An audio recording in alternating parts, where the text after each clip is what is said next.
because it is a little complicated. You've already all signed on the dotted line, so we know who you are. You've registered, so that's good. Number one is being ticked off as a major deliverable for the European Commission. Number two, VetBioNet Sustainability Workshop Introduction, which is what I'm doing now. So that's supposed to last 15 minutes, but hopefully it'll be a little less.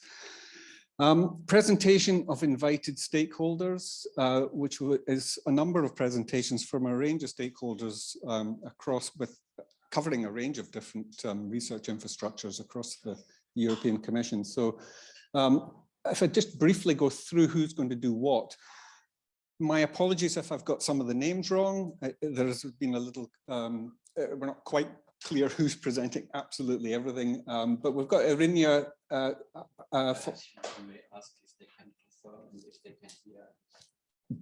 Good point. So if can those of you who are listening virtually, can you actually hear me?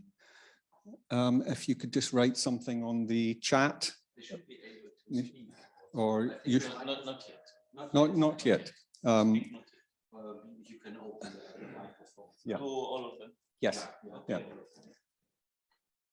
she wrote all good, so she shared. Okay, so you can hear me. So great. So we've got the first presentation from Audrey Richard from Irinia stroke Isidore, who's going to talk about that. Then we've got Transfac. Stefan's going to give us a 5-minute overview of what Transfac does. Eva, Bruno Coutard will give 5 minutes on that. Then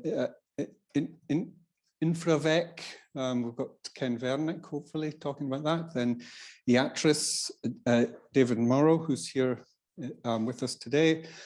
AquaXcel, Mark Van de Put, and the European Partnership of Animal Health and Welfare will end the session. And it's either going to be Sven or Hein.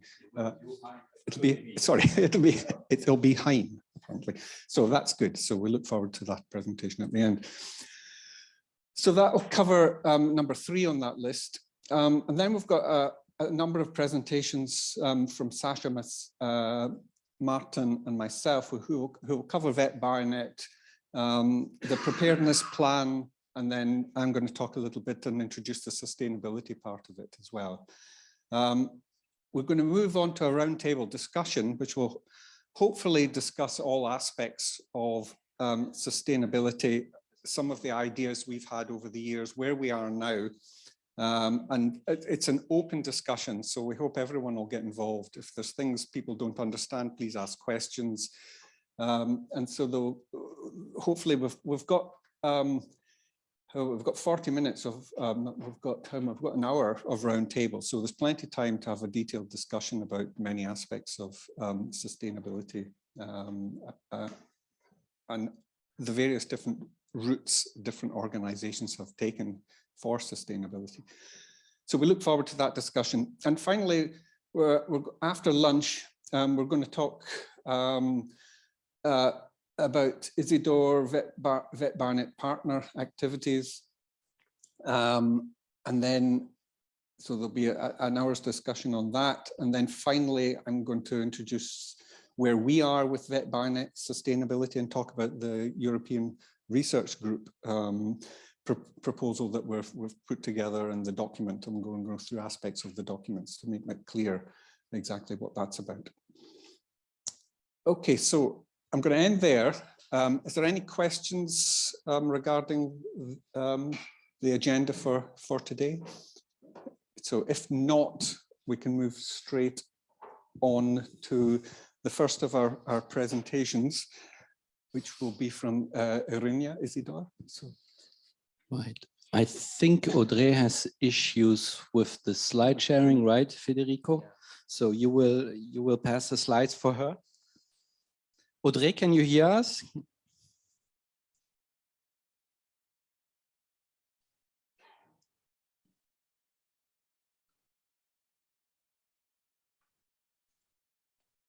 I can see Audrey, but her microphone is muted.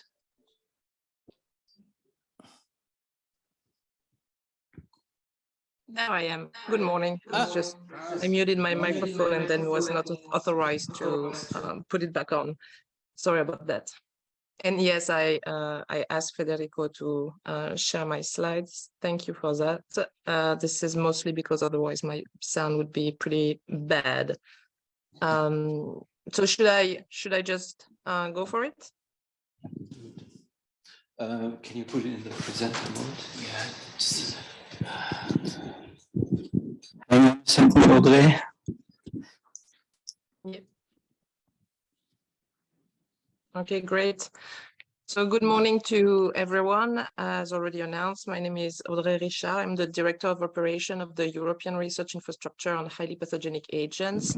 So I'm going to give you a small and short presentation of ERINHA, but through the angle of how we became a research infrastructure, and I will integrate that with the EasyDoor project, which I will also briefly present, but as announced also already, there will be a more dedicated session this afternoon. So I'm going to start with the first slide, please, Federico. So I'm going to go back a little bit in the past. You're probably already familiar with the concept of the European Strategy Forum on Research Infrastructure, the S3, which launches projects on the roadmap and also delivers landmarks to research infrastructure. So this is like the body of the European Commission kind of handles the European research infrastructure landscape. Back in 2008, there was a new roadmap that was launched. In that new roadmap, it was stated that emergencies of viruses, had demonstrated the need to work on highly infectious pathogen, making it necessary to establish a research infrastructure of high security laboratories. So that was the kind of original and initial idea to build a research infrastructure that would become a RINHAP. INSERM, an institute in France, and Hervé Raoul in particular, started developing the concept of a research infrastructure focused on those high containment laboratories. In the next slide, I'm going to give you the whole concept of the research infrastructure. So the idea was to have and to develop a pan-European distributed research infrastructure with leading high containment, mostly BSL-4 and BSL-3 laboratories, as well as complementary facilities that would be dedicated to those highly pathogenic microorganisms with, let's say, public health concern and potential to cause some deleterious effect on societies. The idea and the aim, the overarching mission of ERINHA, or what was the project back then, was to advance research on those highly infectious diseases by providing and opening access to those high containment laboratories to external users and external scientific communities. The whole idea being to advance the knowledge on highly infectious disease, as well as facilitate also the development of medical countermeasures against those pathogens. Back then, the idea was also to focus mostly, or at least be in position to tackle large scale projects that a single facility or even a single country would not be able to address by itself. So the idea was to be able to get like a little bit more ambitious and or to provide more capacities than what was usually done. Can we switch to the next slide?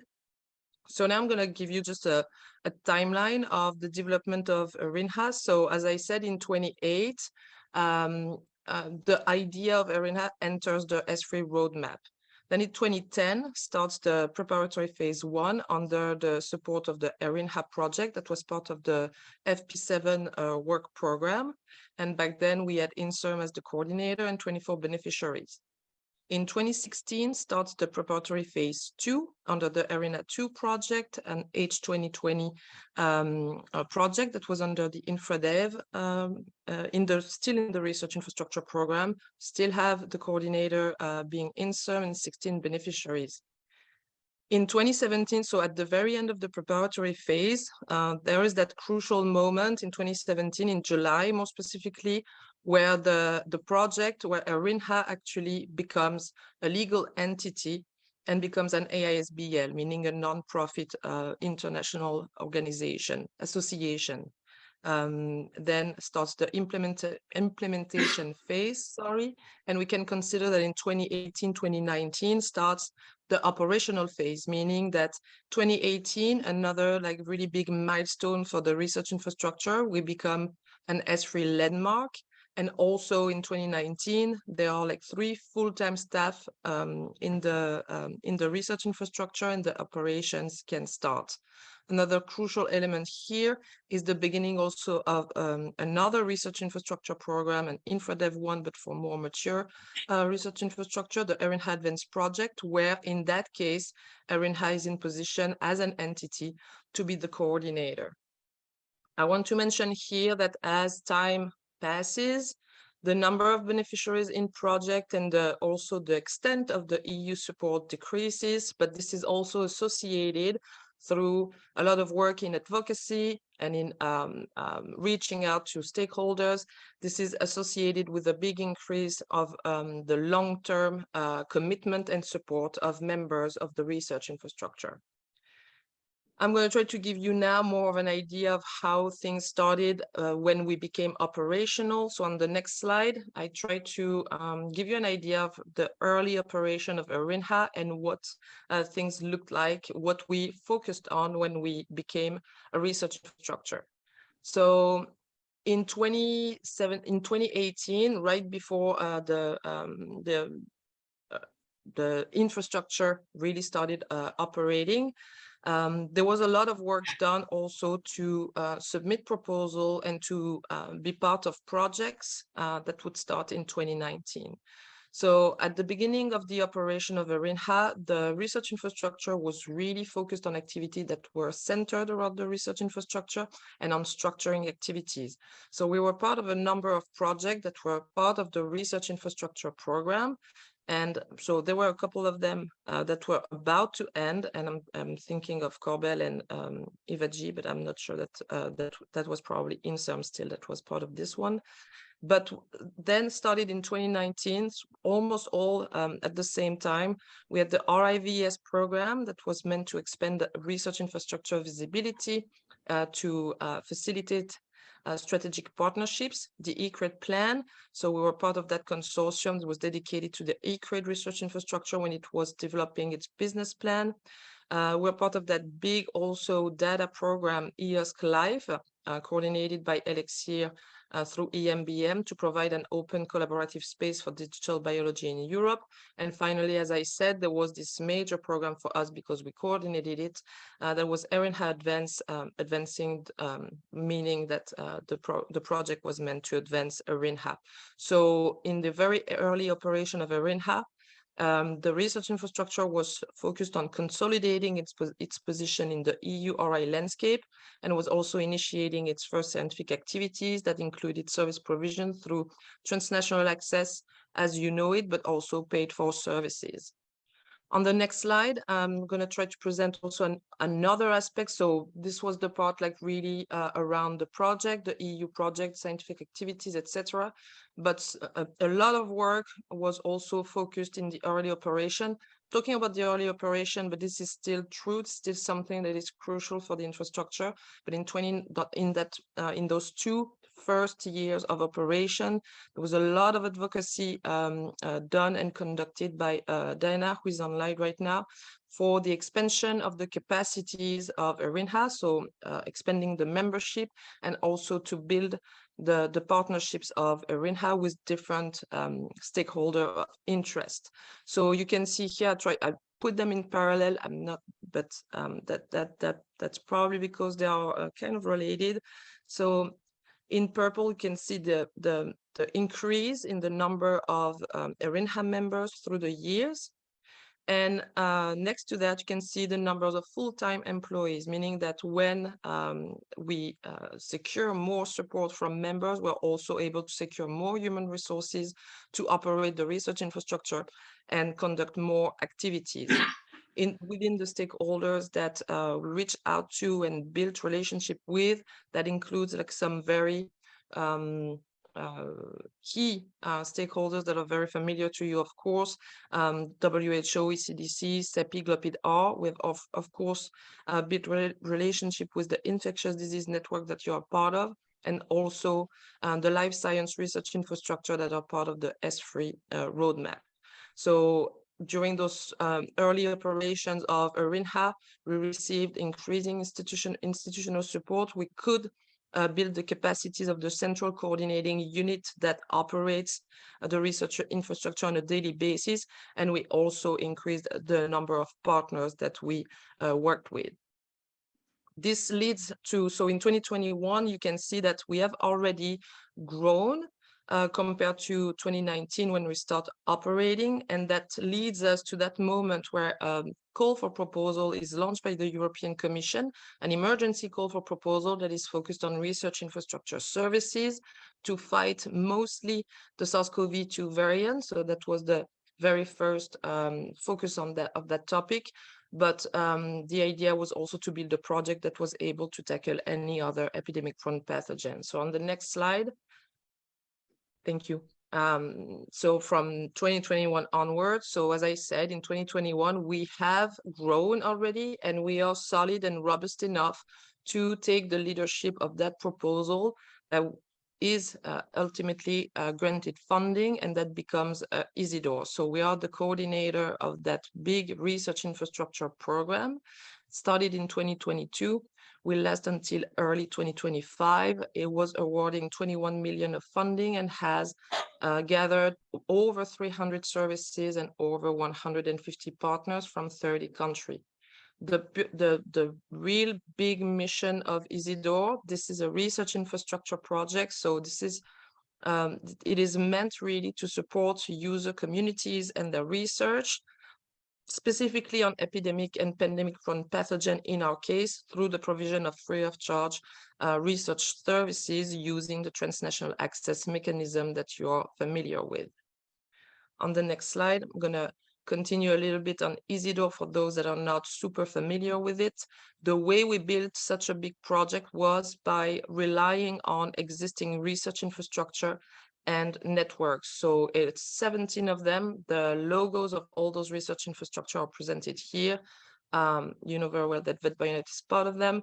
We have also InfraVec 2, Transvac, EVA, Eatris, stakeholders that are in the room or online today. And this is thanks to those research infrastructure and network operating as research infrastructure that we were able to build EasyDoor.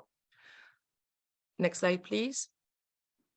So the EasyDoor project, it is expected to achieve a certain number of outcomes, including building a comprehensive catalog of innovative, customized and efficient research infrastructure services, and included also the field of social sciences that was identified as crucial during the pandemic.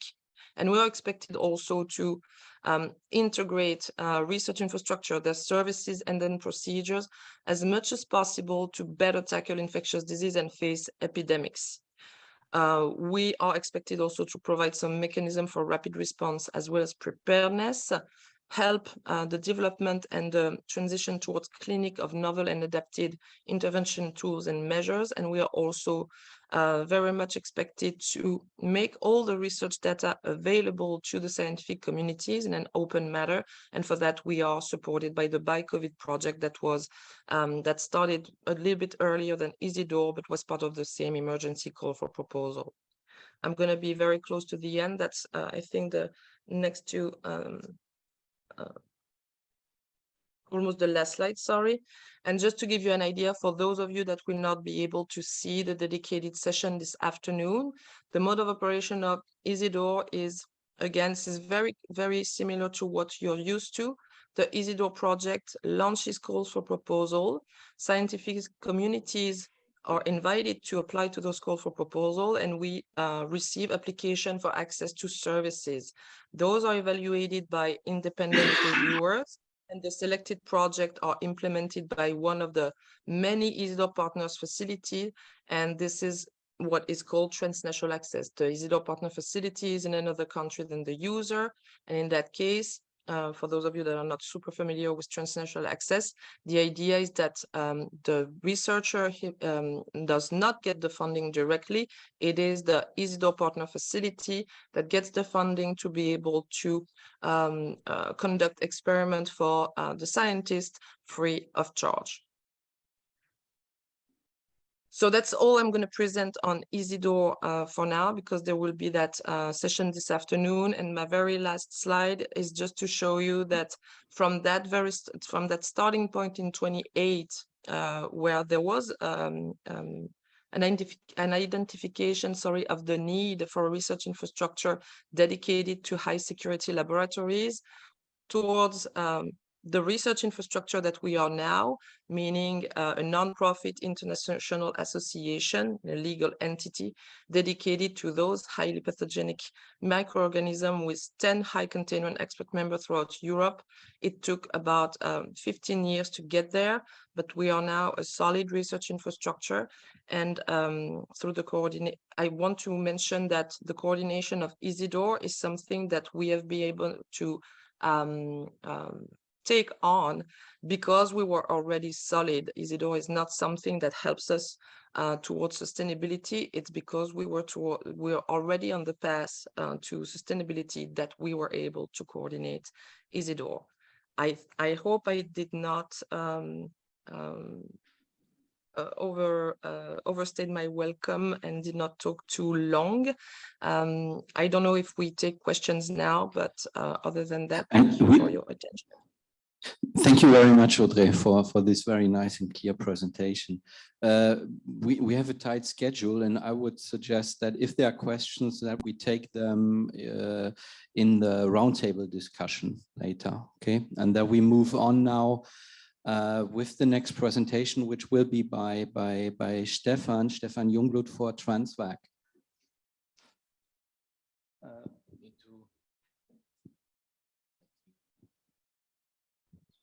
Hang on, Stefan, we are just setting it up.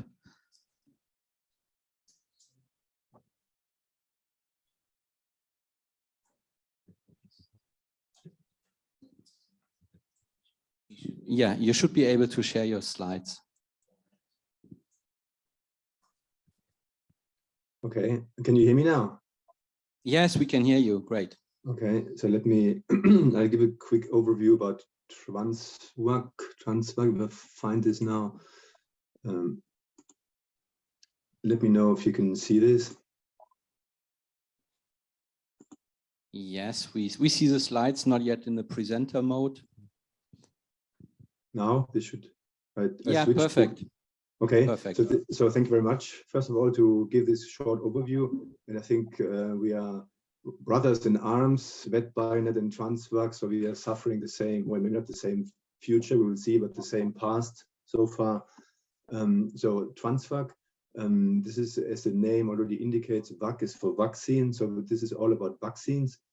So in a nutshell, the objectives of Transvac now, as it is now, still running as an infrastructure project, similar to the Isidore just presented by Audrey. So this is, the aim is to provide high value services to support and accelerate vaccine development. The current scope is broader than the one we had in the beginning. So the scope now is both in human and veterinary vaccines, and this could be therapeutic and prophylactic. So it's quite broad, covers all kinds of vaccines. And just the key facts, so this is also as I guess all of the other infrastructure projects, a distributed network based on existing capacities at different organizations in different EU countries.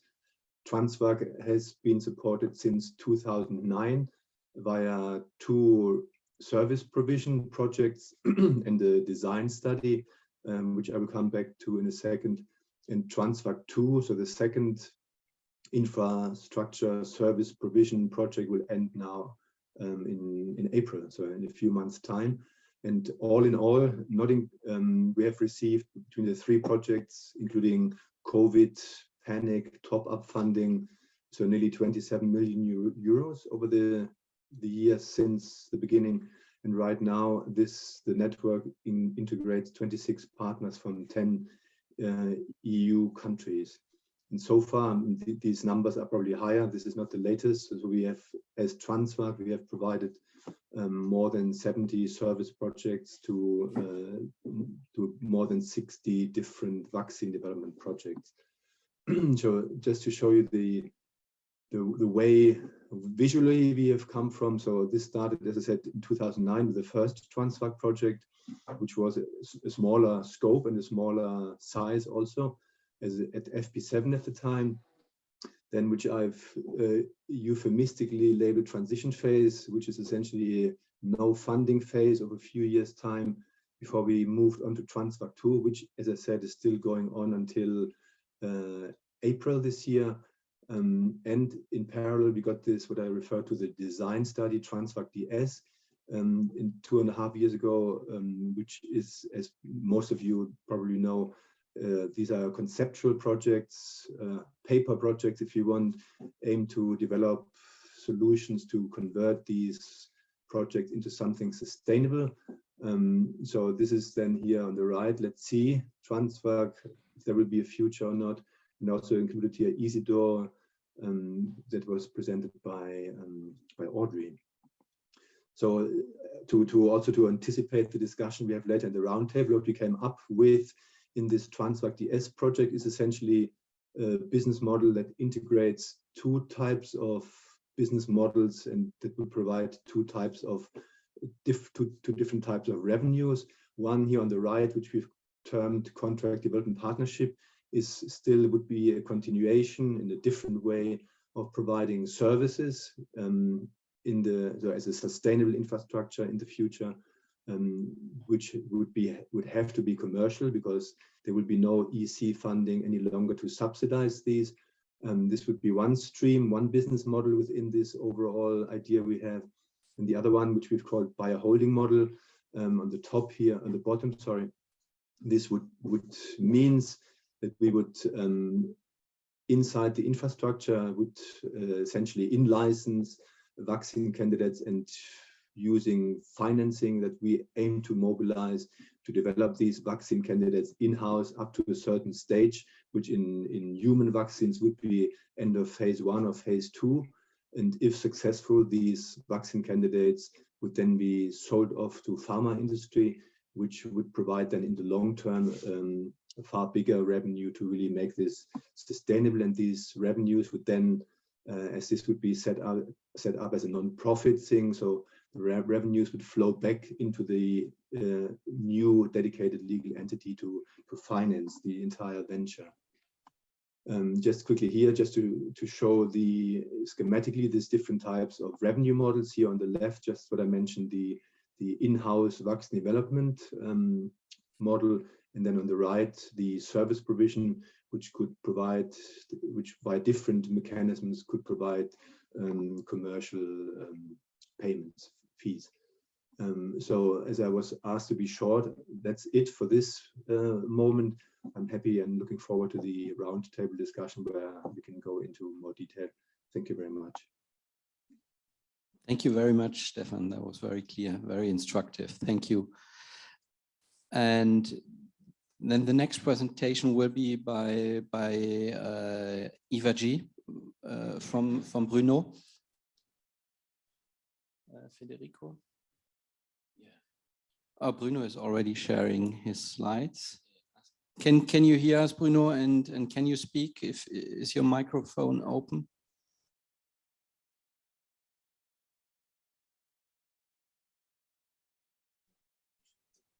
Bruno, can you speak? No, we cannot hear you yet. Okay, is it working now? Okay, we can hear you. Great. Okay. And we see your slides. Perfect. Okay, thank you very much. Thank you very much, Sasha, for the invitation. I'm very happy to give a short presentation of EVA, so the European Virus Archive, and what is striking from now is that as was already presented. So we probably all of us had the same past, and looking for a sustainable mechanism now is really the key issue. And the meeting that we have today really makes sense, I think. So yeah, the origin of the EVA, so European Virus Archive, started from statements at that time in 2009. So there was no international virus collection, so no way to find a virus in a collection which would be well characterized. So we were funded by EU in the Infra AA project for the development of a network of collection. And this was later funded by a second program and then a third program. And together with this program, so we developed the network and developed as well our competencies. So now we have a set of sub-collection for human, animal, and plant viruses. So the mission in short, for those who don't know us, so is to collect viruses, characterize them, and ship them anywhere around the world.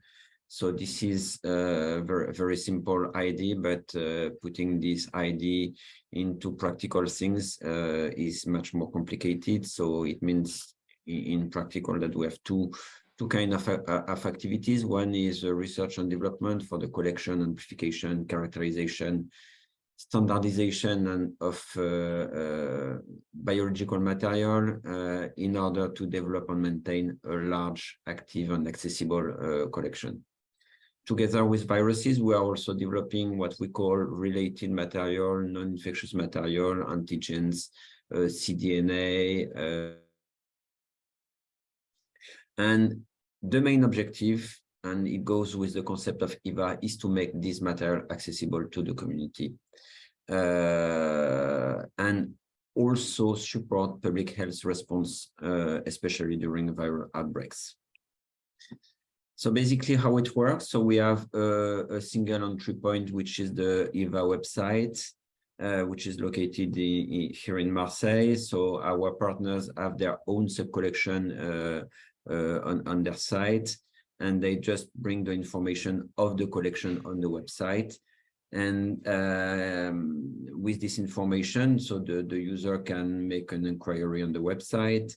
And then we have a first scientific and biosafety evaluation to make sure that this inquiry is relevant. And once it's validated, then the partner can supply the material together with some MTA and let's say coordination of the logistic aspect and legal aspects. So today, so we have roughly 200 visits per day on the website. This is something in inter-crisis period, and it can go much more than 2,000 during outbreaks.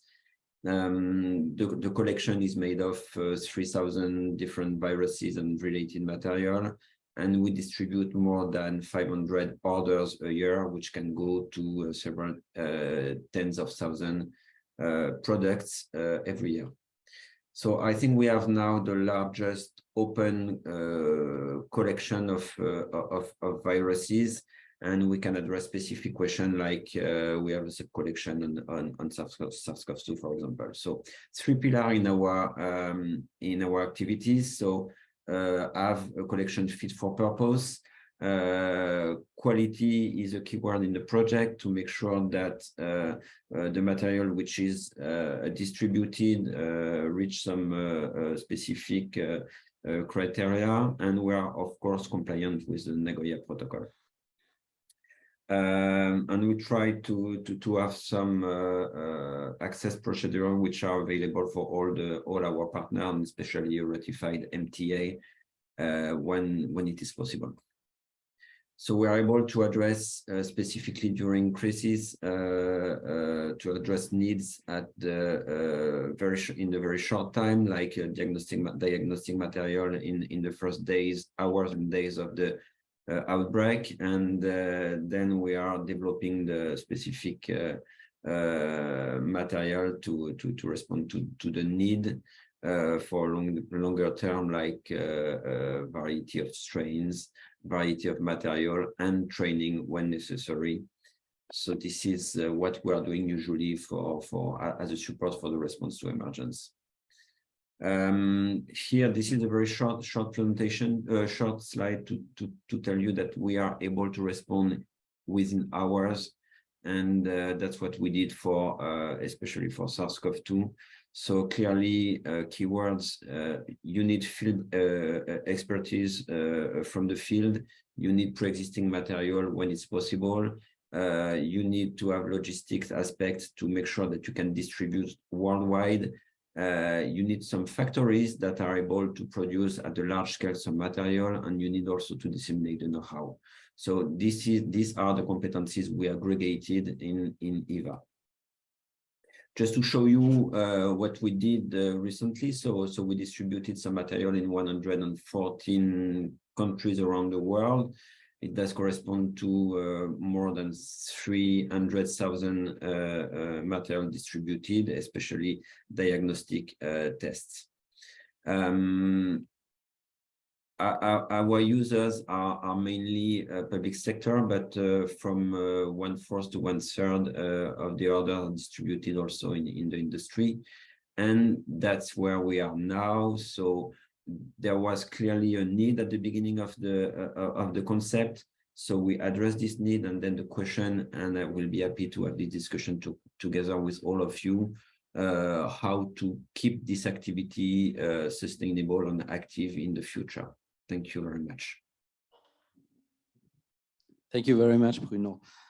Okay, then we switch now to InfraVec. Will it be you, Ken, who will present? And Federico, can you?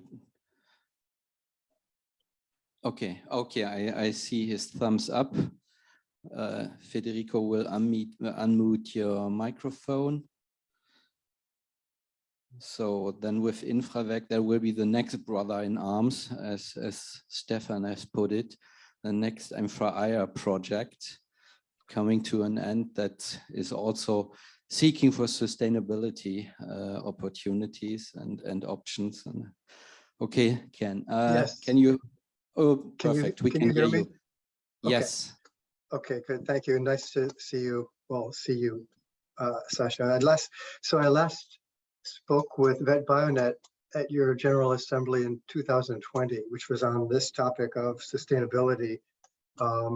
So we've all made both, in some ways, progress, in some ways, still need to make progress since then. So this is a great opportunity to discuss where we are, and it's also, and I would point out this is also satisfying a deliverable in Isidore's work package 6 sustainability as well. So InfraVec is the research infrastructures for control of insect vector-borne diseases, called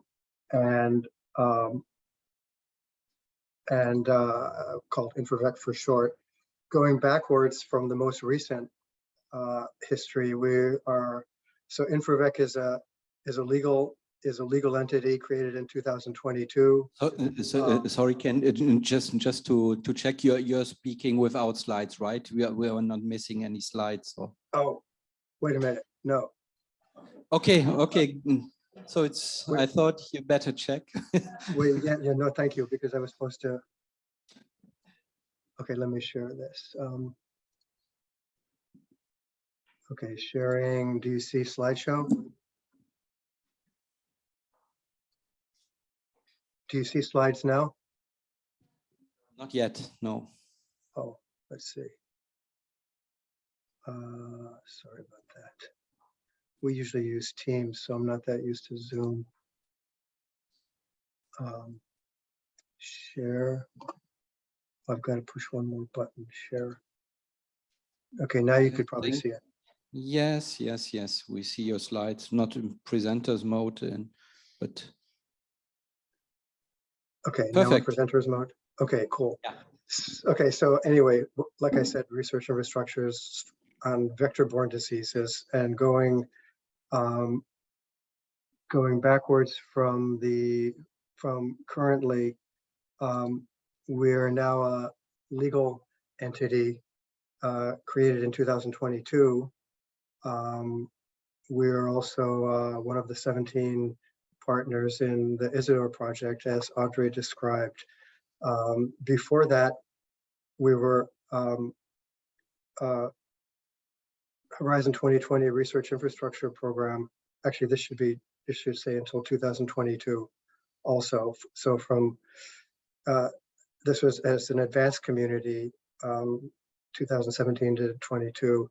And then we were FP7, also in FRIA program before that. So in total, receiving around 20 million euros of commission funding for a project that I won't repeat the structure that other people have mentioned because it's the same structure, and VetBioNet knows well that it's a distributed consortium of partners who provide services and products at no cost to external users with actual cost reimbursement by the commission. But also in FRIA with a significant component of joint research activities and also networking activities that funded all of the partners at a significant level of an average of around 250,000 euros per partner. The catalog of InfraVec disease vector services is about 150 services and products, which includes live vectors. It includes of any different disease vector category, arboviruses and parasites, including malaria, leishmania parasites, and all the arboviruses. Vectors infected with the pathogens, live colonies, field collected samples. Also the most cutting edge research technologies where people can request custom made transgenic mosquito lines. We have a number of high throughput screens, study tools for insecticides, and every flavor of Illumina sequencing for vector analysis, including either with or without bioinformatic analysis. And also a really interesting new addition, which was sort of embryonic within InfraVec, the EC funded, but now within Isidore, we've developed this further, which is user access to epidemiological field sites, to 8 different field sites in both Africa and in Europe for disease emergence and epidemic studies with local technical support. So in Africa, these are in Burkina Faso, Mali, Senegal, and sites in Europe as well. Also, we offer integrated data services by a dedicated data partner, which includes modeling and risk mapping, which can be integrated with the epidemiological field sites or freestanding activities. So I don't have a slide, and I just have one more slide after this, but I don't have a slide on the structure of the project. Stefan and Audrey and Bruno have done that, have done that well, and it basically follows the same structure of user requests.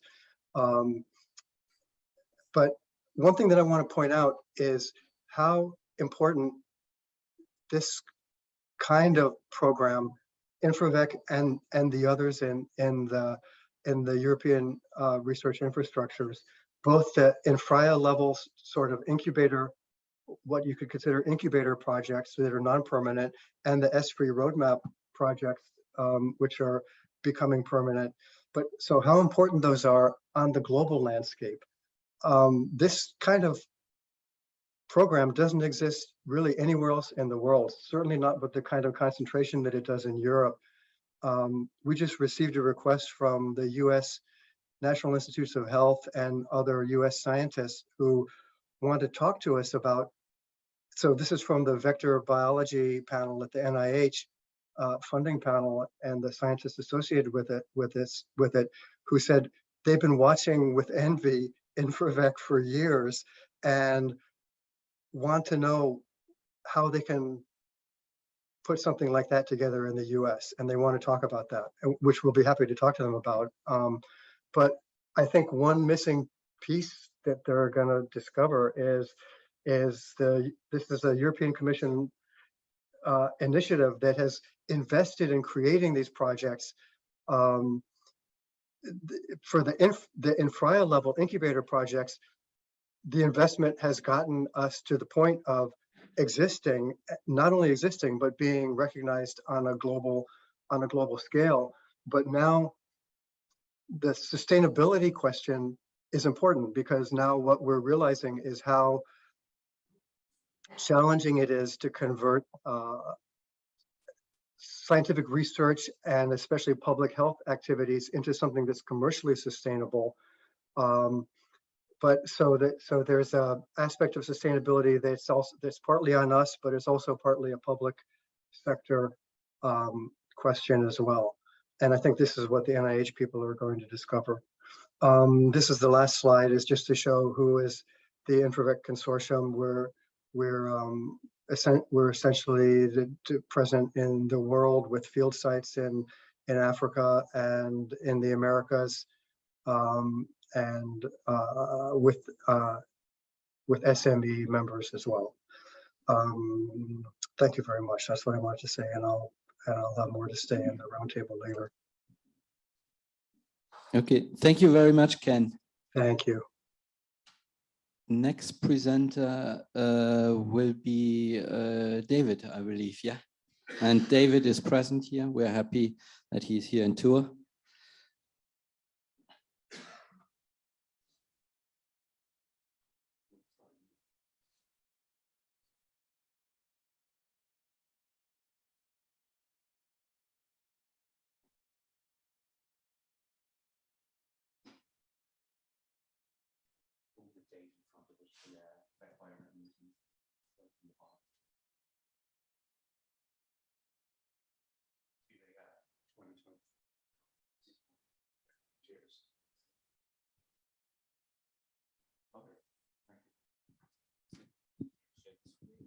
Great. Okay, well, listen, thank you very much for the opportunity to be here in person and to find out more about VetBioNet.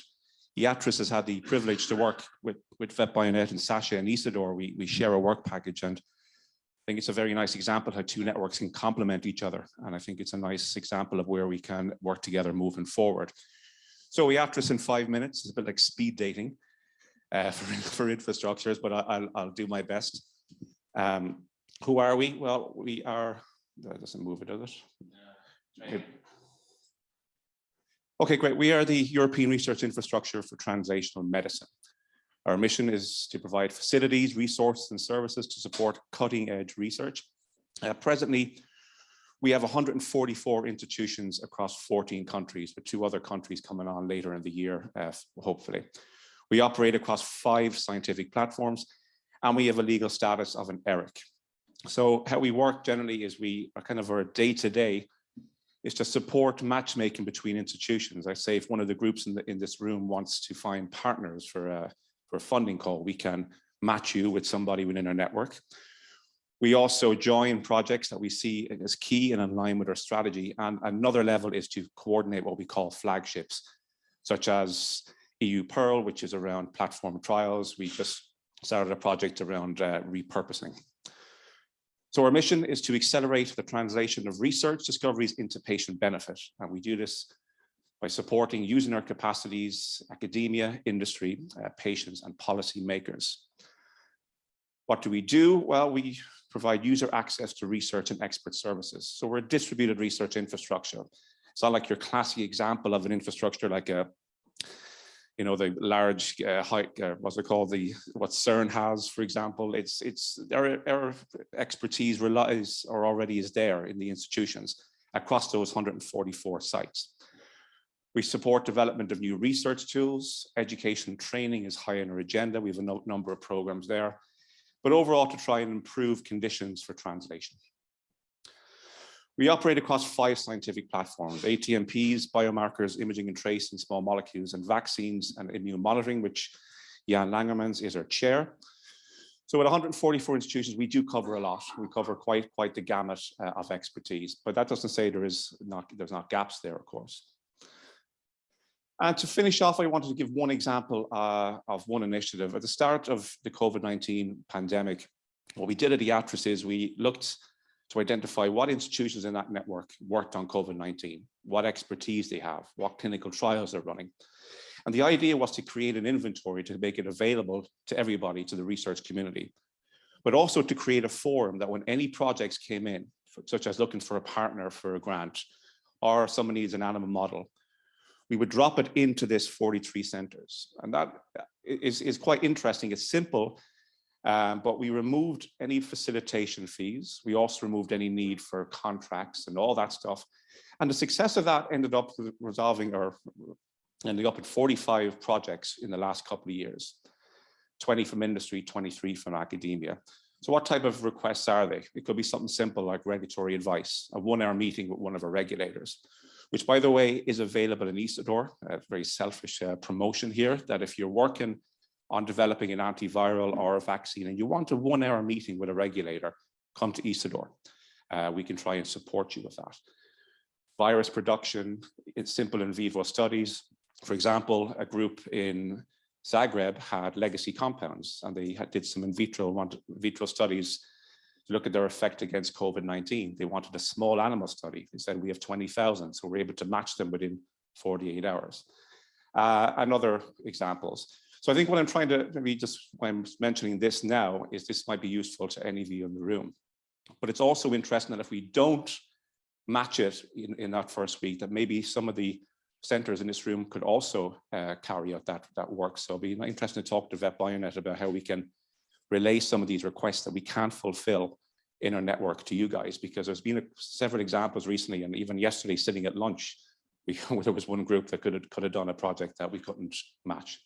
So that's it in a nutshell. Happy to discuss any of this later on, but again, looking forward to seeing how IATRIS can work with VetBioNet, because I think there's a lot of synergies there. Thanks.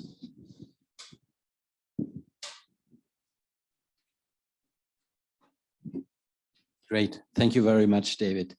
So we will now switch to the first stakeholder, or all the presentations before, I should say, were partners that are already assembled in the Isidore project. So we know each other already quite well. And now we will finish the stakeholder presentations with 2 stakeholders that are not part of Isidore, and we are very curious to hear or listen to their presentations. Nevertheless, we feel that we have common interests, and I believe there might be a mutual idea. So, and the next one would then be Marc, who will present AquaXcel.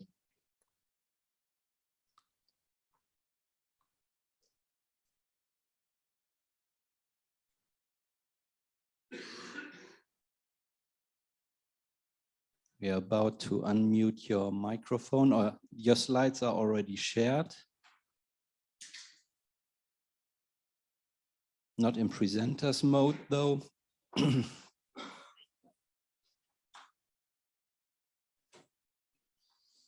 Okay, can you speak, Marc, if we can?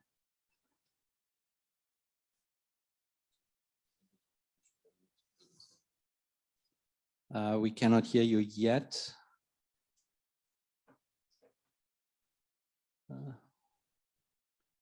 Okay, now I think it's okay. Yes, perfect. We can hear you. Okay. Okay, so thank you for inviting me. I will make a short presentation of the AquaXcel 3 project. So AquaXcel, as its name indicates, deals with aquaculture, which is a global challenge, as this is the fastest growing animal production in the world. And now it also provides all the increase in seafood that is consumed worldwide for many years now. As you can see on these graphs, fisheries have leveled up for many years now, and all the increase in production comes from aquaculture. And now it produces more than 50% of the seafood for human consumption. So this is really a sector that is also a young sector, because if you look at the beginning of these graphs in 1976, aquaculture was very small. So it's a young and fastly growing sector, which needs sustainability, and so a lot of research to support its development. And that's where AquaExcel comes in. So we are an I3 project with the 3 types of activities: transnational access, networking, and joint research activities. And we want to have a network of aquaculture research infrastructures, which covers all aquaculture systems that you can see in Europe, and all related competencies. So we are now in AquaExcel 3, which is a I3 project, but it's a follow-up to 2 previous projects, AquaExcel and AquaExcel 2020. So indeed, we started in 2011, and AquaExcel 3 will last until 2025.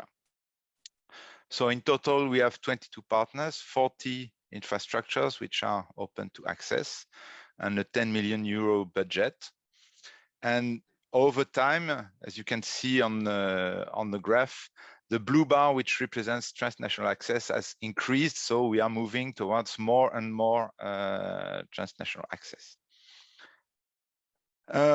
So in terms of transnational access, so we have all major European aquaculture species and systems. So we have salmon in the north, cod also, trout, sea bass, sea bream, carp, and many other species. And what is new in AquaExcel 3 is that we have also shellfish and algae, which are priority species for the development of aquaculture in the EU to go to the carbon neutral economy, etc. So we have many types of facilities to perform experiments, among which disease challenge facilities, both for fish and shellfish. So in several countries, in France, Denmark, UK, Spain, Hungary. And for transnational access, we have a permanently open call, and we expect in this project to have 193 TNA projects. As a benchmark, in the first AquaExcel project, we financed 98 TNA projects and 133 in AquaExcel 2020. So what we can say about this project is that we build on the success of the previous ones. We have a strong priority on transnational access with more than 50% of the budget. So we have designed online courses to reach more users. We exchange technicians to strengthen competencies within the network. We have a partnership with the European Aquaculture Technology and Innovation Platform to have a good reach to the industry. So I already mentioned the new species, and we work also on the 3 R's for animal experiments, because most of what we do is animal experiments, and so we need to improve that. And in terms of sustainability, so as I said, the project will go until 2025.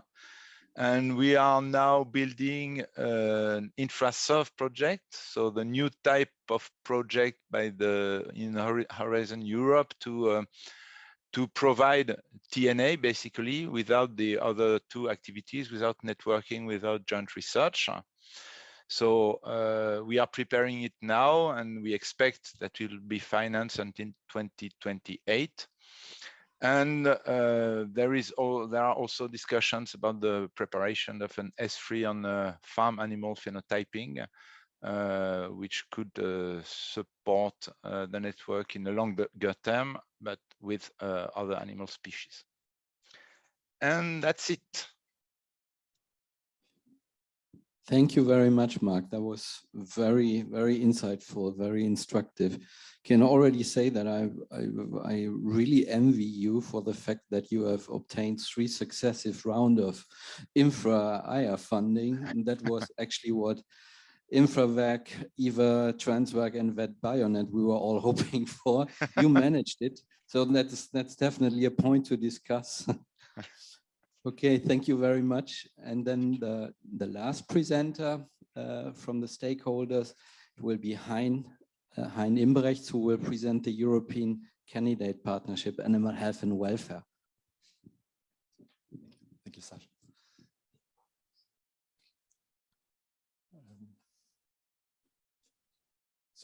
First of all, I also want to thank the organizers here. Sasha, thank you for inviting me and inviting giving me the opportunity to talk about this upcoming partnership on animal health and welfare.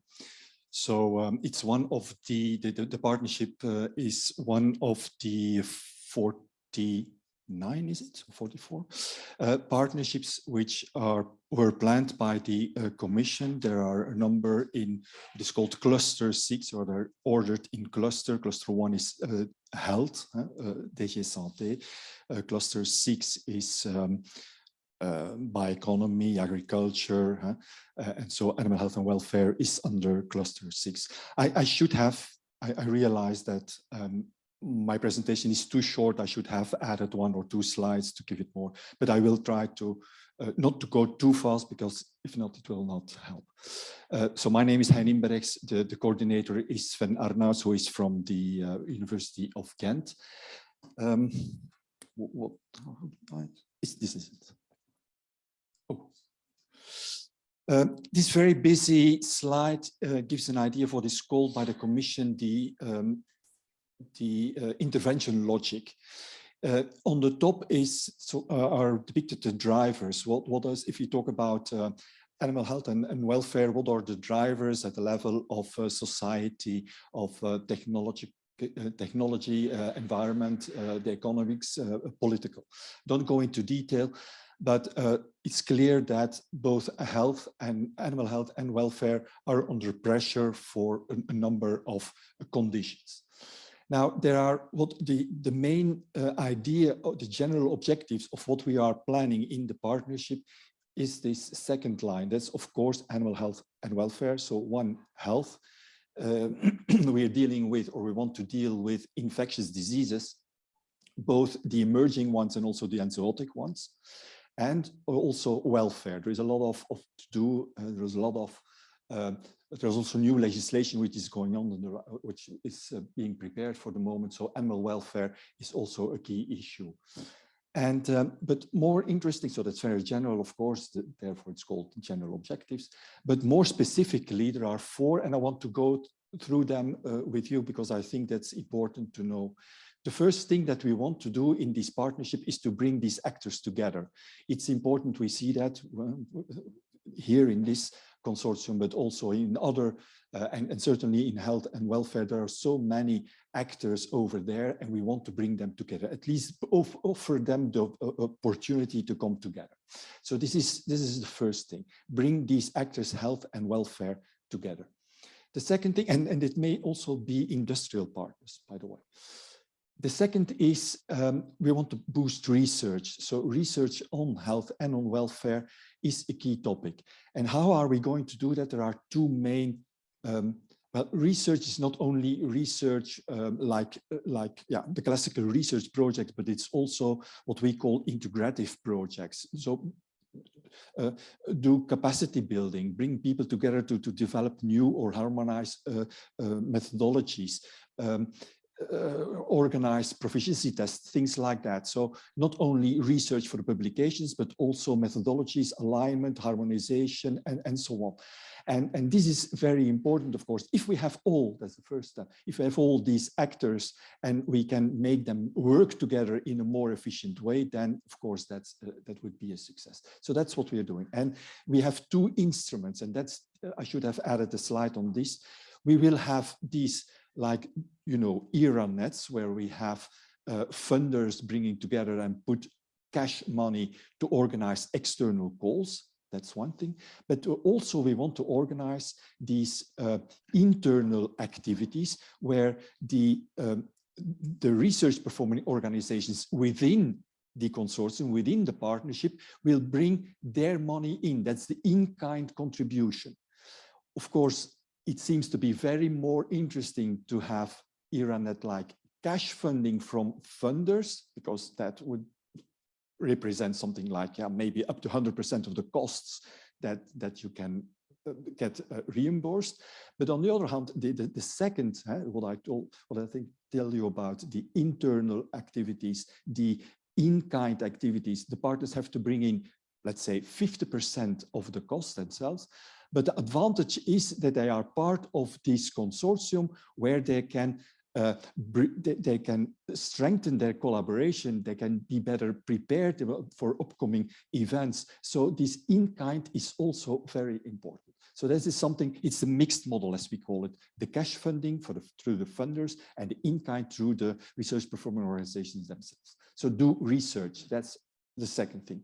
The third is that we don't own, we are very well aware, and you are aware as well, I guess, that infectious diseases don't stick to one sector, not only in animal health, but also the environment is associated. Also public health is in danger, is threatened, and problem of antimicrobial resistance, we'll have to explain that. So to enhance this cross-sector collaboration, that's also an important objective. Also one welfare, where the welfare of animals is linked to the welfare of animals and vice versa. So one health, one welfare perspective is an important third objective. And then finally, we really wanted in our business model mention that it's not only about publications, do research, to have good quotes in whatever.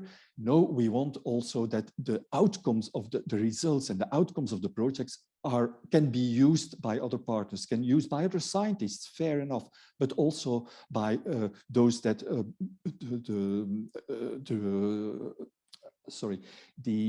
what is called the program owners, the authorities that have the programs, the surveillance monitoring programs in their countries, also the laboratories, also the risk assessors, the risk managers, so that they can use the outcomes of the research to their benefit. And then we have, this is all strategic, let's say, but what are we going to do in detail? What is the operational in practice? So we have identified 9 different, what we call operational objectives. I don't go into detail, but they are clustered around 4 what we call priority areas. And the first one is on surveillance. Surveillance of health, surveillance or monitoring of welfare is still very important. We need to do research on this. We need to know more. If we have good surveillance programs, we have good data, and we can do the risk. We can identify the risk. That's the first 2 blocks. Then there is also everything that has to do with the tools that we need in the laboratory, that we need to identify the welfare of the animals on farm, during transport, at the end of life. That's the third and the fourth block. Then the third, what we call priority area, is about the management on farm during transport at the end. So for health and for welfare, to identify the right health issues and welfare issues. And then finally, also the intervention methods, let's say the treatment and vaccines at the end. And then there is one transversal area, as we call it. It's about socioeconomics. It deals with, for instance, how consumers deal with animal health, welfare, and what are they able or willing to pay more, for instance, or for the farmers, they have to deal with production on one hand, but also welfare and health issues. So to find a real good balance between these different objectives. So this is what the partnership is about. Now, I want to go, because this is about infrastructures, I want to show in a couple of slides the different operational objectives where these infrastructures fit into, and so to see how, well, where we find a match. This is something that we talked about already. Maybe, well, what is very important for us, or will be, is animal health. Not only animal health, but also welfare and biosecurity. Something, I don't know if this is something that your network is dealing with, but nevertheless, for us, welfare, so on the farm and during transport and at the end of life, or the slaughterhouses, this infrastructure is for us also very important, of course, for welfare and health issues. Biosecurity, it's about, of course, being able to keep the bugs out of the farms and so on. So also very important for us, but maybe less for your consortium. Well, in one of the operational objectives where we're talking about diagnostic procedure, we have, by the way, for each of these operational objectives, we have identified what we call actions. We call it also broad domains. It's the issues that have to be translated in either research or in these integrative activities that I told you about. So it's a higher level of a description of actions that are needed and on which activities will be built. It's also a wording, sorry about that, but I want to be clear. So we have in this operational objective 3, which deals with diagnostic procedures, we have certain actions where well, infrastructures will play an important role. For instance, to gain knowledge about the host pathogen interaction, for detection, for having reference material, also the difference between direct and indirect tools, pen-site diagnostics, and so on. For all these issues, we need the right infrastructure. So that's important. Also, under operational objective 7 and also 8, about interventions, treatments, and vaccines, you can imagine that there is a lot of research infrastructure that we could use for developing our activities. You see the terms in bold that you recognize as important. There is also a typical one in action 5 under operational objective 8, which is dealing with developing of medicine procedures for the evaluation of clinical efficacy of veterinary antimicrobials. So it's an activity which will deal with newly developed or existing antimicrobials, or that are registered, authorized for certain animal species under certain conditions that can maybe also be used in other conditions. So that's something where infrastructures will play a role as well. So finally, just want to give you show you this slide. The Strategic Research Innovation Agenda has been published. It is available on the website. You find it over there. There will be on the 15th of February, there will be an online workshop where all candidate partners will be informed about this partnership, how we conceive it, where we are, and if you have any questions, there are the number of people you can contact directly. So I hope this was useful for you. Thank you very much.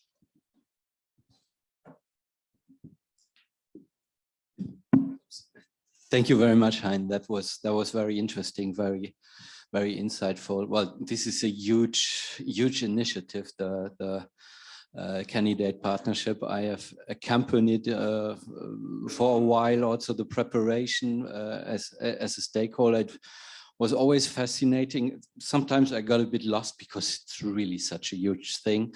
And we are happy that we have you here, that we can ask questions to you and discuss possible matches. That's actually quite important. Let me just check we're a bit behind, right? We are, but I think it would be a good idea to take some questions. A few questions now. A few questions now? And then we can move on to the next item Okay. on the agenda. Okay, are there some immediate questions? Natalie.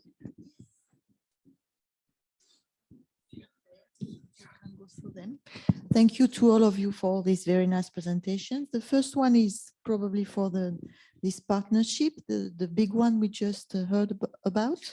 I was just wondering, because I didn't see that in the slides, whether in your animal welfare program, you also include alternative models to animal experimentation. Do you encourage this kind of development to reduce, refine, replace? Well, the least I can say is that this is something that where consumers and the general public is aware of. And so we include it certainly in, we want to include it because it's conditional, but it's something that we want to include certainly, yes. Okay, thank you. And also another part, is it also linked to some higher education programs, master programs, PhD programs, this partnership, or is it only research? And it is not yet included in any higher education program, but certainly this is on our agenda as well. So we have a work package which will deal with education and training, communication, dissemination, like that. And the part education, education and training, yes, is also looking at how we can, influence or where at least identify the needs for such higher education programs and where we can fit in. So we will certainly, I will not say develop it, but examine the possibilities and the needs and how we can reply to these needs. Yeah, it's foreseen as well. Thank you. Question from Martin. Thanks a lot. These were a very nice presentation, and it explained a little bit to me how the whole future development will be. So we see that there are big InfraVec, Transvac, VetBioNet, EVA Global, and so many organizations organizing the provision of research. So just bringing open the scientific community and open the laboratories, which is good in a way. But when I see that, I also see that we need to take care of the scientists on the ground, because they are providing all this, and we are not simply servants of the whole networks here. So it was very good to see that the partnership, perhaps the last presentation, could provide such support also to the institutions. So I really like this approach very much. But now comes my question, and that is where we actually are struggling a bit, and that this question is to Hein. The partnership is asking for more and more in-kind contributions, and then this in-kind contributions make it sometimes quite difficult for at least us. I'm from the Friedrich Loeffler Institute to just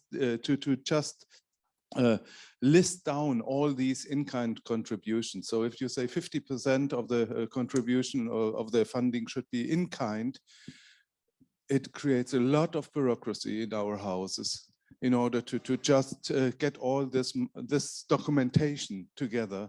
And it was much less bureaucratic in the past, when we just had, I think 20% we hardly managed to provide, but 50% would really boost our administration and bureaucracy quite a lot. And that is, my question would be, what is the reason behind that? To have more in-kind, to specify more in-kind, because it's given anyway, to specify more in-kind contributions. Thank you for your question. Of course, you should ask this question to RTD. I mean, to those who organize this instrument.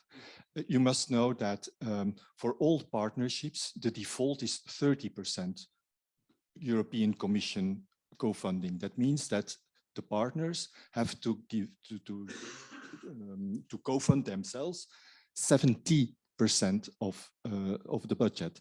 So for the Commission, that's a high leverage, of course. The 30% that they give will generate 70% of the partners. We have been able to, well, I must say, thanks to Jean-Charles Cavit, who is from the DG Agri, to help us in having at least having this 50% co-funding, which is still a lot of money, of course. But the idea behind is that, well, there is an advantage for the partners that are within the partnership to strengthen their collaboration and strengthen in the fields that they are already doing. And the partners or the research performing organizations that will be partner of the partnership, they are mainly, not all, many, they're doing their work for the authorities. So they're following the, I would say, they have a mandate from the authorities to be prepared for the next big thing, for the next outbreak in health, in welfare. So it's important that these instruments or the network is there and is reinforced and has the sufficient networking and means, the capacity and so on to be prepared. And this is their main task for the moment as well. So the Commission sees this instrument as 50% co-funding as a strengthening of what already exists. That's the idea behind. It's not about research. It's not only about research, because if there is research, and in the partnership there will be research as well, that is mainly funded by the funding organizations. That's the VetBioNet kind of the partnership, where external open calls will be organized according to the guidelines of the funding organizations, and there may be a funding of up to 100%. So if you are an RPO who is interested in getting money, you have to stay out of the partnership, and you have to be in and call for these external research calls. If you want to be part of the network to strengthen the collaboration with your peers, then you have to be in. Your research will be different. It will be oriented not towards, let's say, TRL lower level. It will be not basic research. It will be more capacity building, strengthening, preparedness, detection, prevention, and so on. It is another, there are two, so we offer, that's why I say we have this mixed model where we have two different budget lines and two different instruments for two different objectives. And we want to combine both. And that's for some of the RPOs a very difficult choice to make. I understand, but we want to offer both possibilities. I'm sorry, and for the instrument, you have to talk to the Commission and through the PC, or is it the program committee members, they have, well, it's up to them to decide on these topics. Thank you. Thank you. Thank you very much.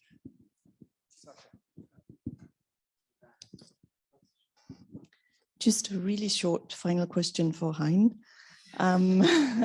I was just wondering, collaboration with non-EU partners, would that be equally easy, both within the internal instruments and as compared to the VetBioNet? Will it work in the same way as we've known from previous? Well, the Commission works with what is called the associated countries. So we have the member states and the associated countries, and there is a list of what are the associated countries.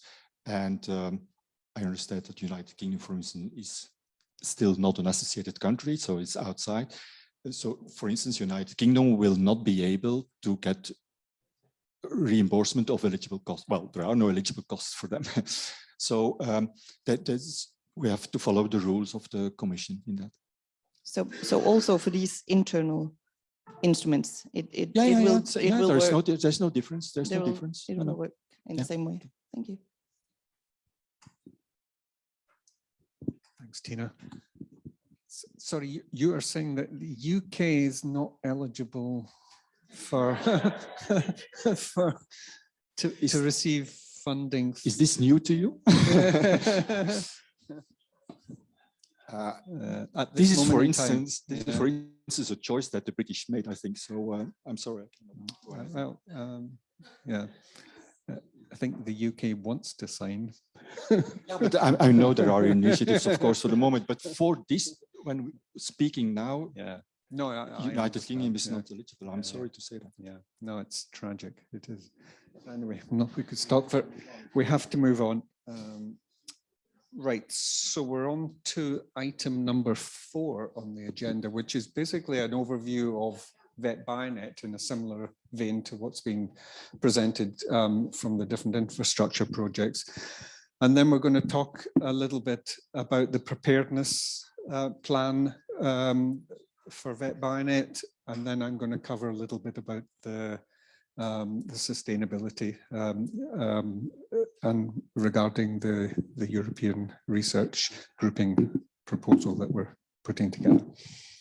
I think we should try to strip it down a bit, and yeah, we are half an hour late, and I don't want to deprive anyone of the coffee break, and we really have to reserve time for the roundtable discussion. So I will try to make it quick, even though the presentation for VetBioNet that I will give you will be a bit more detailed, because we feel that it will be important to really show you a bit more of our activities. Just shortly, well, VetBioNet is also an infra-IA project. It's funded under Horizon 2020 with a funding volume of 10 million euros. It actually evolved from another infrastructure project dubbed Nadir. I forgot to mention that here in the slide. That was under FP7. It was a bit shorter than VetBioNet. I think I was not involved, but Nadir had, I believe, a funding volume of 6 million euros and approximately 17 partners, I think. So I'm the project coordinator, and I took over the lead from my colleague Frédéric Lantier. Most of you know him, and I believe we will have the pleasure to see him tonight during the dinner. So he's now on retirement, and I took over the lead in 2020, I think.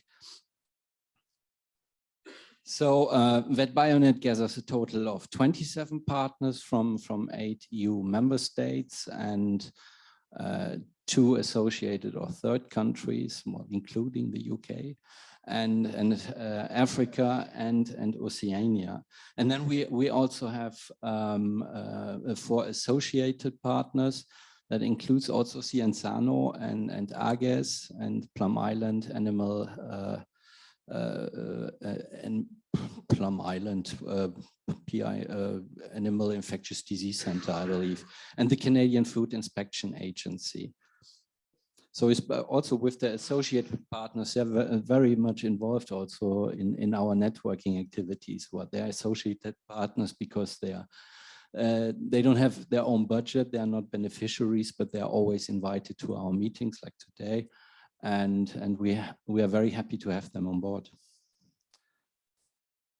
Then, as all infrastructure projects under Horizon 2020 or before, our integrating activities consist in 3 types of activities. Well, first and foremost, there is transnational access. And our transnational access TNA relates to free charge of access to mainly our BSL3 facilities and analytical platforms. And access is provided to user groups providing a sound project related to episodic and zoonotic diseases. That's the framework.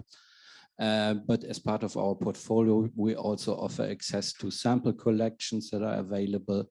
And we offer the possibility to produce on-demand samples. I can, to just tell you the truth, that's actually something that didn't work so well.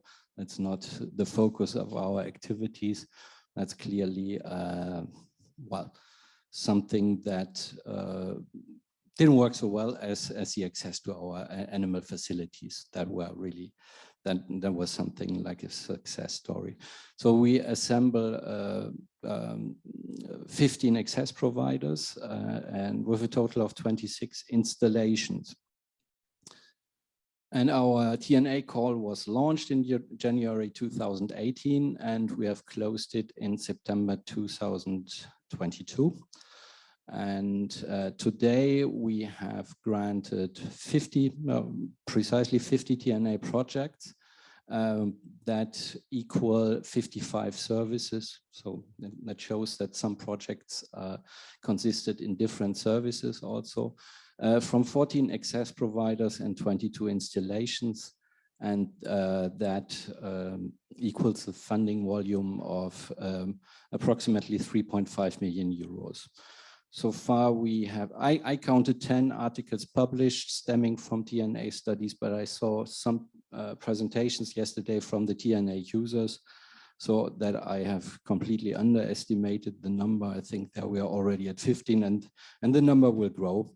Because actually there's still some projects ongoing.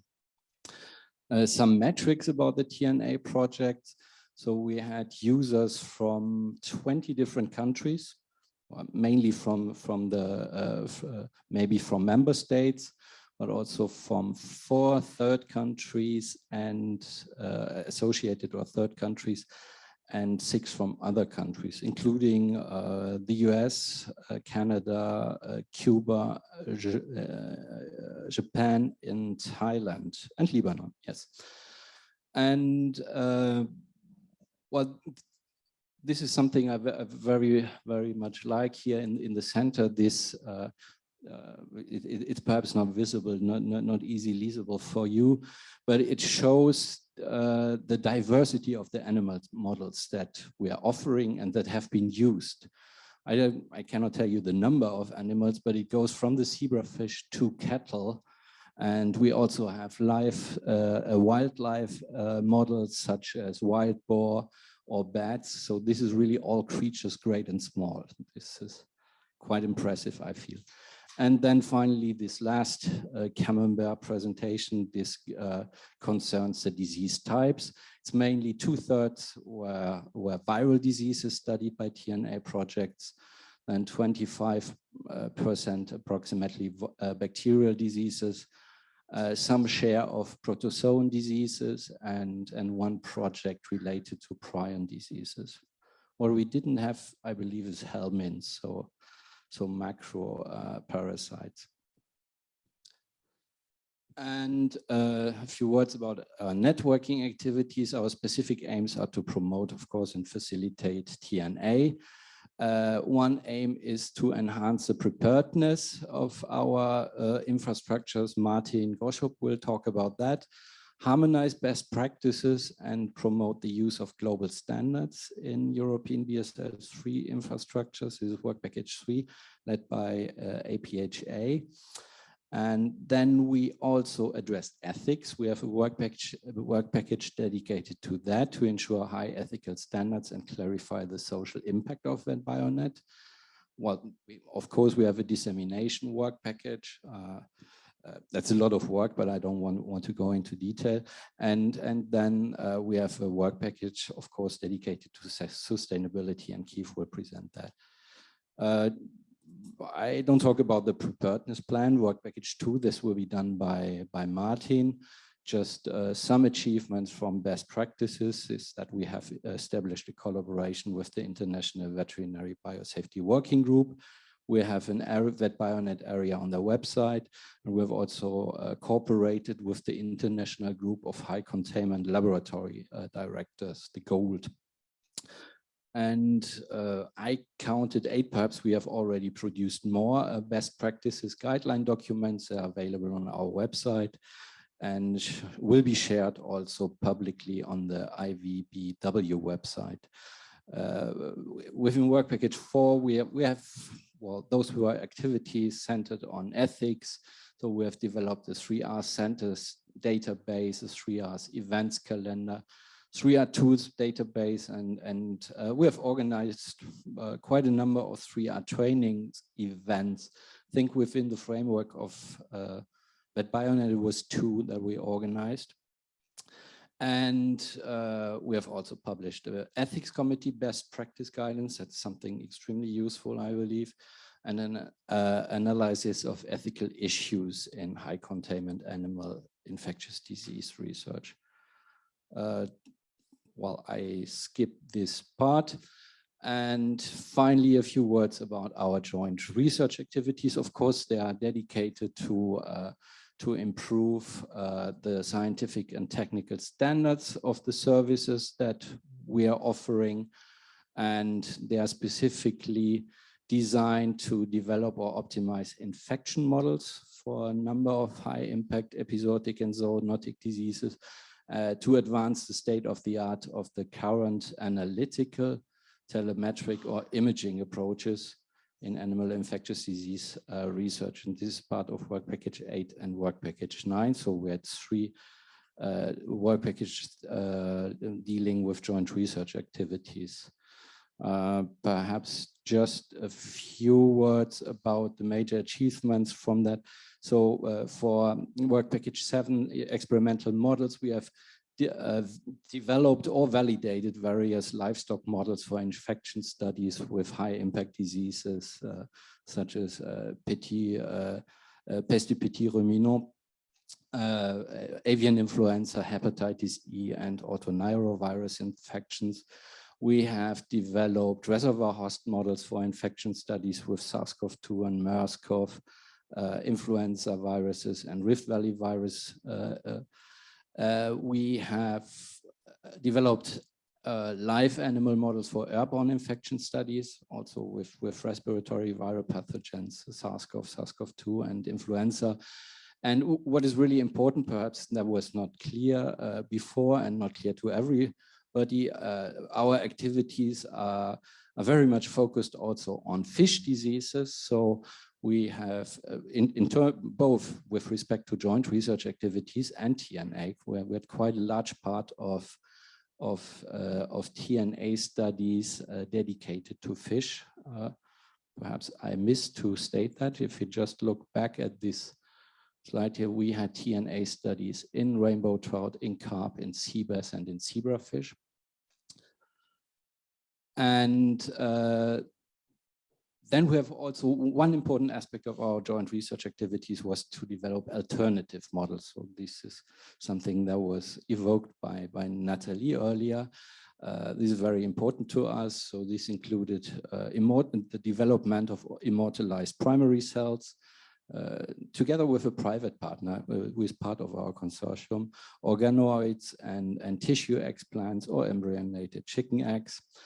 Then within Work Package 8, this was centered essentially on transcriptomics, also by using or developing protocols for new transcriptomic platforms, Fluidigm and NanoString, and high throughput genotyping protocols to analyze the T-cell receptor and B-cell repertoires in livestock, in cattle, poultry, and swine, and also NGS protocols to analyze the plasticity of viral infection in livestock. And some approaches were also quite applied, again, in parts in collaboration with private partners. That's the development of immunoassays for rabbit hemorrhagic disease virus serotyping and for autoneurovirus diagnostics. Finally, in Work Package 9, we have developed telemetric tools and protocols to monitor physiological parameters and behavior in livestock, fish, and laboratory animals. And we have tested, validated, and developed bioimaging approaches in high containment. I have joined 3 photographs from an interactive session yesterday, but I don't think we will have the time to go through this. So I suggest that Martin, you move on with your presentation. You have not appended your slides to my presentation, right? No, it's okay.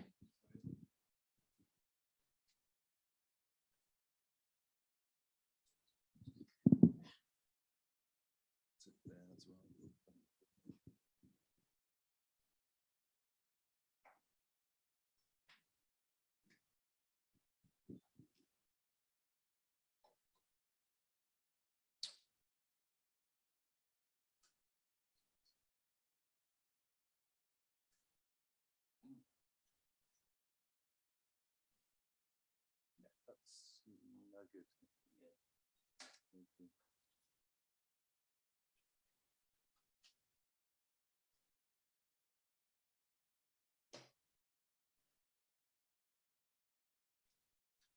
Okay.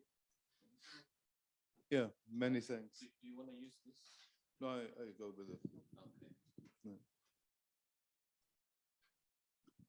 So, dear colleagues, I would like to give a short presentation on this preparedness plan and generally how we responded within the VetBioNet also on crisis.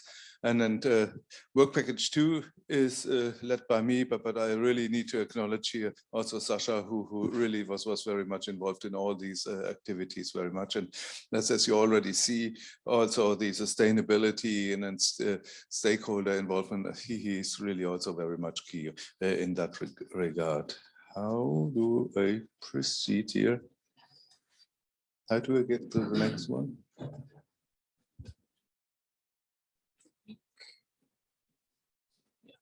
Okay, yeah, no. So this work package 2 had the preparedness plan had 4 different tasks. One was the European animal BSL-3 facility integration module. The second one, emergency module, international collaborations, and finally the policy implications, stakeholder involvement, and that is actually how I will follow that up. This is all done in close interactions with other work packages. I think this is and then you can see when we distributed money from the emergency fund, how the interaction here really worked. So the European Animal BSL-3 facility integration module, that is our core expertise, or what you can give from VetBioNet is the BSL-3 animal facilities and the work around that and the tools around that.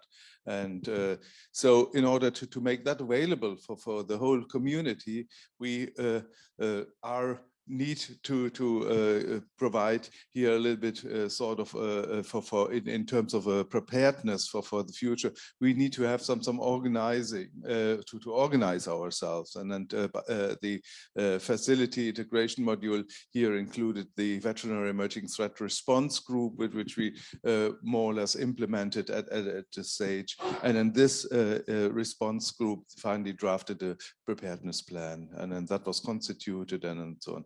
And this is this preparedness plan, which is saying virtually that in the event of a re-emerging outbreak threatening animal and human health, VetBioNet will assist by quick mobilization of the resources of the project and by facilitating transparency in regards to including partner laboratory activities to the partners, thereby highlighting opportunities for collaborative studies. So the VetRG group was more or less responsible to organize that, and you see on the right side of the slide the members of the VetRG group that are all the directors usually that are in the partner institutions, and as sometimes the directors are not available, then we would include also representatives. This already highlighted one of the critical things. If you have such a group, you must have something at stake. So if you have many things to decide, many money to distribute, for example, then you are getting more the prominent people in this VetRG group. But I think VetBioNet was now in the first phase was a first trial in order to set this standards. And the VetRG group of course was also responsible to design this emergency fund and then design this how the money is finally then mobilized in case of any emergency.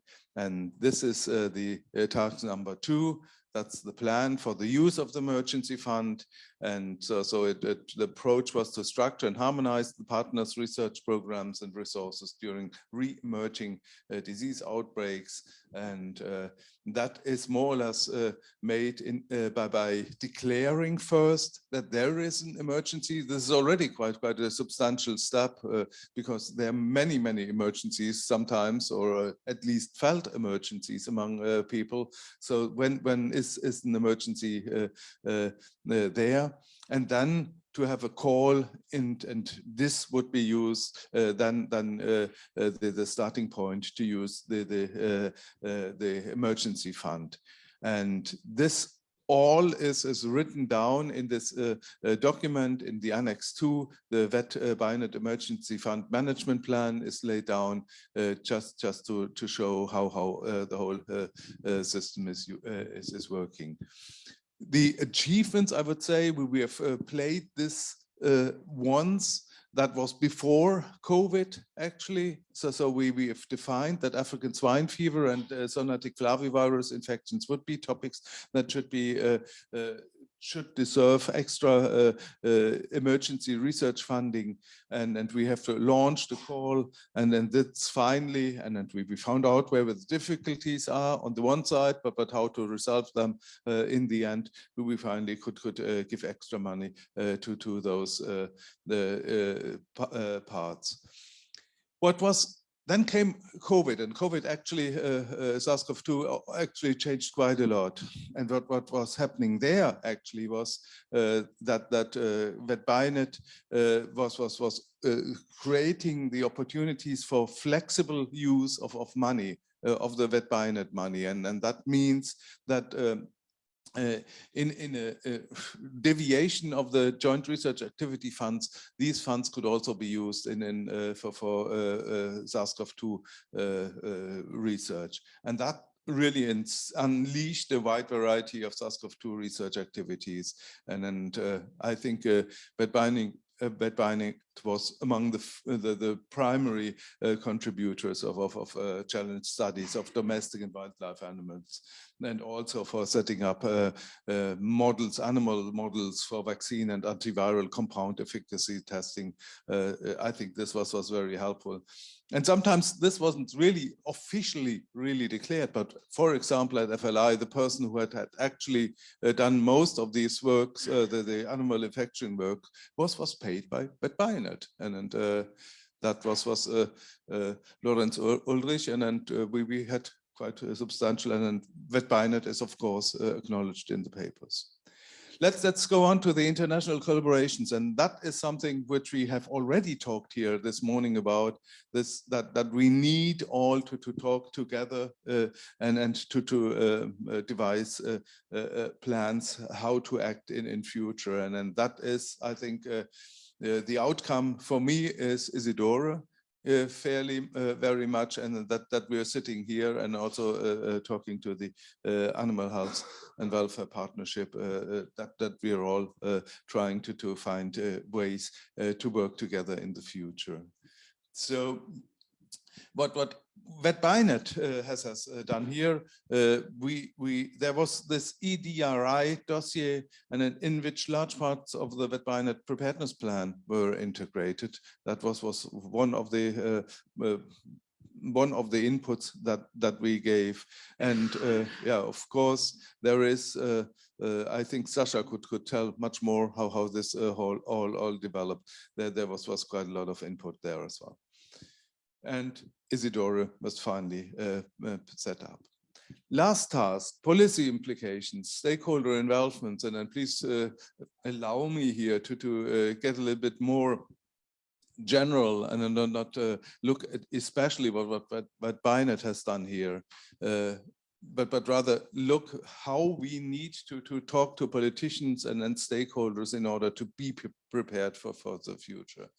And I think my first point would be preparedness needs practice at peace times. If we don't have set up systems at peace times, we are lost in crisis scenarios.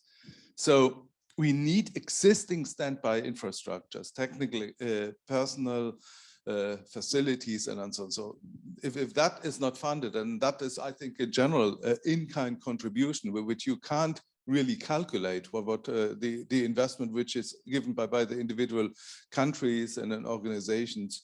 That is one of the baselines here already. Then there is the expertise of the scientists. And if we don't have scientific knowledge about particular areas and then of tools, of how to run these facilities, ongoing studies, resources, at peacetime, we are lost in crisis time. Interactions between the scientific institutions, of course, on all different levels, from managing scientific directors levels and then acting scientist levels, of course. I think we are working on that on a daily basis. Running transnational projects, yes, we are doing that. EU is providing quite a lot of support there. Scientific evaluations, I think, is always important for that. What about the crisis times? So we need surge capacities of the already functional standby infrastructures. And then we must mobilize that quickly. Ad hoc research projects should be increase the knowledge in diagnostics and so on. And how to get there, I will have another slide thereafter. Interactions between the scientific institutions is needed in order not to duplicate work. But on the other hand, I think sometimes it's also important to duplicate work because science is a repetition. So you want to find out rules, which is not only working, or the result comes out in different, under all conditions that apply in all different groups. So even duplications are needed. Running transnational emergency response projects and clear lines of command and responsibilities on international level. That is also something where SARS-CoV-2, I think, has told us quite a bit. So what were the general emergency response mechanisms? VetBioNet, as I already explained, we have this emergency response and the emergency response fund, but this is only a small budget which you could have given there. I think all the institutions involved in VetBioNet and in other groups have institutional emergency funding mechanisms at least. So we got some funding, of course, from our own ministry. Not much, but it was there. Then what I found remarkable during COVID was that funders can redirect and relax general funding rules in already funded projects. And I refer to the German Research Foundation, DFG. They simply said you could just skip your topic for a while and work on COVID. And we wouldn't criticize that. That was definitely a big thing for Germany. And they even topped up the money by not that much, 60,000 per group, but that helped quite a lot and extended the project. So they said research group which we found already to be very good, we rely on you. So it's a matter of trust here also involved. Industry support, of course, general and for product development was there.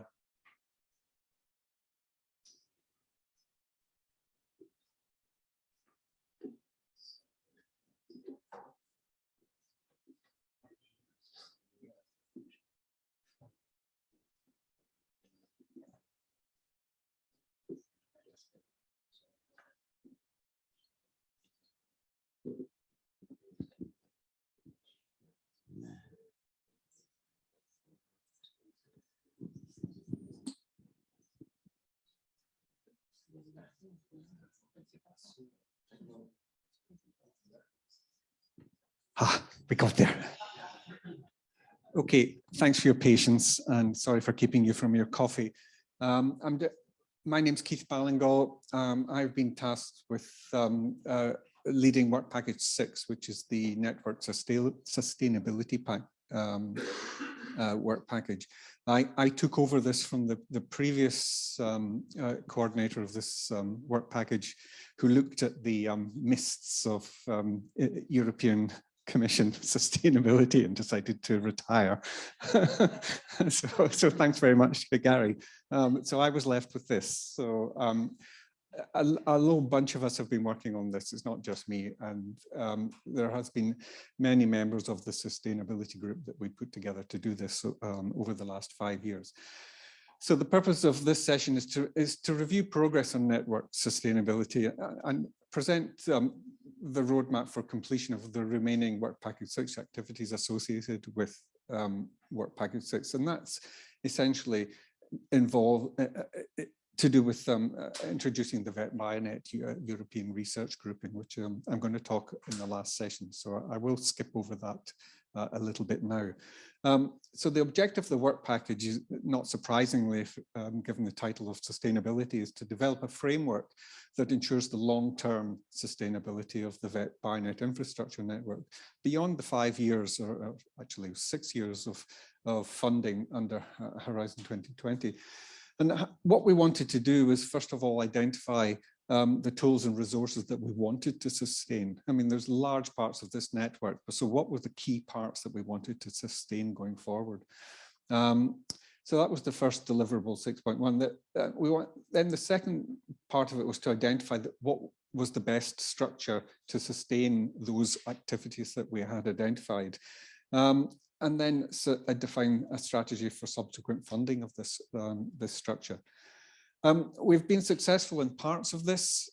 Parts of this is very difficult going forward. So we've been partially successful with this.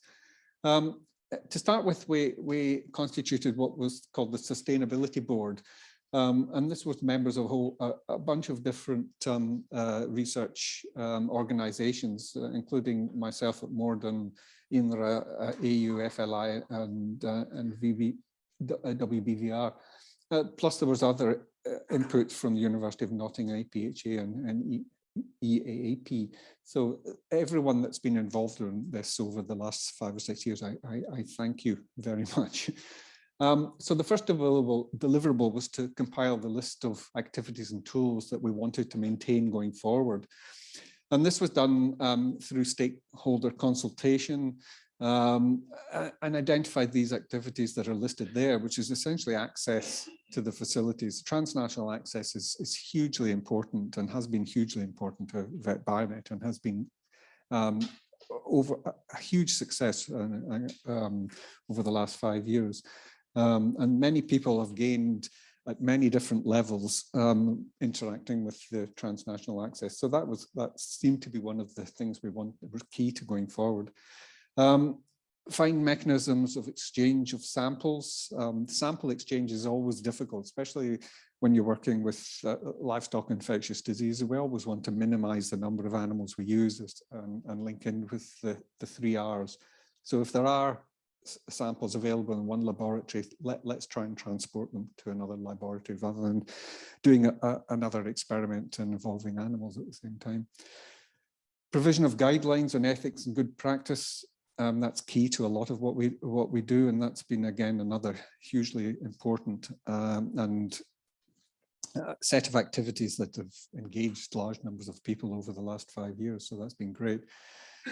Access to protocols and technologies that reduce the animal usage, the 3 Rs.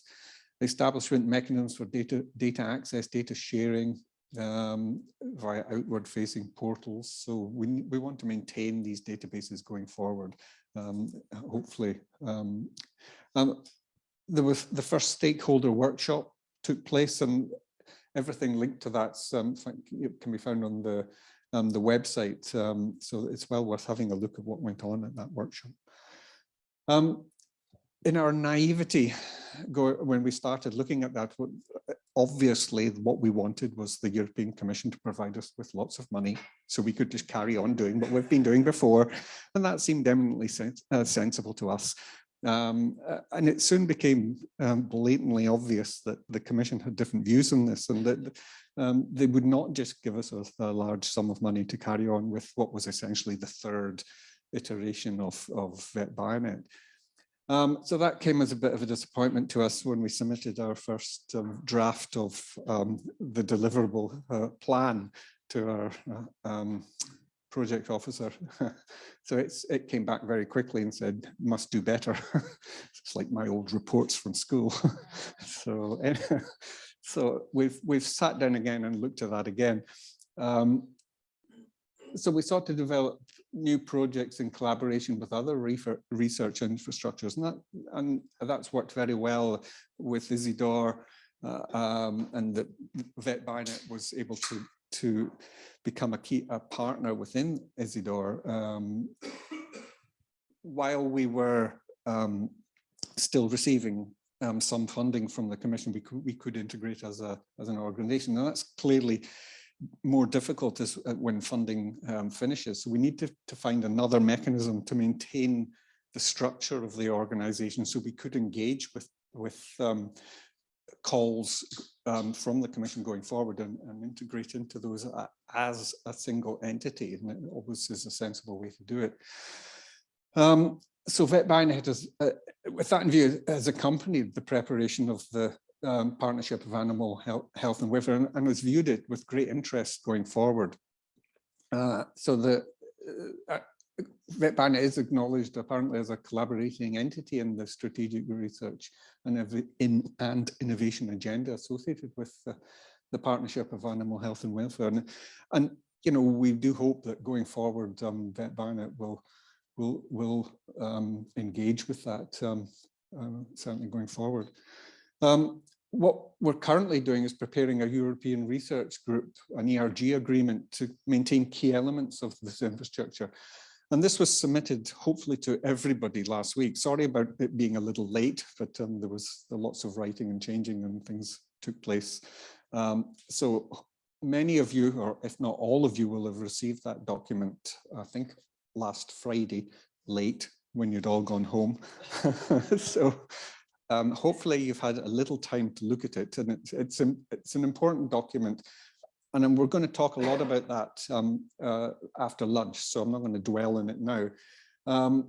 Just a brief, I'm going to talk about this later, so it's just a brief introduction to it. It's essentially a contractual structure with a specific governance, and everything associated with that governance is decided by us. I'll put this slide up later on this afternoon, so I'll not go through it now, or that one, or both. Just a little bit to finish with where we are with various objectives associated with this work package. The deliverables 6.1, 6.2, 6.3, and 6.4, yeah, Sasha's saying quickly, are pretty much done. And as is the milestones. It's just getting this ERG agreement finished and done and dusted and signed off is the last thing we really need to do. With that, I was going to ask for questions and discussions, but we really don't have time. I will go through this in great detail after lunch, so bear with me and stay with us, because there's a bus leaves at the end, so you've really got to finish on time associated with that. So without further ado, I'd like to thank you all very much, and please enjoy a cup of coffee, and we'll see you back. Well, we've got 15 minutes. Yeah.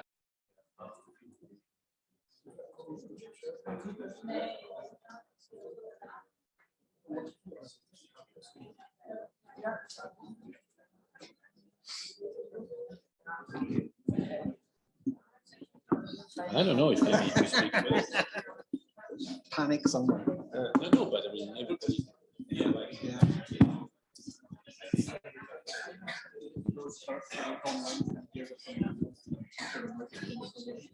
We need to wander around and pass the microphone to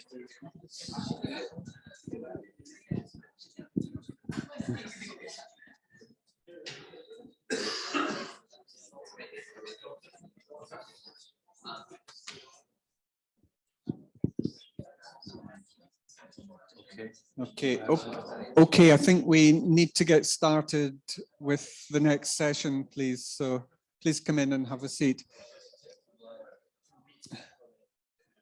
Kate, you want to join us? Or? As you want, as you wish. Or...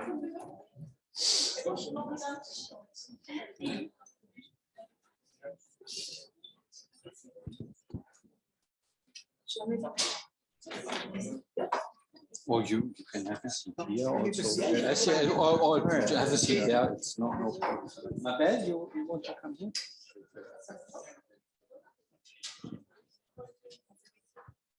Okay, so thank you all for coming. Sorry, thank you all for coming after your coffee. We're going to move on to the next session, which is an open discussion really on all aspects of network sustainability. What is good, what's difficult, what's bad. Really, it's there's no set agenda, so we need people to ask questions if there's bits that they're confused about, and we will try and answer. We have people joining us virtually as well. Could they? Normally, you should all be able to speak up, raise your hand, and to open your camera if you would like to participate. And I hope that you will participate in the discussion. So we have 45 minutes to an hour to go through this. So if there's anyone in the audience that would like to get us started with a question or an item of discussion, we'll be happy to take a question to start, and then we can go through various questions that we've thought about and maybe prepared. Precisely, I was wondering if there are still some questions that we couldn't take during the presentation round. We could start with that.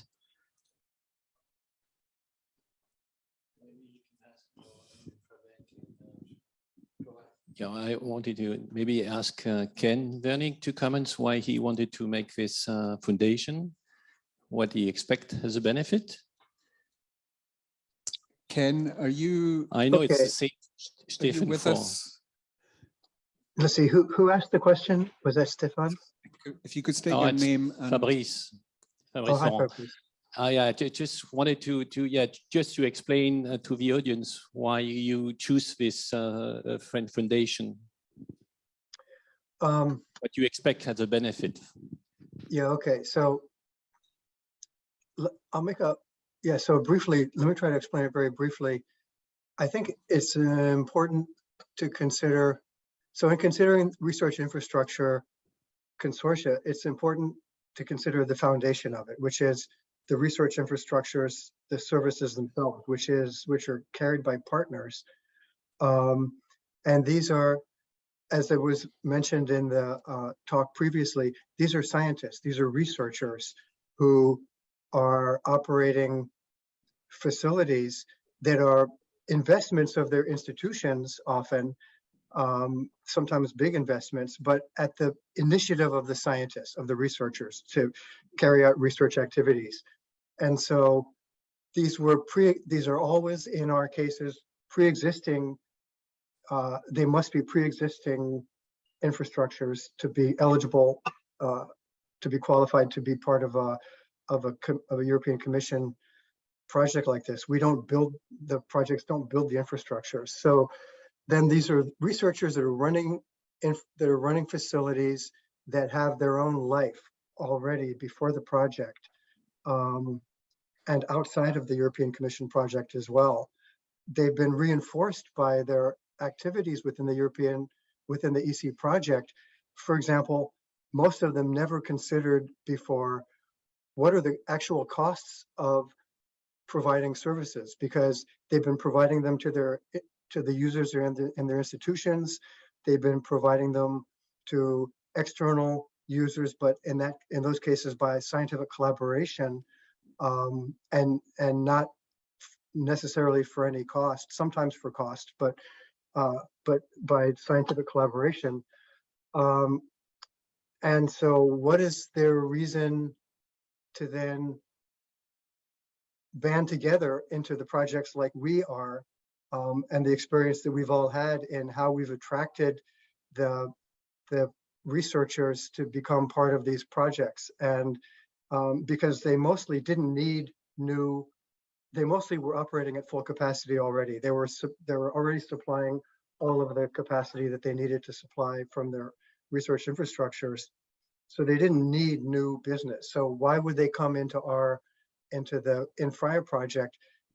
And in our case, it was because of the integrating activities largely. I mean, okay, to be a good citizen, but the integrating activities, which is and as Sasha mentioned, the importance of them, because integrating is literally what they do. It's a cohesive factor, the joint research activities and the networking activities, which was an important budget, around 250K per partner in our Horizon 2020 period, that allowed the partners to then do what they're supposed to do in their institutions, which is hire people, do research, and essentially convince them to take their time away from their other externally funded projects, because then this became an externally funded project.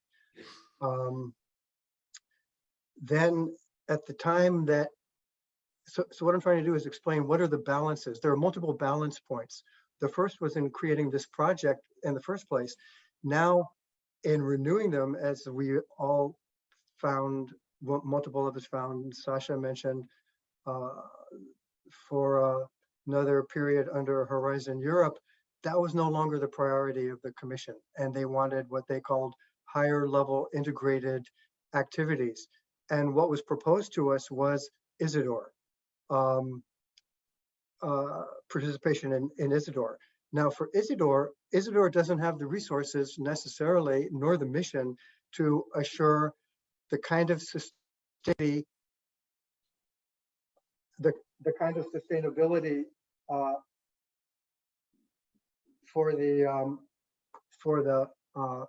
so Isidore doesn't have the resources.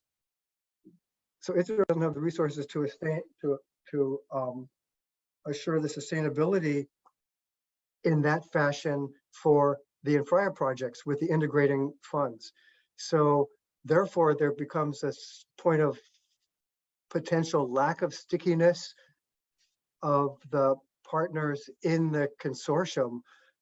The nonprofit, the legal entity is a fashion of commercializing the activities, which in fact was a deliverable in the Horizon 2020 project as well, because the Commission wanted to promote market activities.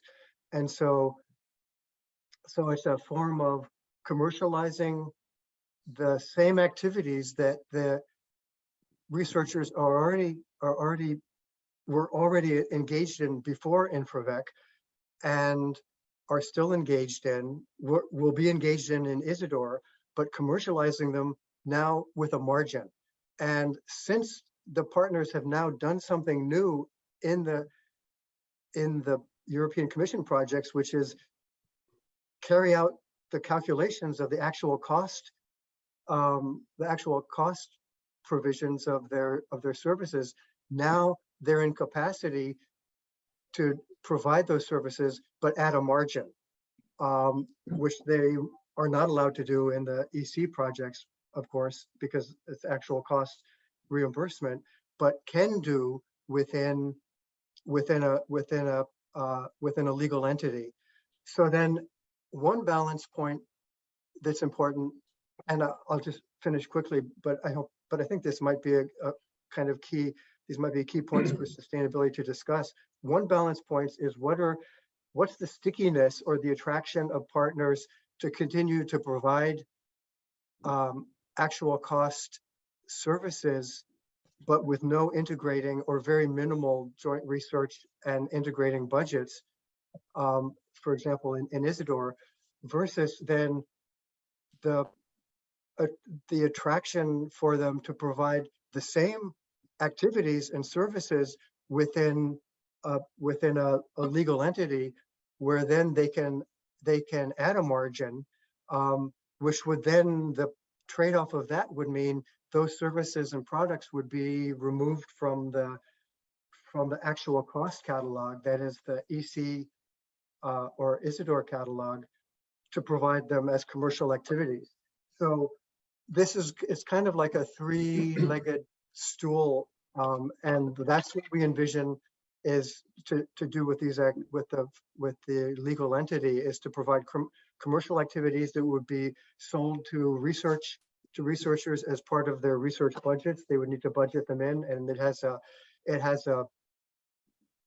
a runway to establish that as a activity, because there's a runway obviously for researchers to submit their grants with the budgets involved. But there's not a runway for brand recognition of InfraVec, which is completely established in the community. And I think all of you probably have the same experience from the EC period. Your brand is completely established in your community and recognizable. And so now the challenge and the goal is to shift a certain component of those activities into a commercial activity with a margin provided to the partners, still under the joint umbrella of InfraVec, and with a certain sharing of activities to InfraVec, the legal entity, for value added, which includes things that have been established in the EC project, like standardization, like a single point of entry, of commercial entry for users and things like that. But anyway, so I'll stop there. But this is it's kind of the three-way stool of the free electron holders, partner holders of the infrastructures, which were attracted into research infrastructure projects. Now they're involved in Isidore, but without the attractiveness of the integrating activity budgets. And the third aspect is the commercial activity in the legal entity that we're trying to build. This is Stefan from EVI.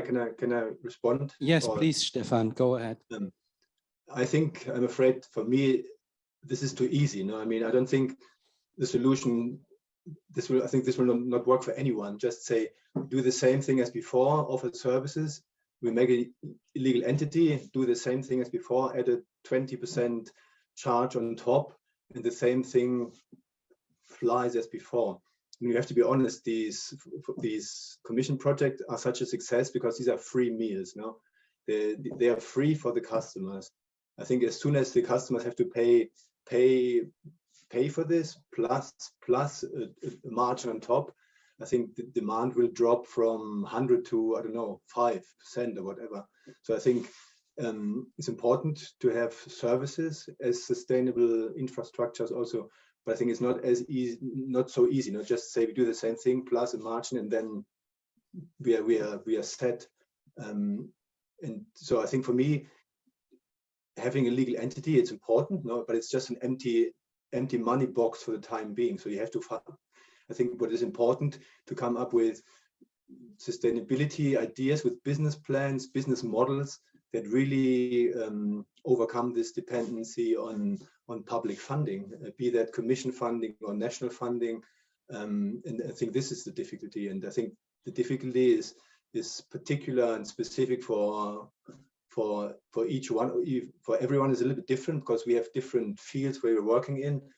But I think this is the thing we have to address now, how to get away from the public funding and just saying we offer the services now on a commercial basis. This will not work. I think I'm convinced this will not work. Just to clarify, Thank you. I totally agree with you, and I don't mean to imply that I think it's going to be easy, nor that I necessarily think, nor that we can guarantee that it will work. It's a gigantic challenge, and particularly because of exactly the reason that Stefan just mentioned of why people would pay for things when they were happy to get them for free, of course. And it was not just that they were being greedy and wanted to get free stuff. It really helped the research of the entire field to go faster. But so this is the very difficult and challenging calculation that we have to carry out now. One more sustainability point, though, is that even though this is not sustainability of these temporary projects is not explicitly a mission of Isidore, it was sold to those projects to us as, so Isidore was sold to us as this is your next step. From our point of view, from the Commission's point of view, And so the sustainability, so even though the sustainability of the temporary projects is not an explicit mission of Isidore, the sustainability and existence of the temporary projects is essential for Isidore, because imagine a research infrastructure project like Isidore on epidemic and emerging diseases without animal diseases if VetBioNet falls, without insect vectors if InfraVec falls, without vaccines.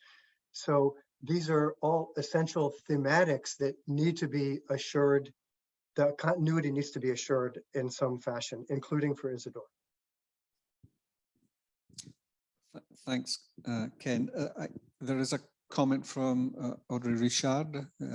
She agrees with Stefan, and there's a lot more to it than just moving from EU support to paid for services. Okay, this is Sasha. I have a question to Stefan.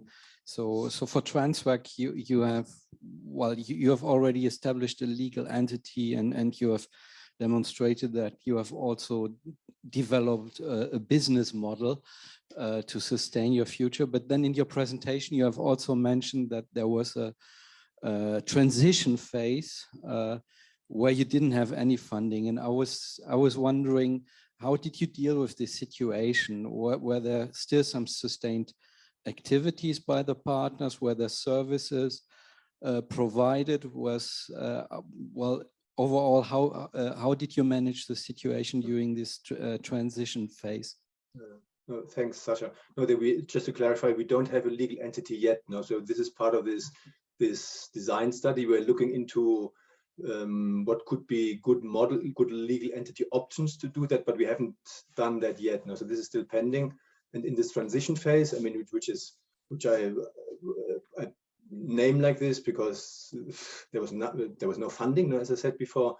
So, and this reduces activities again from maximum to close to zero. No, because what we didn't do a lot, to be honest. No, we just did some training activities which partners would have offered anyway, to a certain extent, and so which had their own way of functioning, but they were labeled as Transvac, etc. So we did really some cheapish things, let's say, that continued on low flame for a couple of years now, but we couldn't do more. No, services zero, because this required, as I said before, this is subsidized. No, money gone, service gone, essentially. So this was really, in the end, I could also say this was exaggerating, pretending to exist. No, but there was not a lot. No, because lack of funding locks down your activities essentially. So, and so this is a bad thing. This is why I say we have to get away from this funding, because if we depend eternally and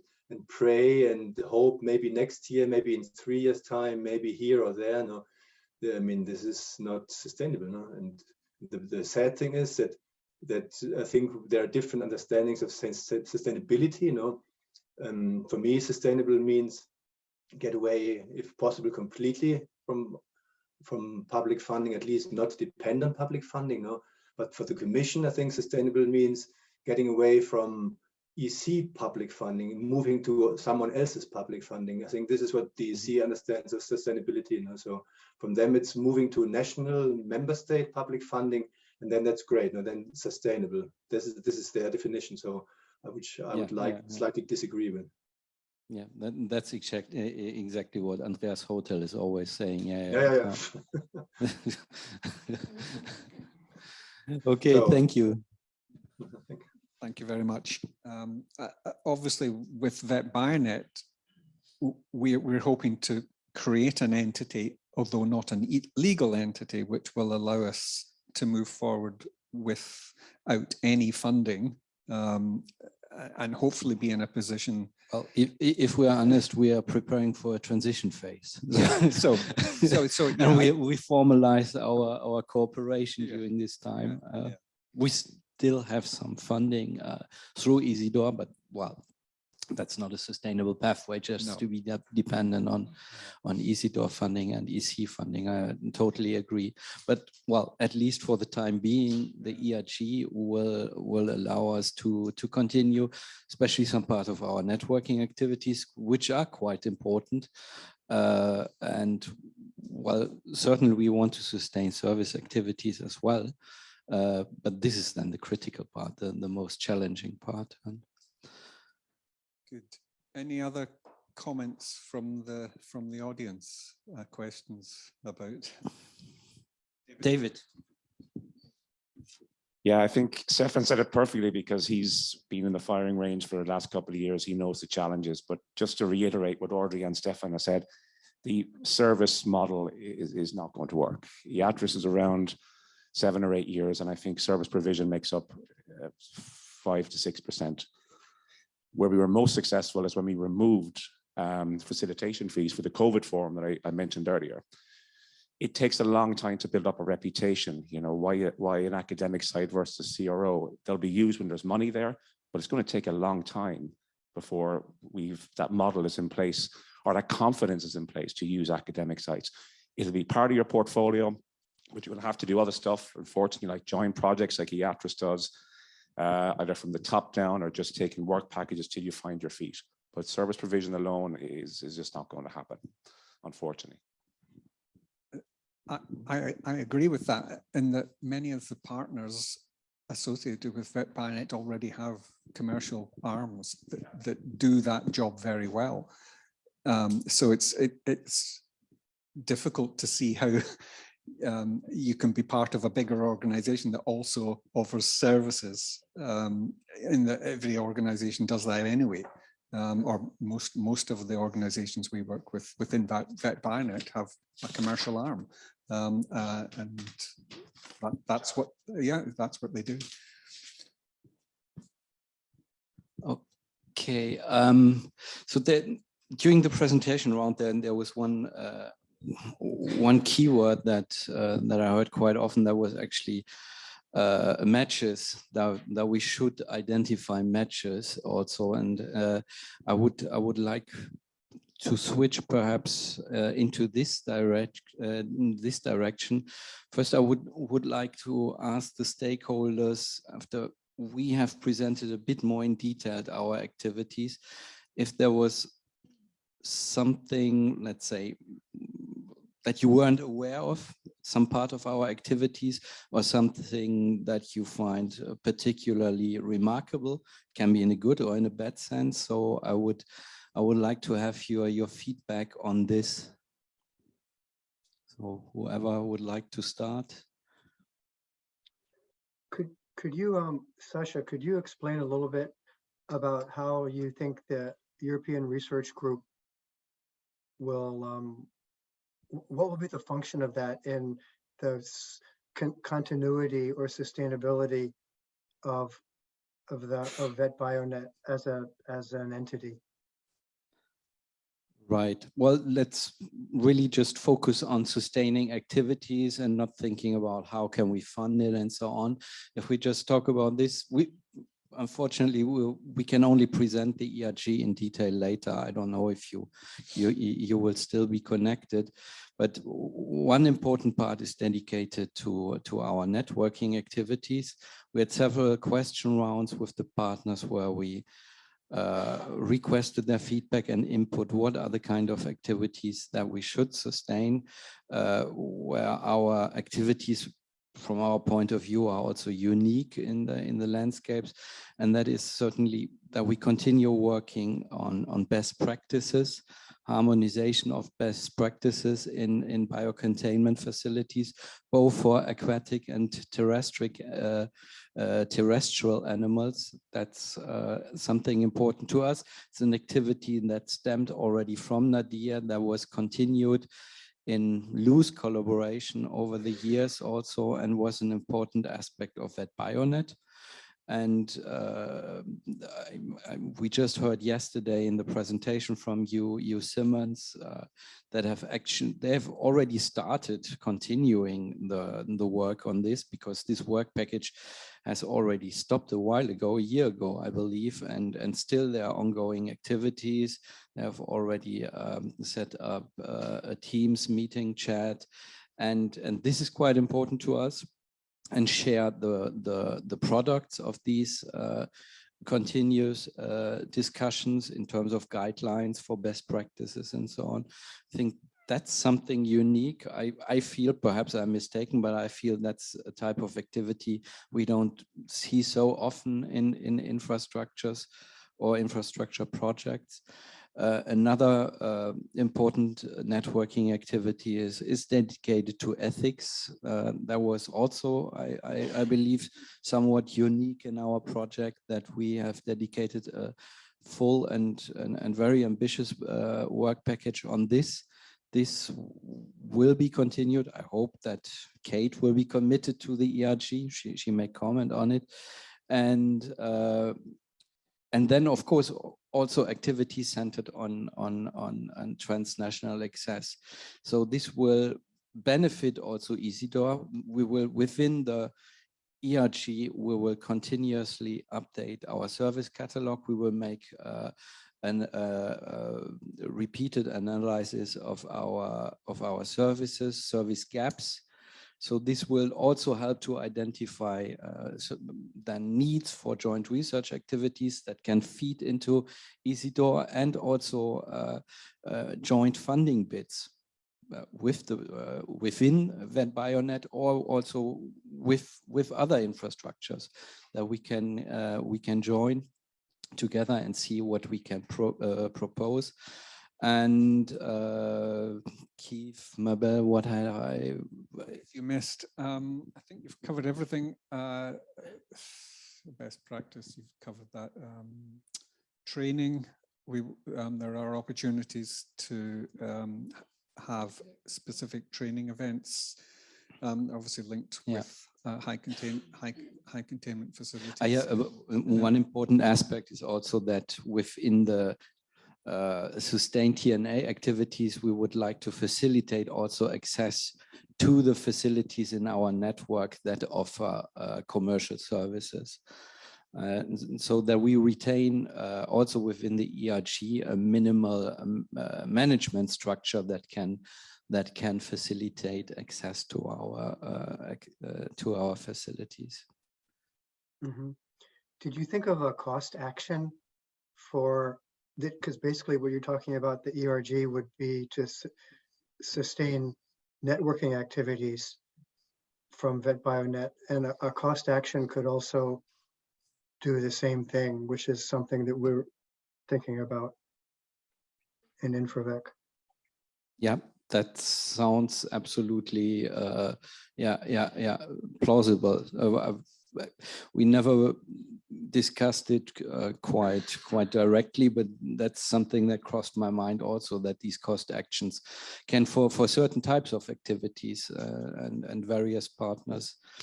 And speaking about the ERG, I mean, it's not restricted to the partners that we have at present.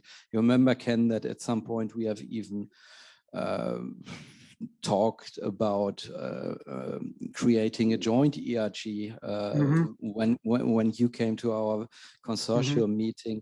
And well, the ERG is also open to InfraVec partners.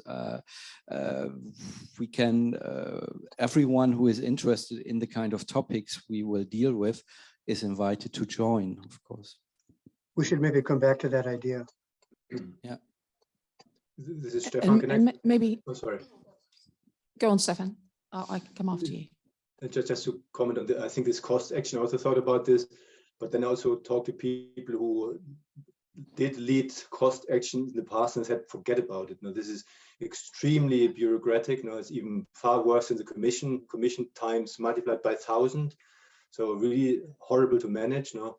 And what you can do is you can have some partner meetings here and there now in different, but it's I was told forget about it for this infrastructure purpose, no, because this is of very, very limited use.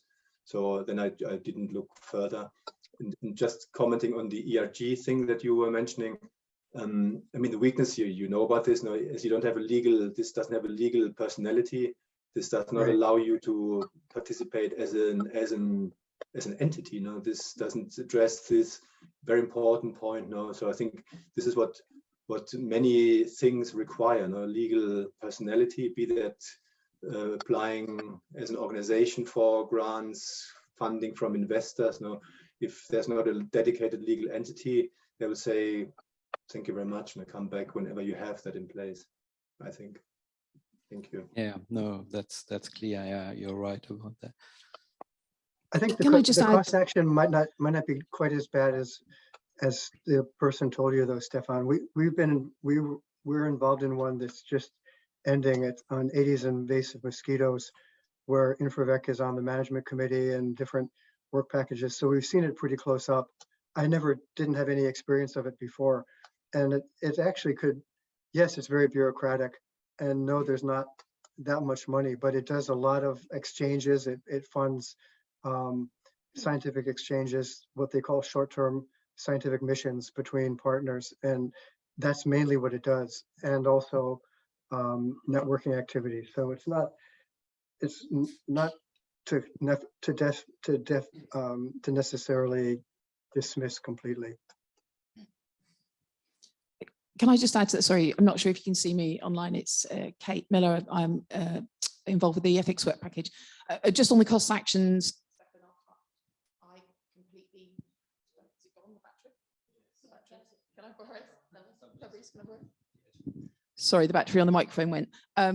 I found cost actions to be really good instruments. So we should definitely share experience of those, that it might be an option. And maybe Stefan, the person you spoke to, just had a bad individual action, cost action. But just to add in terms of the role and the value of the ERG is, I think what Sasha and Mabel and others have created within VetBioNet is, and what's often really important to us as institutions and as researchers, is a sense of belonging and a sort of like a story, a narrative for why partnership is important. And the activities that are set out in the ERG documents, although it looks very bureaucratic, it has to be, Keith has to set it out like that. But what it's highlighting is sort of like the collaborative benefits we get from these activities, the synergies, the idea of, I can't speak for everybody in this room, but there are lots of smiles, like the notion of shared goals, that we have an understanding. We've worked with each other, we've annoyed each other, we've been joyful with each other for over 5 years and longer. And there's a real complementary expertise that's been created in VetBioNet. And those integrating activities that you mentioned, Ken, are so important. And all of those things allow us to see opportunities together, but also to help us analyze problems together. And that we're able to mobilize around training and advice and guidelines much more quickly. And by creating, you could argue that we could do that anyway because we've known each other for a while, but that sense of identity and belonging within ERG means that we can make cases to our institutions, both personally and as institutions, to be part of this really important activity. And I think that allows us to mobilize quickly. And an example is Fabrice is sitting next to me, and not just because he's sitting next to me, but I'm really passionate about the training that we've provided in VetBioNet. I publicly commit, as I already have done, to provide that in ERG. But Fabrice, sent an email with a very short turnaround time. We're putting in a proposal. Could you do this? Fabrice's email made me smile. I immediately said, not just because it had the title Jedi, but because it was Fabrice, it was VetBioNet, of course, we'd be delighted to help, as we can. And I think having all of the activities that are set out in ERG just cements that relationship and puts it at the top of our priorities, both individually, but also for our institutions. And then hopefully that leads to direct funding, cost actions, or further activities that are funded not just by the Commission, but maybe bilateral and multinational projects. I would just like to jump in, Sasha, again, since you mentioned this Jedi project. I think it was Cédric and not Fabrice. But anyway,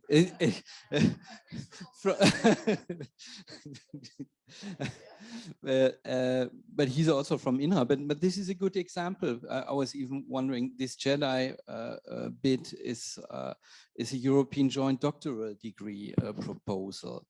And that has emerged in a way from VetBioNet activities, because it's very much centered on the use of alternative models in veterinary and infectious disease work. So this shows, this assembled then several partners within the VetBioNet network, and with, on top of that, other partners with similar interests. And that shows actually that these kind of partnerships or networking activities can serve as an embryo to create something new. Well, again, this is with European funding, but I think it goes in a good direction also. Can I ask? Yeah, Fabrice Laurent from Eno. Just another comment. I think ERG and all these, the cost action, everything is interesting, but I think all this is in short to middle term sustainability. If you just go back to the basic, but if you want to have long-term sustainability, you have to be a legal entity. And that's now for me, for VetBioNet, there's two options. Or you decide that you can join another research infrastructure, and they leave enough space for all activities of VetBioNet, for example. Yeah, so that's possible. Or the other option is that you need to propose a new one. So I think this is for the future. This is exactly what you really have to think in the long term. And it takes years to build, that it was mentioned before for IATRIS, but I think it's the same for everyone. So what other infrastructures thinks about this? Is there enough space for VetBioNet into one of their activities, or just a piece of it, just a part? I think it's a main question, I think, for sustainability and for today. The others, of course, everything is interesting. Trainings, cost actions, maintaining the network and everything is okay. But that on the long term, I don't think we really answer the question. That's my thought. Is it Stefan? Can I say something? Oh, sorry, David. No. Well, I think Stefan probably knows more about this because he's leading this the last couple of years. He knows the challenges, but that's your decision: S-free route or bioholding, or one of the other legal entities that options that Stefan will talk about. So the others are just short term, and I would recommend a cost action. We just got one as well, because it's really just about some money to keep the lights on in the next year or so. That's what it's about. You submit in October, by the way, and if you need support, there's a few of us here that have just got them. We can share our experiences, but again, it's not a long term. So it's S-free versus the models that Stefan's going to talk about. Yes, I was just saying something similar to David. No, as the person before. So even if you get a cost action and this kind of thing, it's nice. No, but in my opinion, we did the same mistake. I would say in case of Transvac. No, this is really postponing the hard thinking, and so this doesn't. You have, if you either you merge with someone or you go under the umbrella of someone who exists, and then you whatever you.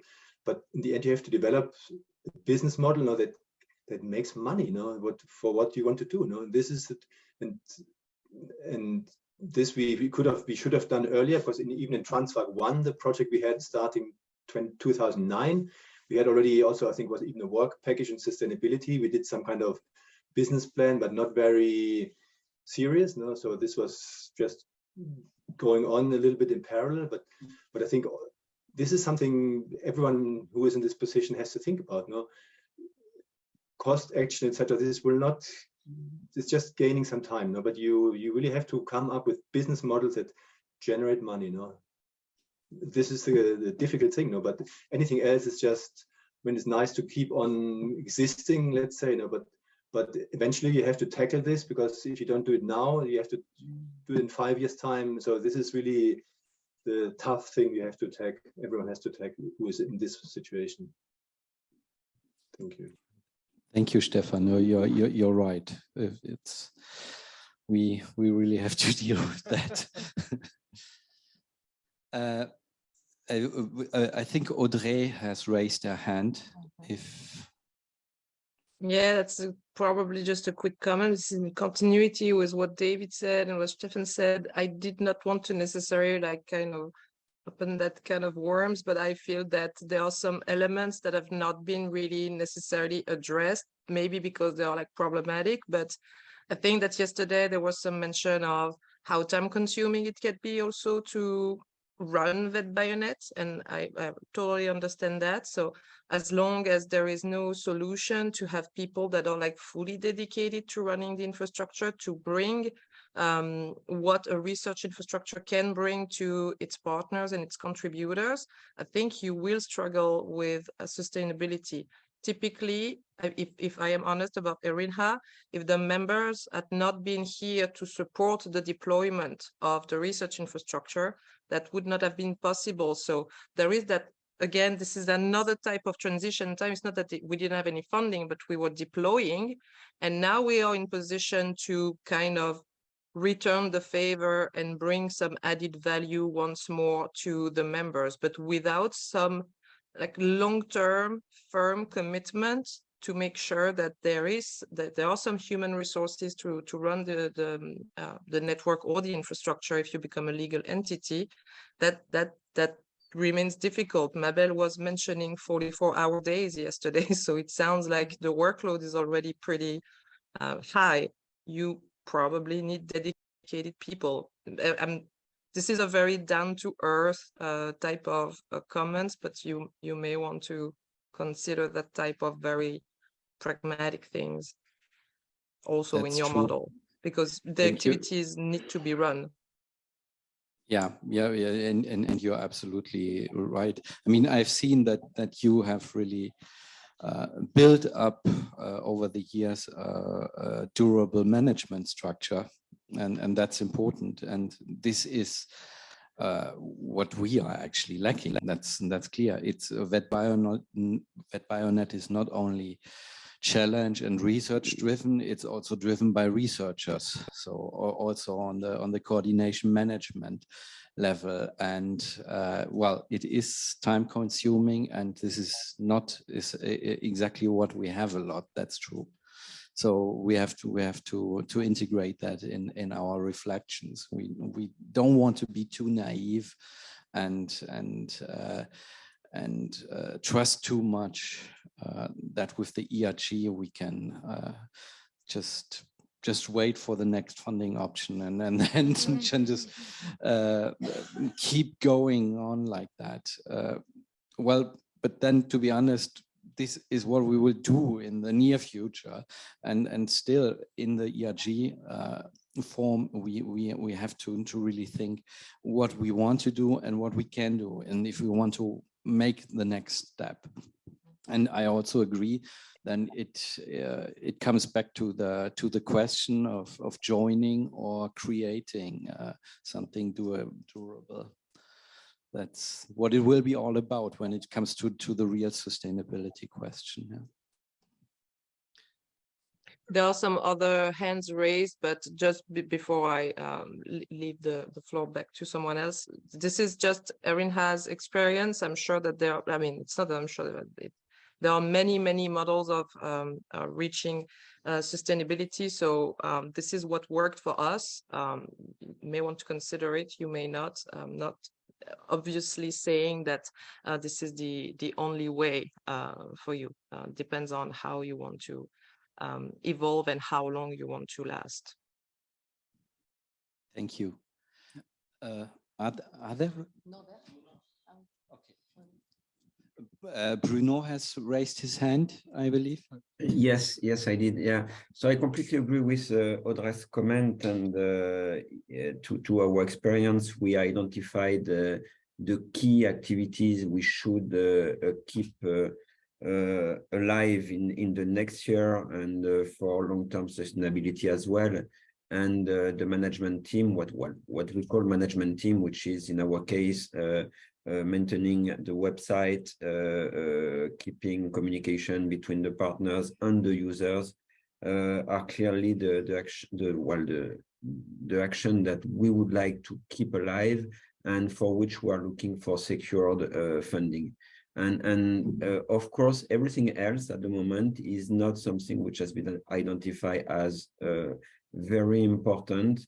And it means that In other words, we need something like $500,000 a year to keep our sustainability for a long-term vision, and that's it. And the action that were proposed, applying to a cost or everything, this is very important for the networking, but this is not something that will give us money for the next years. Yeah, thank you, Bruno. Norbert, yes, please. Norbert Stockhofer from Wageningen Research. In fact, I have two questions. And the one is because it's important for taking the decision of being part of an ERG, because also an ERG needs commitment and it's also commitment of the institute. So we have to be, we take our decisions. I have to take our decisions in this. Therefore, one question to Audrey and to the Isidore network. The existence of a research infrastructure like VetBioNet, which takes part in the Isidore project as an individual partner representing the partners of VetBioNet, is that the structure of the future for Isidore? Because Isidore will end 2025. We have 2023. It is in 2 years. I assume that already discussions with the commissions are ongoing on the future of such a infrastructure project, and the question is structure as it is now relevant for the future? So that means a research infrastructure as VetBioNet has to be in place to be taken serious in the future in the follower of Isidore. That's one question. The second question is more in direction to the partnership Animal Health and Welfare, to Hein Hambrechts. We have seen that the VetBioNet project is partially represented in the Isidore project, where there's a lot, there's a kind of overlap in the interests, but there are a lot of fields, especially in the veterinary field, which are not covered in Isidore. And this is really a pity, as we have seen in the presentations yesterday from the TNAs, where we saw a very good spin-off to the research community in the broad field of veterinary research. So my question to Hein is also, is it an advantage to have a research infrastructure at VetBioNet for being, and could it take part in the animal health and welfare project? So two questions in one contribution. Perhaps Audrey, if you can start. Yeah, I can go first. I mean, it's not that it is like kind of obvious, but Isidore is part of the research infrastructure program. The way we have built it, we have really leveraged the fact that VetBioNet, InfraVec, TransVac, even if they are not yet research infrastructure, they operate just as research infrastructure. So we really wanted to ensure the continuity of the identity of the networks. So we shouldn't have mentioned VetBioNet or InfraVec or TransVac so much, or EVA, but for us they were already research infrastructures, and the kind of the like maybe silent deal with the European Commission that kind of regretted that they were not like legal entities that could enter the consortium as research infrastructure was that it would happen at some point. So yes, it would be ideal if VetBioNet could have a legal personality in the future for a potential follow-up of Isidore, or for any other activity that you want to integrate and that could require EU funding. That would be, because if you claim that you operate as a research infrastructure, why not become one, is basically what the European Commission is wondering, I think. Does that answer your question? I think that's quite clear, Audrey. Okay. Thank you for the question about the partnership. I think what for us, for the partnership is important is that there is this infrastructure, this network of experimental facilities and whatever, and the expertise and so on, which is available and which can help in making happen the activities that we plan under the partnership. So therefore, I think it's interesting to introduce, well, our plans to a network like yours, because there are common interests, of course. Now, because there is you have not a legal entity, it's difficult for you to be in as a beneficiary. But on the other hand, I can imagine that a lot of research organizations that are within your network will be as well in the partnership. And I can imagine as well that you want to have the label VetBioNet as well in the partnership. So we have to look how this can be done in a legal, I don't know what official way. But I think we have a common interest, and that is what is of most interest to us and to you as well. Is it a continuation of VetBioNet? No, it's a common interest. Yeah, thank you. Thank you. Yeah, thank you, Hein. That was also quite clear and quite encouraging also. There was a comment you said, Frederic?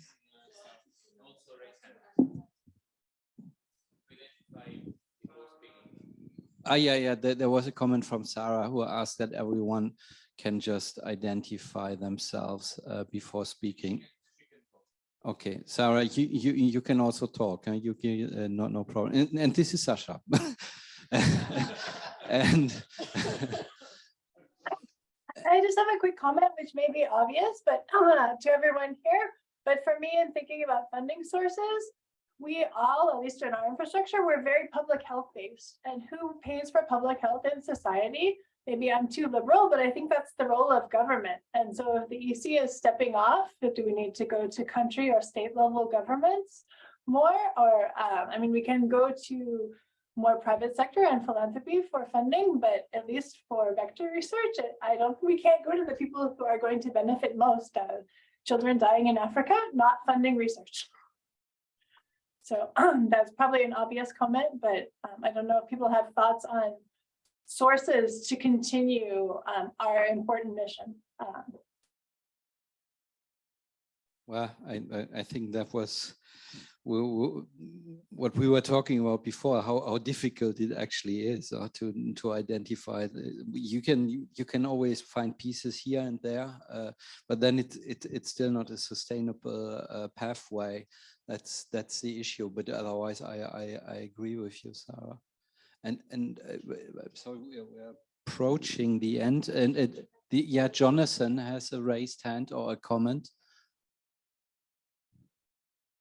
Well, I'd actually brought it down, but I think it might be relevant to say that this is an extremely evolving landscape. So don't forget that Europe is putting in place a whole series of actions that is trying to consolidate research infrastructures and other initiatives. For example, there is Be Ready, this CSA. They've already announced that Be Ready should have a follow-up, but that's going to be a competitive call. So it's not certain that Be Ready will be followed by Be Ready 2. And so not only is the future of Isidore necessarily tied to European political decisions, but it's also going to be influenced by what each of you, the non-ESFRI networks, decides to do for your models in the future. So Isidore's future will need each of you to come up with a sustainability if you're going to be included in a sustainable Isidore.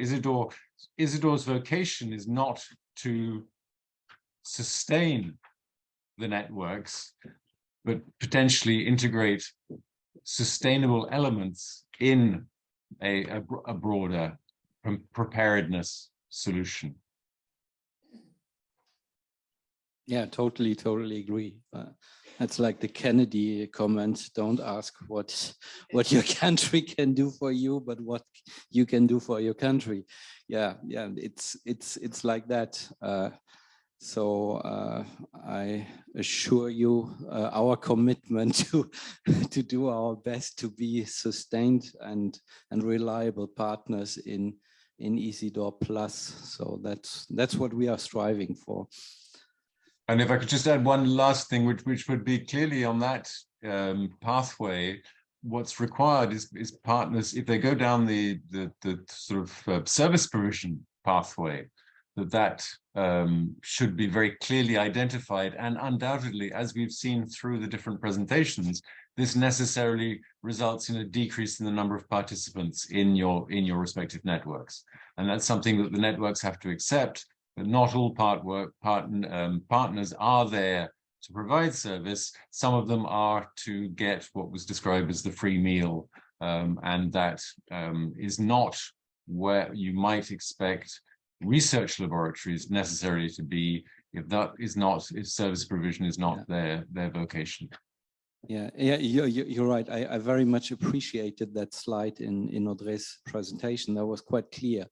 The discrepancy between number of beneficiaries and commitment, or that were not definitely not positively correlated. That was interesting, and well, I believe this is also something that that we are heading to, and that we are.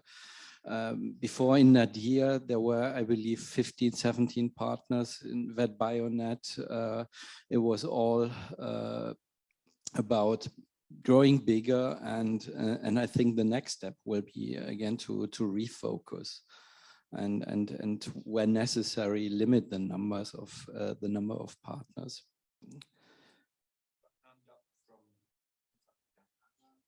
Yes, Diana, you have a raised hand. Yes, just a short comment. I don't know if you hear me well. Yes, we hear you well.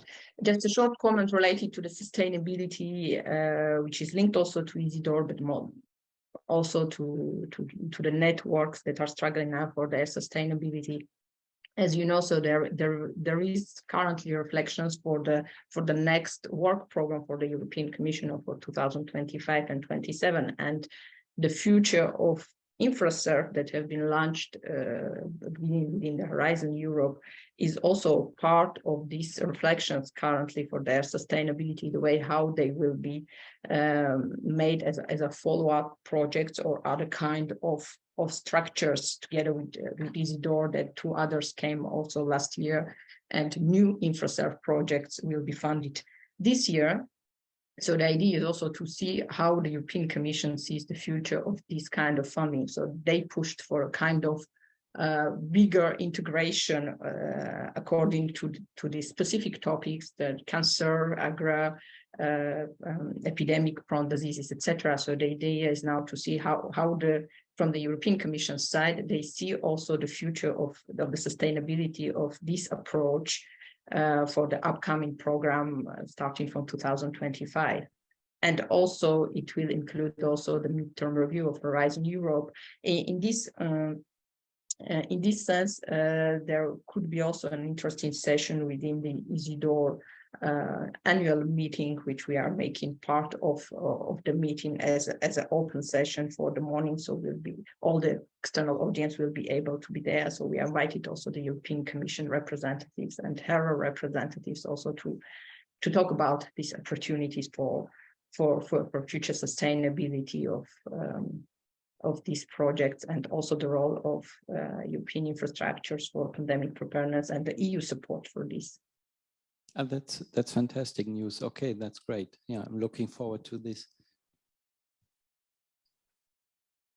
Yes. Hi, Lucas Nolders from Nolders Information Technology, Wageningen, the Netherlands. A few comments about sustainability of our network and beyond our network. During the past 5 years, we've been working with many partners in this room on, say, new technologies and tools for monitoring of animals, behavior and physiology in infectious disease studies. And they have been validated, piloted, validated, proven. And sustainability also means that the tools that have proven themselves are going to be used in the future in our network and beyond, and embedded in infectious disease research as far as they add value and are improved and further developed as far as needed. And so that brings me to make two, requests. One to the members of VetBioNet at this meeting.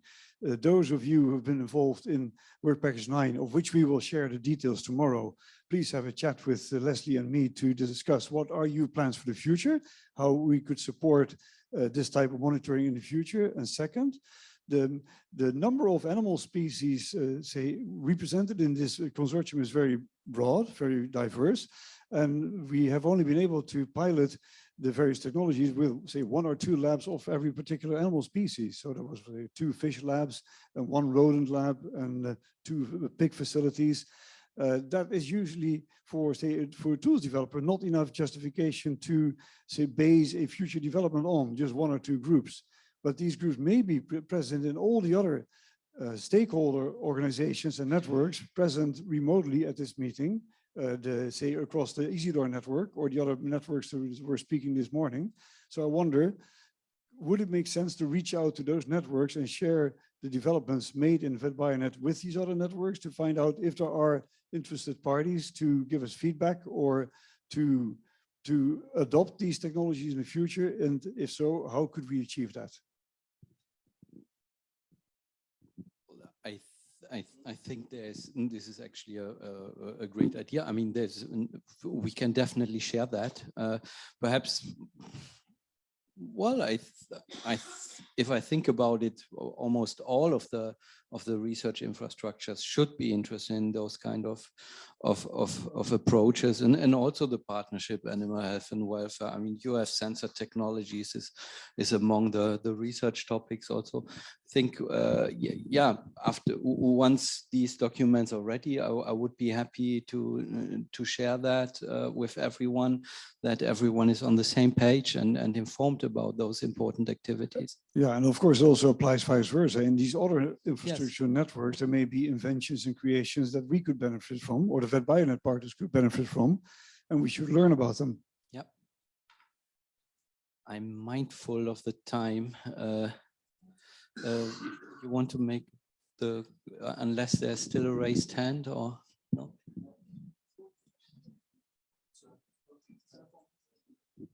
Audrey, there was an old hand or? Yeah. Yeah. Sorry. Go ahead. No, it was a new one. It was a new one about those transfer of activities, etc. I just wanted to mention that in the joint research activity program of EasyDoor, I think we can have like different levels of novelty and innovation.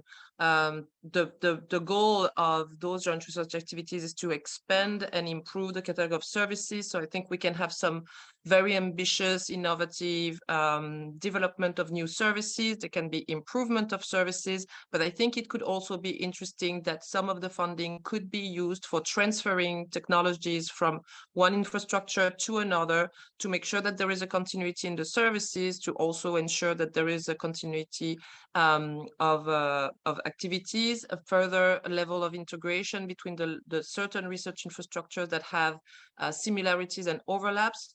So maybe there is some room here to contribute to supporting to maintain the results and outcome of your JRAs. That was my comment. Okay, fantastic. Okay, that's very interesting. Mabel told me that this will be addressed also in the EasyDoor session this afternoon, I believe. The GRE will be presented. The GRE call will be discussed a little bit, and perhaps it would be interesting there will be perhaps some question regarding how it can be used. Okay, but that's great. Thank you, Audrey. And Keith, you make closing remarks. Okay, I just want to say thank you to everyone that's been involved in this discussion. From the point of view of sustainability for VetBioNet, this has been really useful. I wish we'd done it 5 years ago. It would have helped immensely. So we have a lot of ideas going forward. We are moving forward with the ERG, and we take the point of trying to move things towards a legal entity sometime in the next couple of years. So that would be really helpful for us, and obviously help us integrate into other projects going forward. So I think the ERG gives us time to do that when we haven't been snowed under with doing a whole bunch of other things. So we can really focus on that going forward. It's time for lunch. So I am conscious that I'm keeping you from your lunch. Lunch will be upstairs at the back for those that weren't here yesterday. Once again, thank you all very much. And we will reconvene at the time that is shown here. That will be 1:30. So hopefully we can get lunch finished by. Yes, and thank you for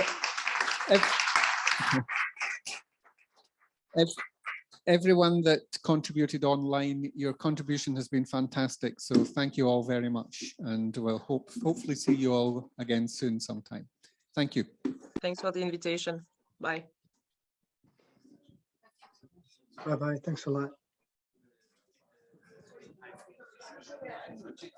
I'm Abel representing VetBioNet, and Claire and Claudia representing Irinia, or let's say Isidor, to present the VetBioNet partner activities and Isidor and Isidor activities in general. So this is not so much linked to sustainability. This is really more related to operational aspects of our involvement. So this is important to know.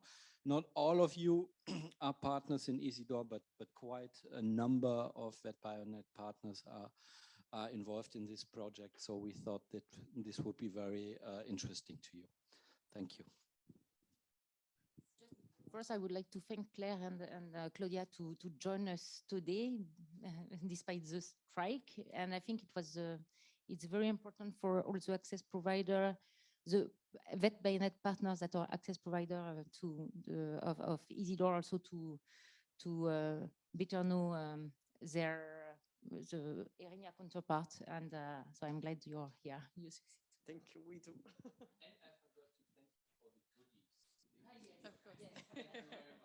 Yes, everyone can take some goodies home with them. Sure.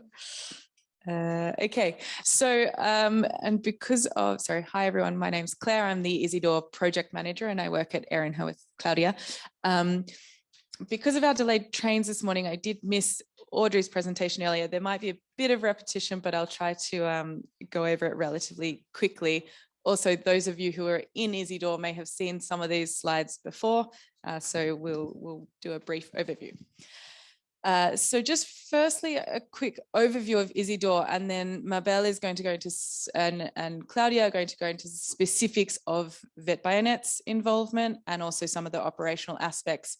And then I'm going to do a quick admin point at the end. So Isidor, the scope of Isidor, as many of you know, it's around pandemic preparedness and response. So response initially was around the SARS-CoV-2 pandemic, and also we did a response to monkeypox. And then the preparedness is more around European and global preparedness for epidemic and pandemic threats. And it's bringing together all of these different research infrastructures and networks. Of course, VetBioNet being a network, for brevity here, we just say RI to mean the research infrastructures and the networks. So I'm not leaving you out there. And it's around transnational access as well. We do align with the global and European health institutes. So, you know, HERA, European Commission, WHO, as you can see there, they're all members of the Strategic Advisory Board for Irinia. And we also partner, we're kind of a sister project to the BioCovid project, which some of you may also be involved, but that's around data management and data sharing. So that's a big component of the Isidor project. So Isidor started, it's just turned 1 year old. It started at the start of February last year and it runs for 3 years. And it's bringing together 154 different research institutions of which we have this very extensive catalogue of services. And as mentioned, obviously European Commission funded, and it's a 21 million euro project. So of these 154 partners, obviously that's a large number of partners, they fall under the umbrella of these 17 different research infrastructures and networks. So what's important here in terms of VetBioNet and the other networks is that because it needs to be a legal entity, it is INRAE who represents VetBioNet, and then VetBioNet is the network which represents all of their member access providers within the project.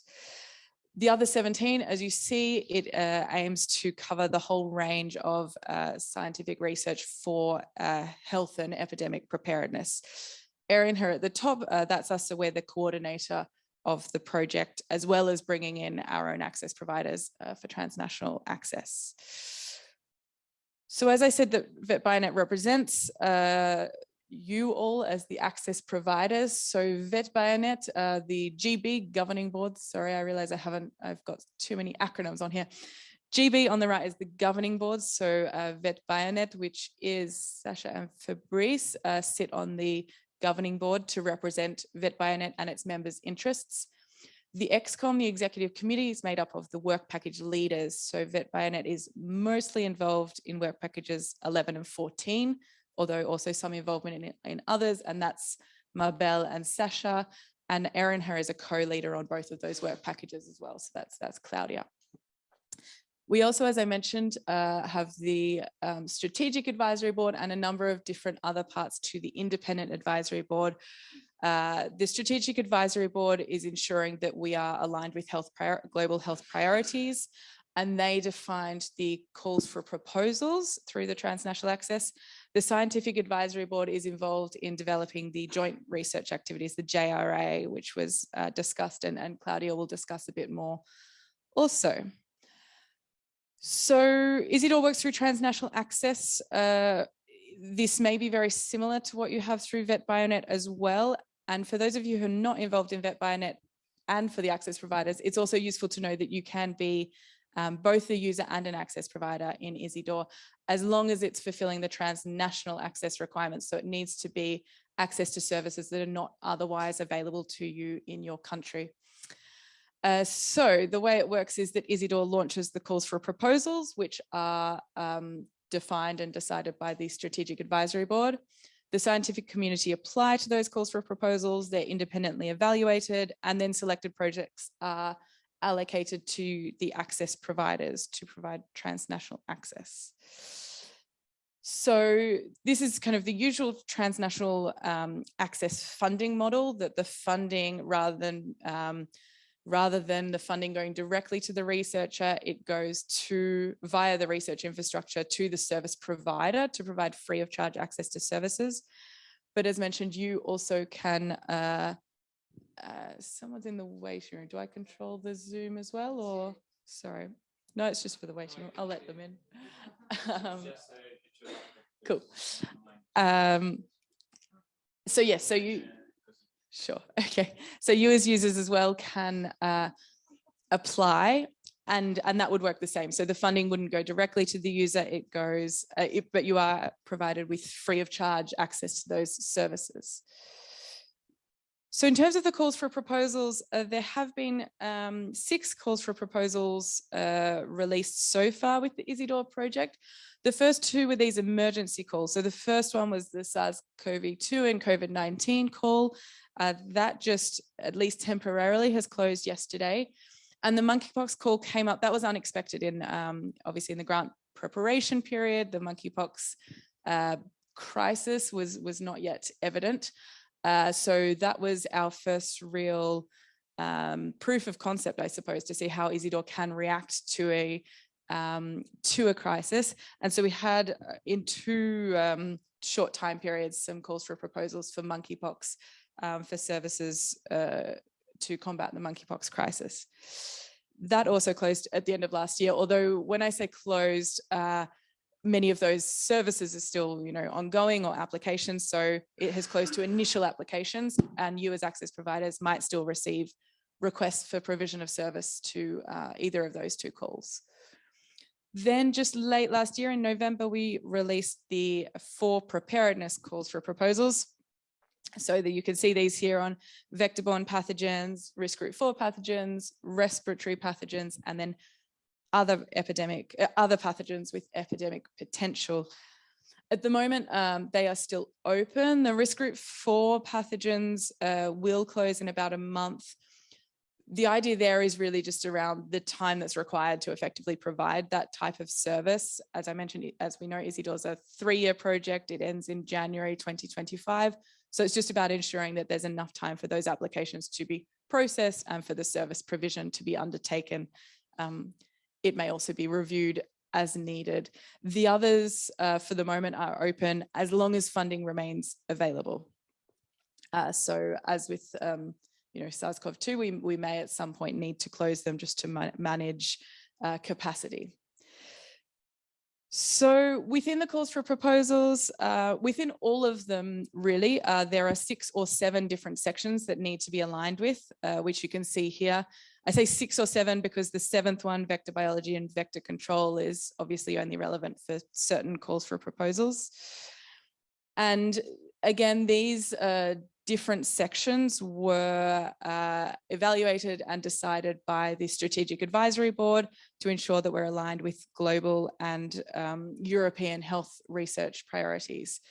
Within each of these sections and within each of these calls, there are a number of priority preparedness pathogens, and there's a number of limitations, again, to ensure that the funding and the service provision is being directed to the priority areas. So that's a quick overview. I'll pass on to Mabel now for a bit more specifics on the links between Isidor and VetBioNet. Thank you, Claire. So I will focus on VetBioNet contribution to Isidor Teana now. And yes, so just to remind you what was said this morning by, and said again by Claire, but I just wanted to remind that we are, as VetBioNet, one of the 17 core entities that contribute to the VetBioNet project.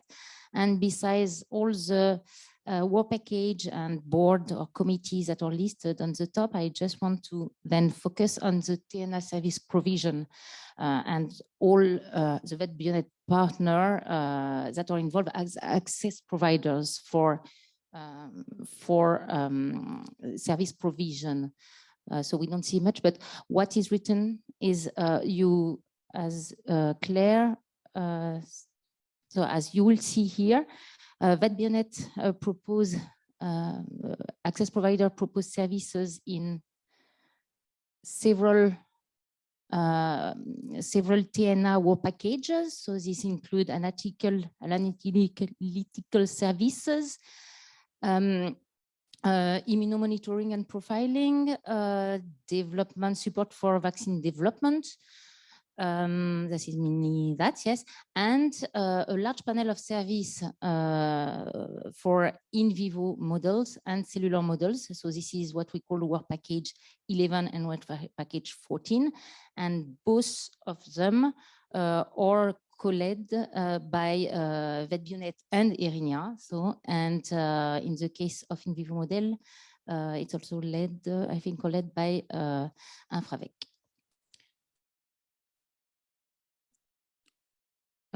Hop.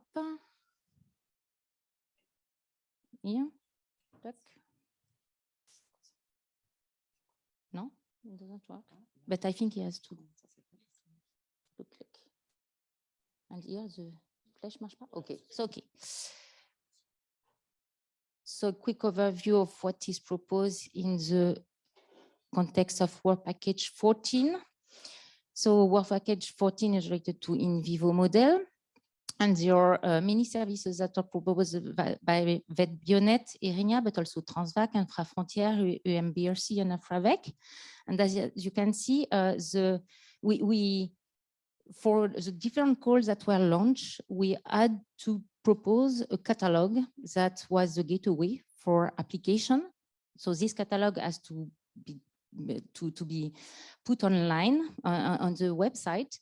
And in the case of the web package 14, the the classification was made on the finality of the project. And so it was divided into model for infection studies, drug efficacy studies, vaccine efficacy studies, immunogenicity studies, vector research, and generation of new model for SARS-CoV-2 research. So this part for this work package, the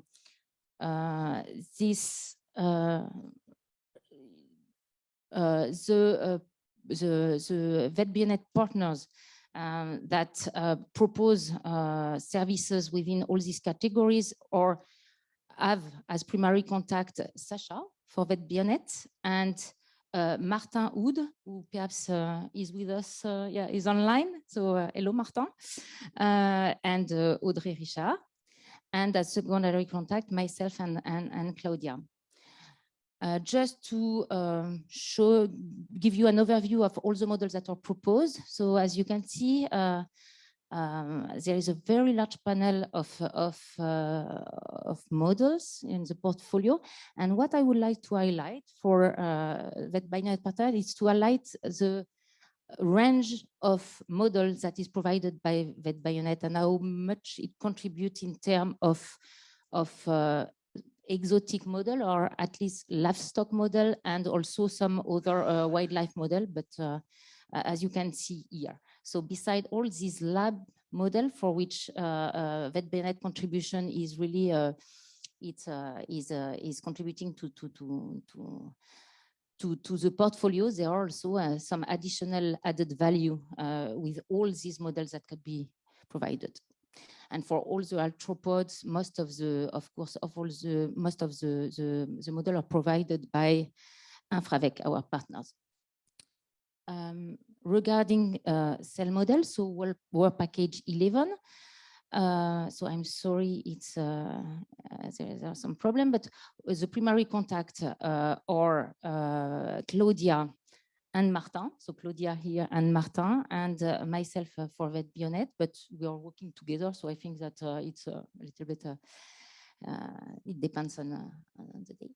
And so what is important is that in that case, we had to, we proceed very differently in the establishment of the catalog, because there was a very, very large panel of cell models that were potentially proposed by all of VetBioNet partners that have not been referenced before. And so we really had to list everything and to try to rationalize it and to catalog it in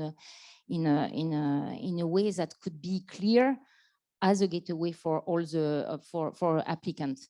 And so the call were pathogen driven, pathogen listed, and so we decided to make 5 independent catalog of service that are based on pathogens. And so there one for the first one was for the emergency call, the SARS-CoV-2 and variant of concern.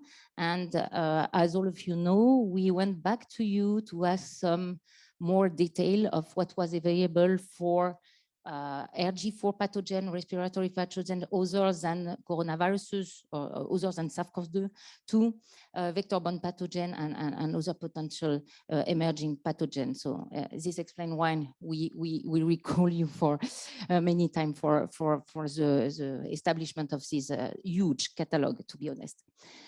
And so, so the catalog is a very rich catalog, as you can see, for instance, for the SARS-CoV-2 call. So it ranges for quite classical immortalized cell lines to much more complex system, 2D and 3D systems. And so a short overview of the kind of list that you can have. So for instance, it was for one of the calls. We have a very large list of immortalized cell line, primary cells, stem cells, and again, a large variety of species that is really enriching the catalog. And then a little bit more complex systems, such as so primary cells. So I see that it's cut again.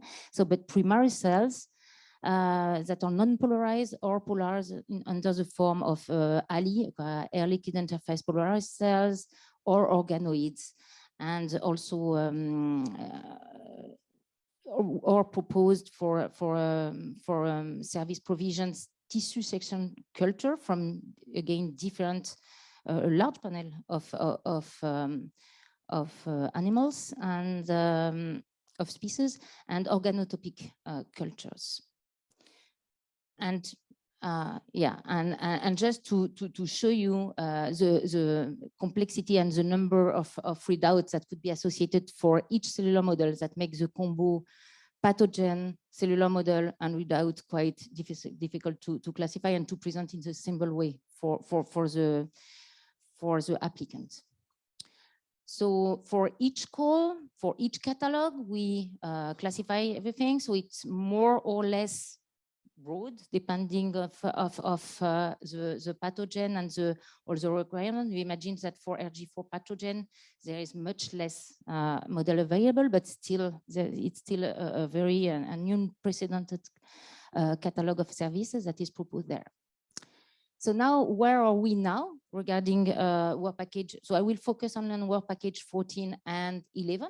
So where are we now in terms of application, pre-application, application review, and etc. For the work package 14, which is in vivo model, we receive until the 31 of December 27 pre-application, among which, and then 12 applications, among which only 11 full applications. Many of them are under evaluation, and 2 were selected yet. These 3 are selected yet, and these 3 are under pre-implementation. But perhaps this last number changes because there was a lot of work made during January. And Sasha, no, they were not. No, there might be some, but you have grossly an idea of the numbers regarding the. And I wanted just to highlight some example of the projects that were received and the general topics that were addressed. So drug efficacy studies, vaccine immunogenicity and efficacy studies. So when it's at relatively low scale, this is made in the context of VetBioNet, and when it is larger scale, then it's there are some operational links to interact with other work package and access provider to perform the experiment. And the last topic was surveillance and testing in animals. So it means a large panel, quite large panel of animal species in order to try to define the reservoir of the pathogen. So regarding the work package 11, so we receive 21 application, among which and finally 11 full applications that are eligible. 5 are still under evaluation, perhaps a little bit less, if I'm not wrong, Claudia. I think that there might be a little bit less and a little bit more application and pre-application, but that's closely what we have. 5 have been selected, and among which 2 that were transmitted to work package 12, Beatrice, David, and that you took in charge the implementation of these 2 projects that were very well evaluated, and then we proposed to Beatrice to implement it. And regarding the work package 11, 3 are currently under implementation. And I want again to highlight some of the general topics that were addressed for this application. Antiviral assays on a wide range of cellular models. So it was not a large scale, high throughput screening, but it was dedicated to be tested in different, in either immortalized cells, but going to much more complex system. And so it was totally in the scope of the work package 11. We also had validation of diagnostic workflow using 3D model, respiratory swab, etc., which is under implementation. And also there are some projects addressing the natural biology of the pathogen, so permissiveness of tissue or specific cell types, passage of physiological barrier, for instance, placenta, or dissemination via biological fluid, etc. So what I would really like to highlight at the end of my part of the talk is that so within Isidore that we really have, and that's an opportunity to interact with other RI, and we have the as co-leaders of the work package 11 and 14, we are very happy to interact with the Erinia team and Audrey, Claudia, and also Martin. So, and this is very efficient. We have also interaction with, of course, all other work package 11 and 14 partners. So it means Transvac, Infrafrontières, MBAC, Evagé, and very soon Infravec, because the call was launched quite recently for operational aspect, I mean. And we also have many operational links with other work package. So work package 10, because for instance, one of the projects that we reviewed in the context of the work package 11 was then given, no, we didn't review it, but it was applied, the application was for the work package 11, and then we sent it to Europe because it was in their scope. Work package 12, I said before, so we had some interaction for before implementation. And we are also, of course, in interaction with the work package 13. I think for one of the projects of the work package 14, there is some operational interaction with work package 14. And of course, regarding the harmonization process, we are we have to be, and we are glad to be, in interaction with Evagé for the provision of reference material, but also with EuroBioImagine Instruct and for the work package 9, because when the analytical service, all the readouts that are required for an application, a project is not available on site in work package 14 or 13 in your institution, then we can go and try to make inter work package project. So I will let the floor to Claudia, and will further. Yeah, we leave the questions at the end. Yeah. Hi, hello everybody. So thanks a lot again for letting us coming here from ERINA, so which is the European Research Infrastructure on Highly Pathogenic Agents. I'm sure Audrey, as Isidore coordinator, has presented it this morning. And I'm also co-leading with Mabel, Toulouse, and VetBioNet, the work package of Isidore dedicated to cell models services. So just I take again this slide that Claire has presented you, just to resume the Isidore mode of operation, and because I would like to go through a bit more in detail the application for you as potential user also, but you are mainly as partner of VetBioNet, the access providers, and also the evaluation, and to explain also the journey that we have done with VetBioNet to build up a procedure the highest quality possible that we could. So first of all, the different steps of the application. I think this is something maybe different with what you usually do in VetBioNet. There is a pre-application step. This is just for us to be able to address to the specific infrastructure or network the service that is required, because as you can imagine, we have very heterogeneous services offered. After the pre-application, so the infrastructure which is involved will take care of all the form to be sent to the applicant. The full application will be done, and then there is a review process, which is something at least for the services concerning ERINA and VetBioNet that we really take care and in a very stringent manner. So focusing on the technical feasibility, of course, scientific excellence, but also adherence to ethics standard when we think about animal studies. And then there is all the, once the project is evaluated, all the pre-implementation and implementation steps. step, which is done in person or remotely. Most of our projects currently implemented are remotely, but we don't exclude that can be also done in person.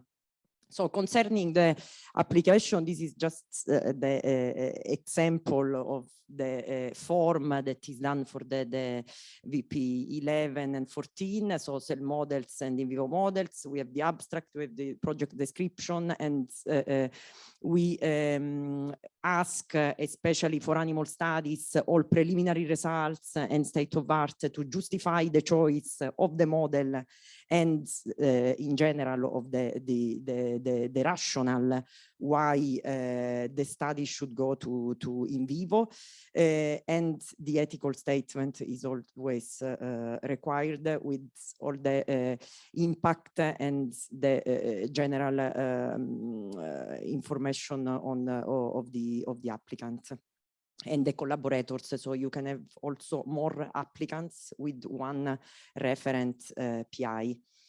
Concerning the evaluation, so we built up a score.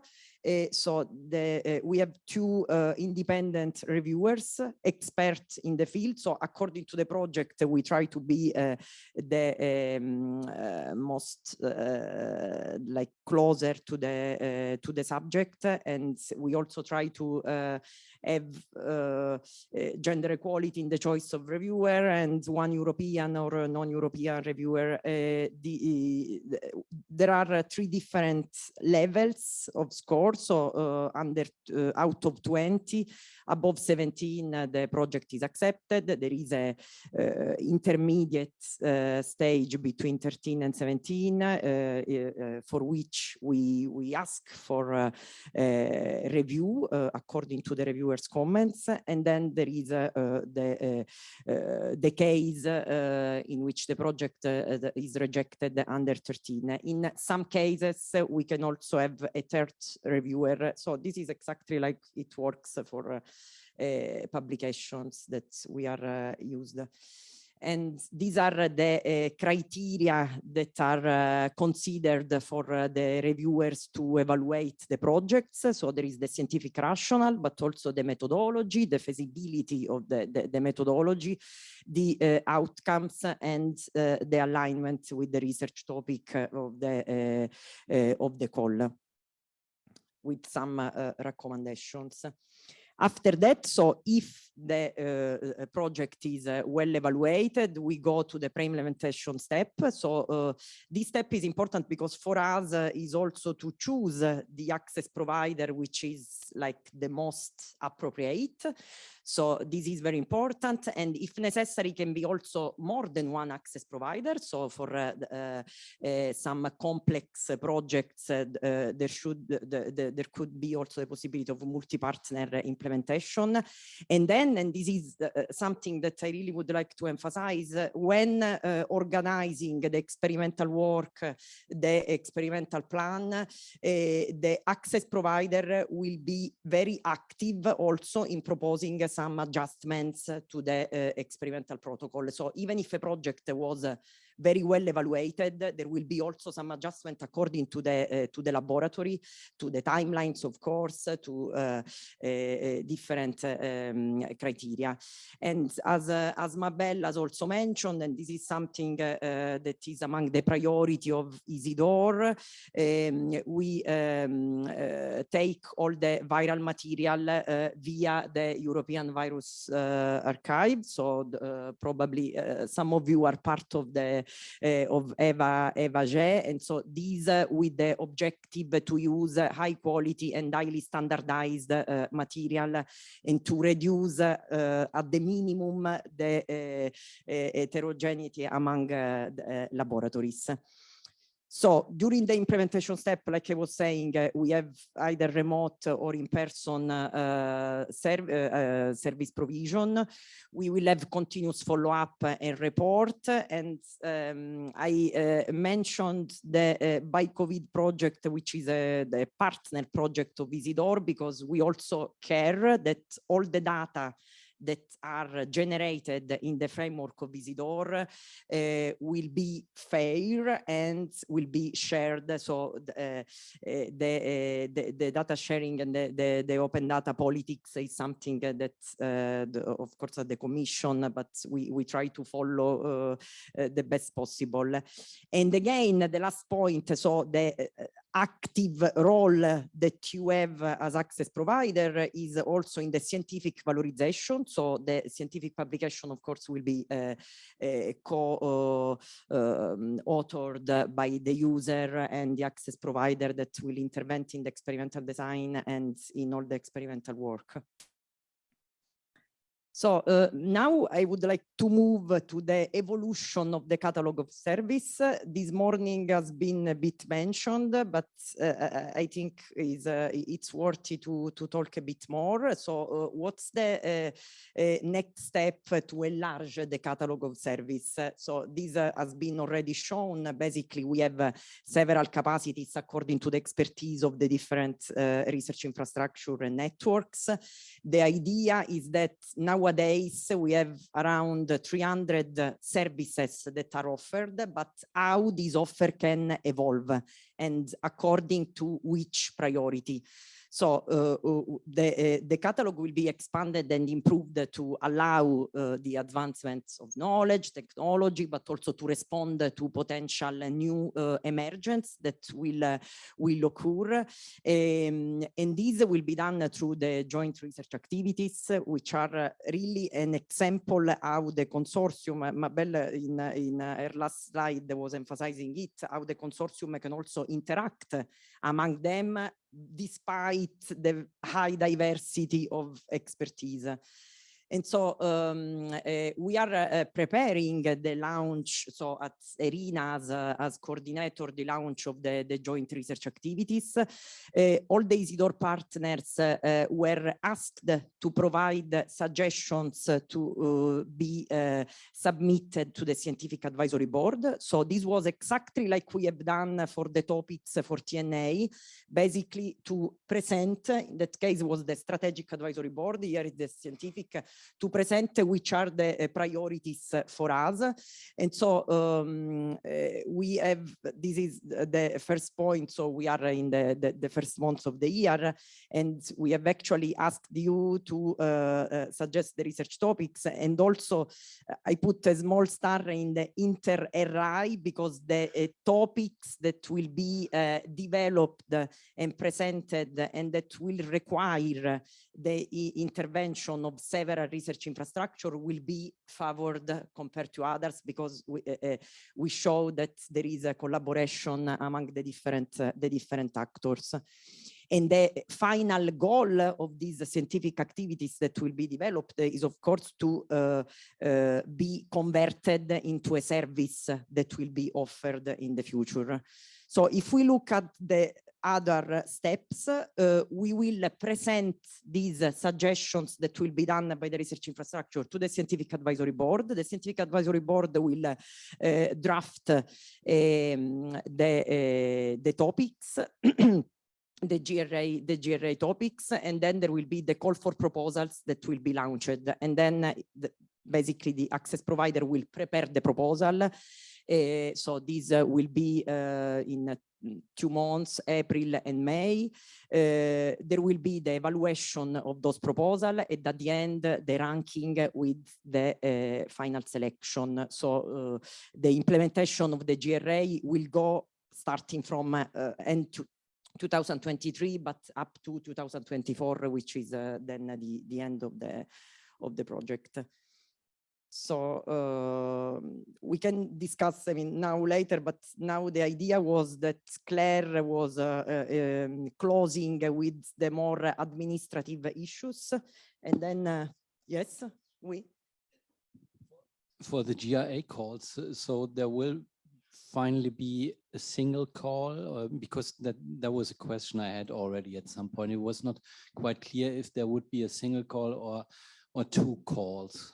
I think it will depend also on the suggestions that the Scientific Advisory Board will have. So for the moment, yeah, I think the first step is really to brainstorm with the idea that have been emerging from the infrastructure, and then there will be the calls. Yeah. Right. Because we are coping with quite a budget, a significant budget.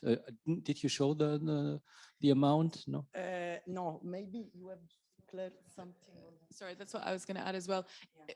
As well as the suggestions from the Scientific Advisory Board, it may also depend on how many applications we're getting, how much budget they're using to then look at what might be coming up later. There's also, of course, the time limit of the project of making sure that we can, get this done. It is, at the end of the day, it is a European project. It does need to be finished within the timeline. So we depending on that. The Scientific Advisory Board, so with this timeline, obviously it just says February there, but that's coming up end of next week. So probably by the end of this month, we'll have more clarity on that. Okay, but all VetBioNet partners in Isidore be in the starting block, and then April, May. That's really important. Yeah. And what I wanted also to say is that there is still time to provide suggestion to the Scientific Advisory Board. So it means that you still have this formulaire there, and you can really send us back your proposals in order to give some ideas to the Scientific Advisory Board in order to they should be in already, but Audrey has granted us. Yes, that's some yeah. So we had some a bit more of extension because of the meeting, and that might be the occasion to discuss. So, and if I can put in on that, but it's urgent. In terms of that deadline, it would be end of this week because we'll need to get them to Scientific Advisory Board by Monday latest. So bit of an extension. Just wanted to say, so during the talk, the tour in Amboise, you will have plenty of time to discuss about what you could do for application. But please think also possible collaborations, interactions with other infrastructures. Mabel, over lunch, you suggested that there would also be a possibility to use the GRA model for technical development and for tools development, and not only for experimental research. Is that right? Or did I misunderstand that? I think that the idea is not to discuss specific question, but I think that for each person who is already offering some services, in the case of in the context of Isidore, which is your case, you still can propose some GRA. So it means some access, some topics of GRA that will be taken in consideration by the Scientific Advisory Board and will be one of the items of the call of the TN of the GRA call. That is step one in this table. Maybe if I can complete to your question, if it will allow also the technical development. I mean, it's not like the main objective. The main objective is to enlarge the offer of Isidore to be addressed to a scientific community if there is a real need according to the emergence or responsiveness. But then if these will imply the development of new technologies, of course, yes. So it's not like the primary objective, but absolutely we go through that. There's also one thing, especially for proposing the inter research infrastructure topics. Usually it would really require discussions and exchange if it's, but can we just simply suggest like if we still have until Friday evening that just brainstorming with ourselves and then thinking, oh yes, that would be great with InfraVec, just putting that on the paper without necessarily consulting with them. I haven't received any question from the other infrastructures. I don't know if you have received anything, but I was missing a bit this kind of exchange at that level, so that we can just suggest it without having really discussed it. Yeah, this is the first step. Yeah. At the end, there is the scientific advisory board that we decide.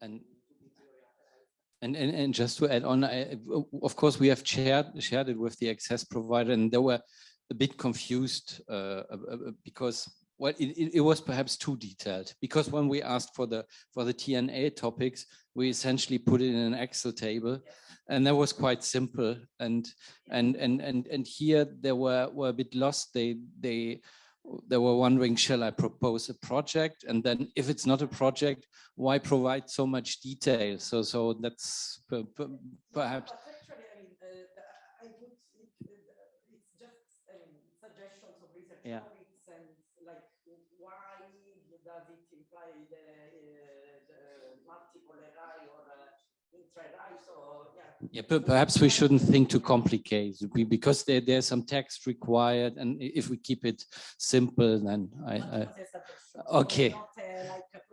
Okay. Thank you.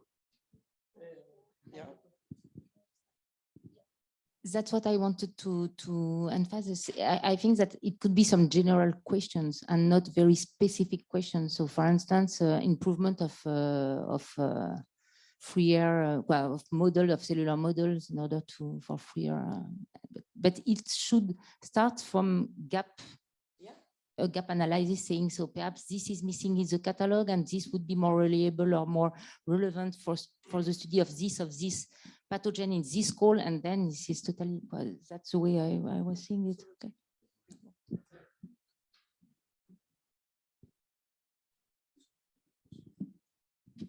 Yes, thank you.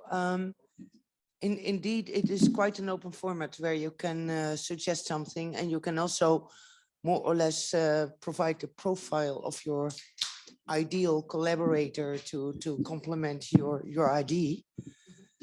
But I would expect, with the time frame in mind, that it should be about bridging gaps that are quite immediate, like the validation or implementation of something that is already under development. And from a wider perspective, I think the strength of VetBioNet would be in the One Health area, where animal diseases of concern could easily become epidemic or pandemic among humans over the upcoming years. Audrey wrote in the chat that she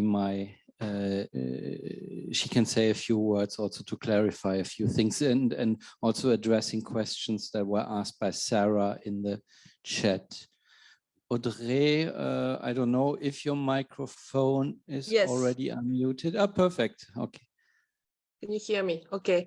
It's yeah, just I hear all of those questions, and I know that now you don't have a lot of time to address that particular request that we had for the access providers to suggest some general topics. But so just a few things, since we were talking about sustainability, etc. If you identify something in your own joint research activities that might benefit from some additional funding for improvement or for finalization, that would be a good thing, because some EU money has already been invested in it. So maybe we can just like support the finalization. Also, just ask yourself as infectious disease experts, do you in your own research, do you miss a model, whether it's an in vivo model or a cell model or an organoid model? Do you miss a validated assay? That type of thing. It can be very quickly put on paper, just identify the gap. If it is possible to conduct a joint research activity with another research infrastructure, you don't have to identify like a final partner. Just say, well, that could require some imaging, so possibly there is an interaction to be made with Eurobioimaging, for example. It doesn't have to be extremely specific, but the idea is to give some inspiration to the scientific advisory board, because they did review the catalog of services. They found it already pretty comprehensive. We did bring a lot of capacities, so, and also they are external to the project. This is difficult for them to know exactly what we are able to provide, but what we are not able to provide either. So hopefully that can help. It doesn't have to be extremely developed or anything. The gap, the service that could be extracted from that gap and the basic wording for the joint research activity topic that could be associated to that. It doesn't mean that you commit to apply to it. And it doesn't mean, of course, that you commit to associate with the research infrastructure that will be identified. This is all suggestions at that level. All the commitment will be made when you actually submit a proposal when we open the call. Okay, thank you, Audrey. And that's perfectly clear. Yeah. Maybe we move on to Claire's presentation of the administrative points. Thank you. So going from that to some really fun bits afterwards on administration. But I'll keep it very quick, and especially, I know that there are some VetBioNet partners in the room who are not involved in Isidore, but we did think it was a good opportunity, whilst we've got a number of partners in the room, just to go over a few basic administration points. Because Isidore is quite a complex project in many ways, with many different partners and the different governance models. So just to take advantage of that and to provide you with a little bit of an overview. The first thing we just wanted to talk about briefly was around Erinha is the Isidore coordinator. So there are a number of different names here that you may receive emails from, and you're wondering who that is. So Jonathan and Audrey, you will know, of course, already from today, if not before. Jonathan Eubank is the Director General, and he's the chair of the governing board. And then Audrey, who is our Director of Operations and the scientific lead for Isidore, is the chair of the executive committee. So that's the work package leaders. Myself, I'm the main contact point for most administrative issues. So you may have received a number of emails from me already. Although, as I mentioned, there is this structure where there's 154 partners under the 17 umbrella research infrastructures and networks, all 154 are beneficiaries who've signed the grant agreement. So I think that's an important thing to note, that sometimes that would be why I'm contacting you directly, because it's on that legal level that you're a signatory to the grant. I've also added in there Mathilde, who's not part of Erinha, but she's part of INSEM Transfer, who are providing project management and administrative support. So especially around reporting time, you'll probably hear from her. And then on the right-hand side, these are leaders of different work packages that you may be involved in. So Claudia and Martin for the TNA work packages, Diana and Dylan on communication, and then Roman on data management, but also on that link with the BioCovid project that we've mentioned earlier. So Isidore is somewhat unique for European funded projects in that it is a very flexible budget model. So many of you, if you've looked at your budget allocation, you might be wondering what that is in any way linked to. It really is in many ways an indicative budget, because the idea of Isidore is to be reactive to user needs, reactive to user requests. We therefore, of course, at the grant preparation time, couldn't exactly say how much funding needed to go to each access provider. So the idea of this flexible funding model is that budget will be moved throughout the course of the project to respond to these TNA activities that are accepted and funded. There's a number of funds which are ring-fenced, so they're held by Erinha on behalf of the consortium, but they're not expected to be spent by Erinha at the end. So some of that's a contingency budget for the TNA activities when we use up what has already been allocated to each of the research infrastructures. And also for these joint research activities, as mentioned, that's a call for proposals, and then that funding will be allocated throughout the project once those JRA projects are accepted. So that is to say that the budget you have now, or the funds which have already maybe been sent to you, is not necessarily indicative of what will end up at the end of the project.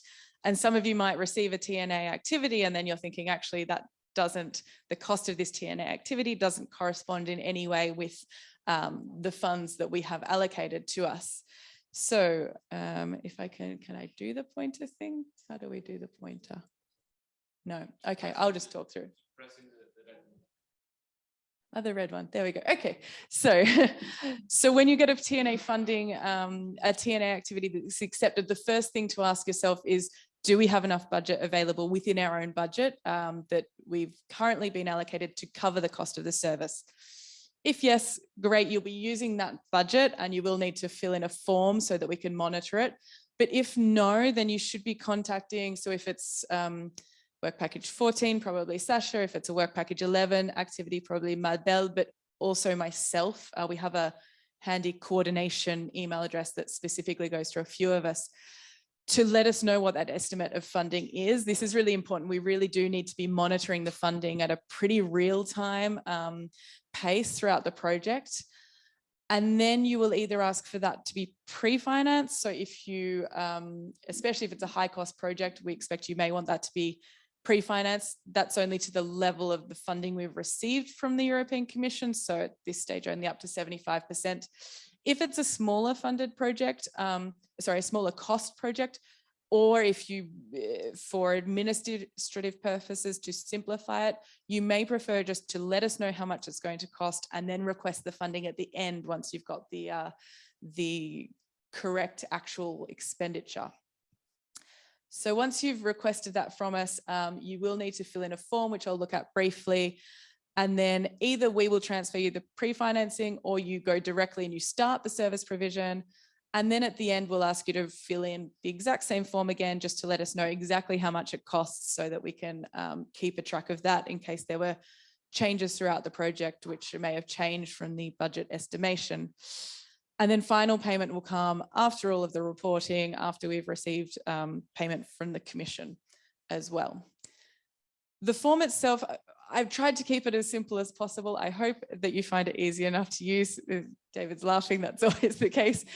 We've modeled it on the TNA calculators that you probably all submitted at the grant preparation time. So I hope it's fairly straightforward, but if there's any questions, that's always something that you can come to me about.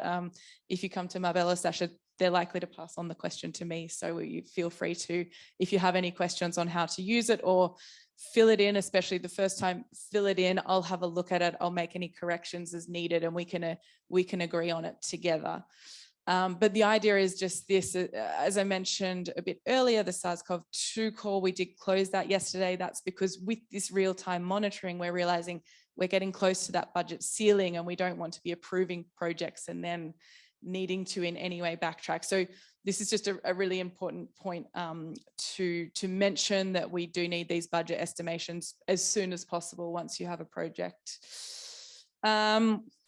Just a quick word on reporting. So it's a 3-year project broken down into 2 18-month reporting periods. Again, as you're all signed on as beneficiaries, you do have a responsibility to do that reporting to the Commission, both the interim periodic reporting, which will happen just after the end of month 18, so August to September, and then after the end of the project. This is, of course, essential for us to then get the interim payment and the final payment. We do also, again, because of the flexible budget model, something that the Commission put in place is these pre-reporting budget updates, which will happen just 2 months before the end of the reporting period. But these are actually deliverables. They are requirements of the projects. They'll involve an amendment to the budget. So we'll be going with that soon, and you will hear from me relatively soon to start this process to be able to submit by May. Really what that's doing is allowing us to amend the budget, update it with all of the different redistributions that are happening from the TNA activities, so that then come reporting time, when you log into the portal in August to provide your financial reporting, the numbers make a bit more sense. So you're actually reporting against numbers that are closer to what you'll be expecting to spend. Obviously, there's also the gap between May and August, and so it won't be exact, but this was an additional item put in by the Commission just as a way to manage this this flexible budget and to have the reports in some way make sense. So you'll be hearing from me about those items coming soon. and feel free to reach out if there's any questions. Final point was just a reminder. I hope everyone here who's a partner in Isidore did receive an email that we have the annual meeting coming up at the end of March. Because of the large consortium, it's a hybrid meeting, so we'll have the research infrastructures and the networks hopefully in person, but there will also be online participation from all of the access providers as well. The agenda has been shared with the invitation. It was mentioned by Diana in comments earlier, who was on Zoom, that part of that will be a bit of discussion around, these larger InfraServe projects such as Isidore and CanServe and AgroServe, and generally just an overview of year one of the project and then looking forward to the priorities for the next 2 years. So we really hope you can all join us for that. I know hybrid events, they can be challenging in many ways, but we're hoping to make it as useful as possible for everyone, both in the room and online. So I'll leave it there, but if there's any questions either on that, but also on the other points that Mabel and Claudia and I presented, sorry, I offered that, but I'm not sure if we've got time. Yes, time for questions? Time for a few questions to Norbert.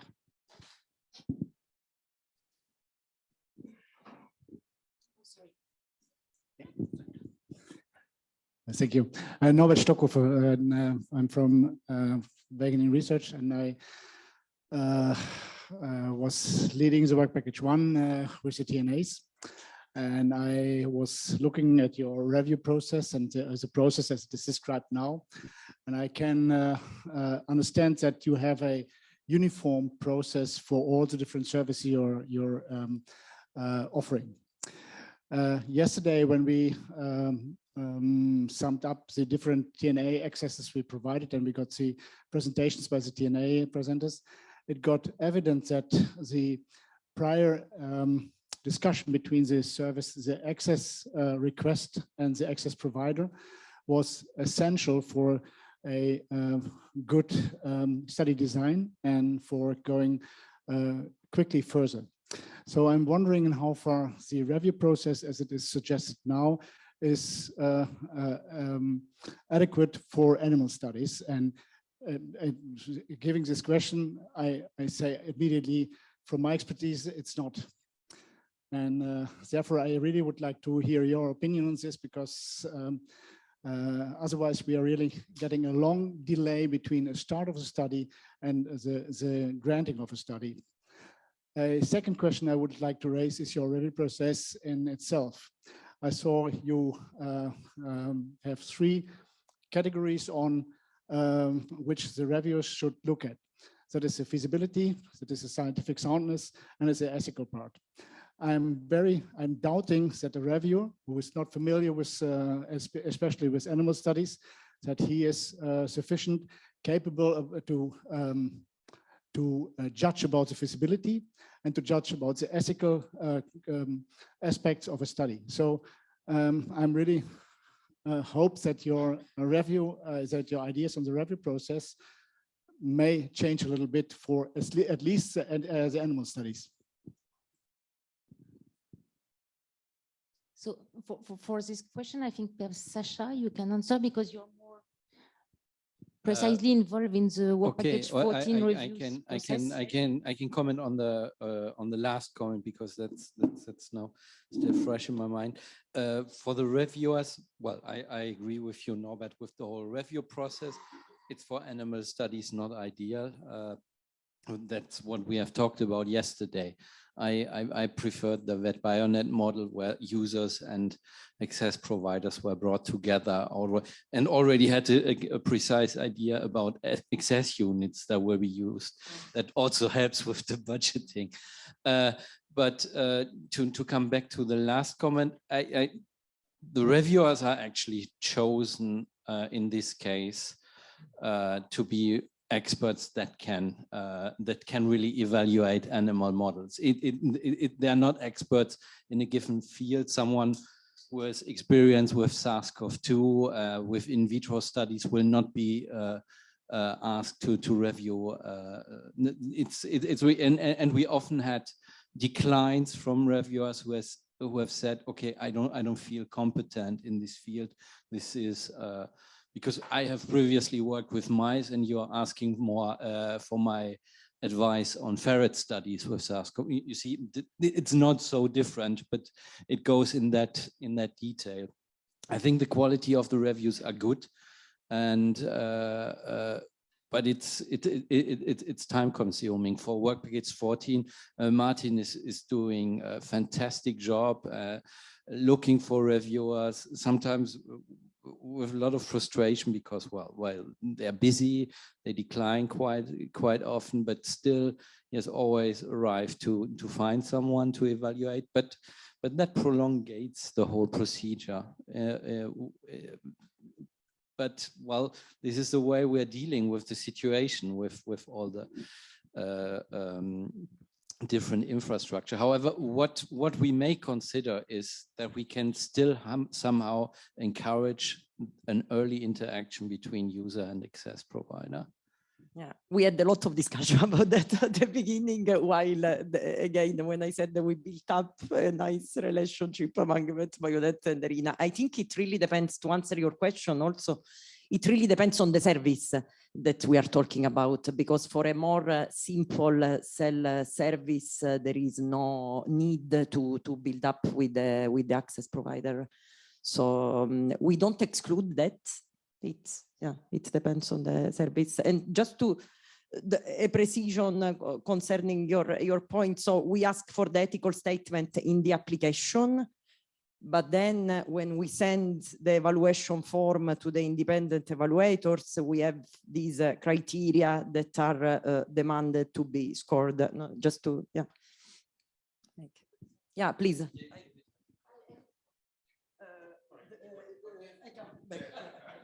Sorry, I saw it.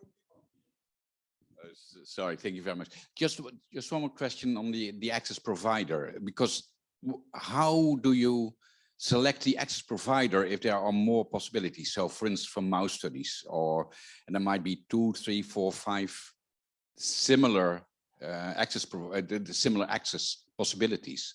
So who's selecting that one? That's not clear to me, at least. I can take this. I mean, I can start then if you want to complete. It really depends on the pathogen also that we are talking about. We try to like answer the best to the question of the user according to the expertise of the lab and the experience in that specific pathogen, and then also to the timelines. I mean, if like they are really equal in terms of expertise, then the lab where the lab facility where the timelines are the shorter, so we can implement in a shorter time. Yes, actually, the feasibility step, we try to see where is possible, because there are some labs that there are several requests, so they are more busy, if I can say, than others. But again, first priority is the closer expertise, and then we try to adjust also with the logistics. If you want. Well, actually, I'm just commenting on this. It happens, especially with VetBioNet. We have quite a number of access providers with several models. So we had already the situation that up to 8 different access providers from VetBioNet, plus 2 access providers, for instance, from EVA-G, who offer in vivo model services, also could have offered the service. In this case, we're just asked who would be interested. That happened once, and then it's also a question. It's decided by the work package lead. At this time, not already. While the capacities are of course important, but we were not at this point yet. There was really a tough decision, and where we had several access providers. Well, it was also a bit first come, first serve. The first who was really who showed an interest in the study, and we were waiting still for some other responses. Then it works well within VetBioNet. We had exchange and they said, well, okay, if they're already in contact, no worries, let them have it, let them discuss with the user. It was a case for a study that was finally accepted by IRTA, and now we are in the pre-implementation stage. I think it's not a big problem at present.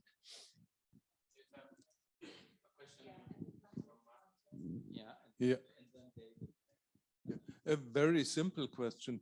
Sometimes, it concerns the budget. We have only a small budget so far dedicated to us and over to us. So I think the usual situation would be that there is not enough budget there.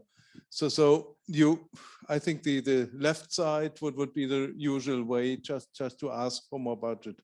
Is there any indication how much? So we are talking here also BSL4 offer services. So we would say, okay, 2 million, 3 million, or is there some idea about the size of the budgets that people could ask? Is there any sensible way to get to good budgets?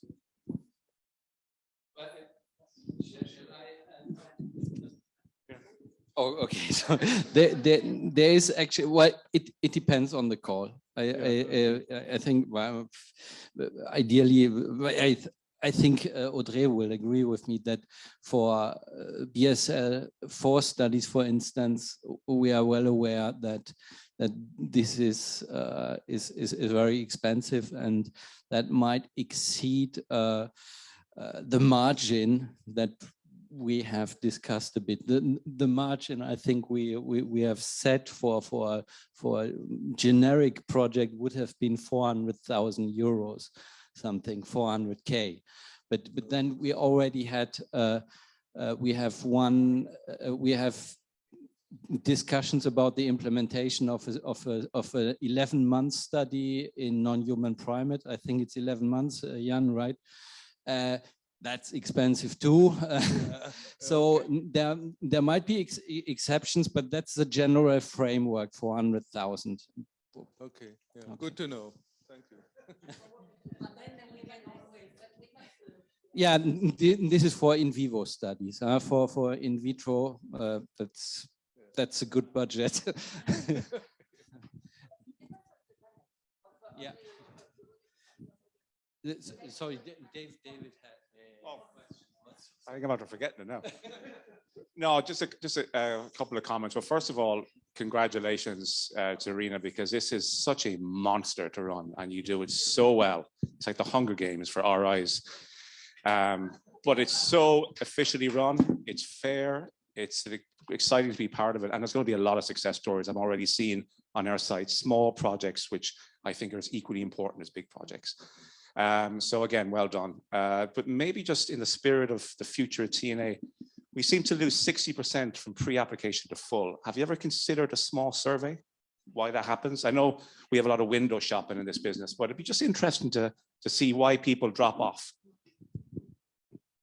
Yeah, I think it's a very good point. At the moment, there is, which probably hasn't been mentioned a lot in this presentation because it was focused on TNA. There's work package 4, which is focusing on quality effectively. And so they've got a survey which is but that's only for those who've gone through to receive the services. We've implemented with the Ehrenhard VetBioNet application a survey, but again, it's only for those who actually fill in the full application.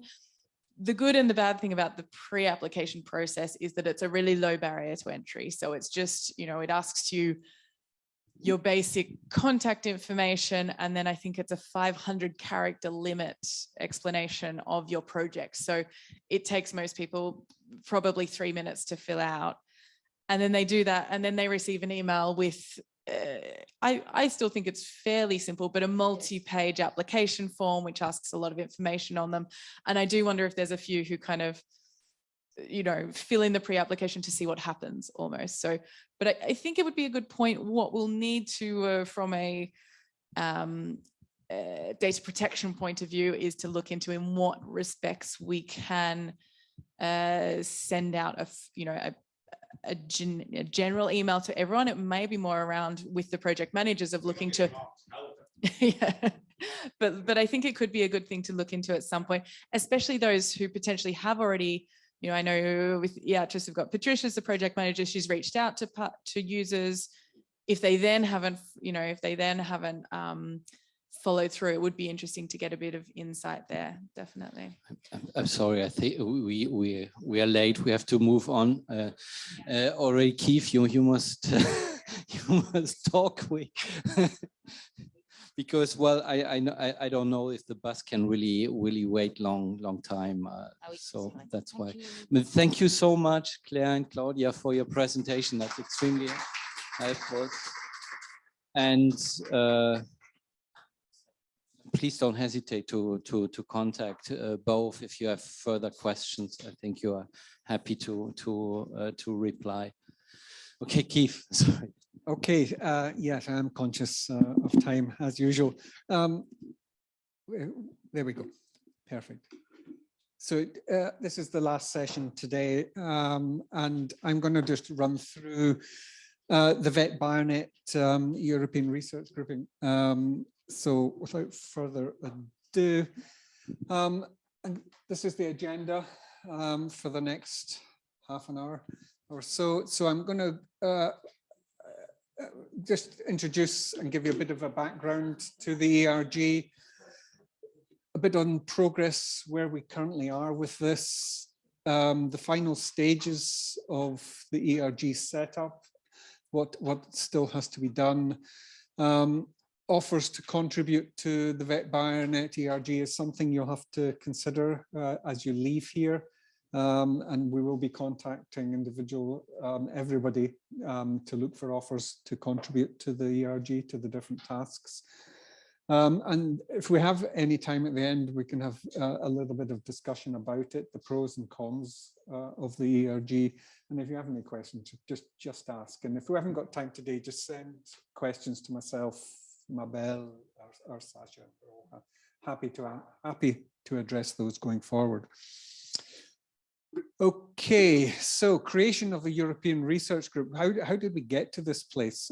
I blame the Sustainability Board, of course, which we created really early on in this process. So that involved myself, Norbert, Tina, Martin, Sasha, and Mabel.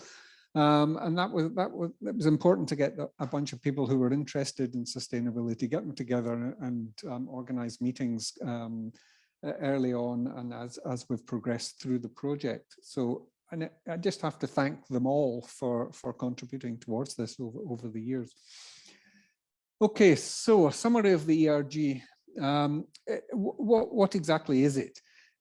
It's a contractual structure with a specific governance. So we can decide exactly what goes into it. It's a simple cooperation instrument it's not a legal entity. We have discussed that earlier, the pros and cons of being a legal entity or not. This is formed between us, by us, to do what we want it to do.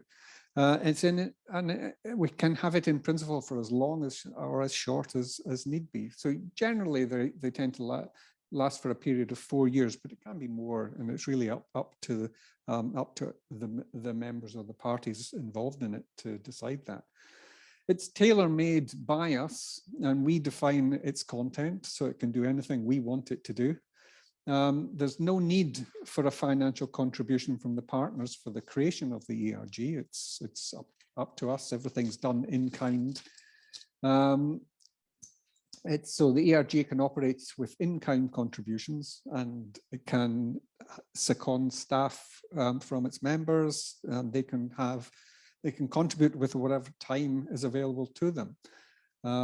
It can be largely inspired by the current consortium agreement, and that can include any governance structure and management associated with VetBioNet, which can be transferred simply over to the new ERG agreement. So it's a fairly simple type of agreement, but it can do exactly what we want it to do. So what really do we want it to do, and why would it be useful for sustaining aspects of VetBioNet? It allows us to respond with an existing network to coordinate multi-partner research funding applications. And as such, it has been involved in the Isidore project. And that's quite a nice model to see how it would work going forward. It allows us to maintain the network and facilitate and encourage contacts and exchanges and communication between members of the current network going forward. So it maintains something when the funding ends. It sustains collaborative activities, so we can collaborate in whatever activity the ERG network decides it wants to collaborate on, as much or as little as necessary. It will ensure harmonization and complementarity of the programs being pursued through meetings, conferences, and workshops, if we wish, which is devoted to themes relevant to the ERG. How we fund those will be a challenge. It will either be paid for by individuals attending. We might ask for a small fee to organize these things, to just pay for meetings and IT and such, but really we can do it virtually, which is essentially free anyway. So there are many ways we can keep, we can organize meetings and workshops and indeed training activities. So training is one of the things that was mentioned a lot yesterday when we did our speed, whatever it was, speed something or other. Can't remember what Kate called it, but anyway, we wrote lots of things on little pieces of paper. So training was came up often in that, and you know, so that'll be very useful going forward. To start with, we at the meeting in 2020, which was obviously a virtual meeting, we did a little survey and asked people if they would be interested in participating in the creation of a European research group. And what was interesting is that two-thirds said yes, that was a really good idea. A third said they weren't sure, probably because there wasn't enough information available at the time. And I think one person just pressed the wrong button and said no. So that was interesting. So obviously there's a lot of support to the creation of an ERG right early on. So where are we currently? As I mentioned before lunch, a document was sent around to everybody on the list. So everyone received this on I think it was Friday. So what we're looking for now is comments on that document. It's not a huge document, I think 20 odd pages. Some of it's just procedural, but the really interesting stuff is what we really need comments on. So the tasks, the organization, the management of it, and that sort of stuff. So I'm just going to run through a few bits of the ERG document, and stop me, put your hand up, shout a question at any stage. So we really are wanting feedback on this, and just to let us know if we're going in the right direction. It's a usual type of document. Starts off with the mission, goes through membership, organization.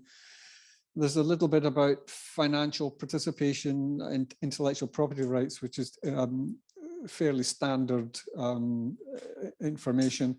The interesting stuff is all in the annexes, areas covered by the ERG, coordinator and composition of the executive committee, lists of tasks of the ERG, and so, well, the lists of tasks is going to be the key one, and obviously Annex 5 ERG provisional resources at this date, and then we're going to ask for people to volunteer to get involved in managing and contributing to the various tasks. So that's comes through Annex 5 and offers to contribute. The mission, is obviously an important part of this, and feel I don't want to go through this in vast detail. You can either read it or you can read the document that was circulated. So there's a lot of words there. So please have a look at the mission. Have we got the mission right? If you're concerned about anything within the mission, just let us know.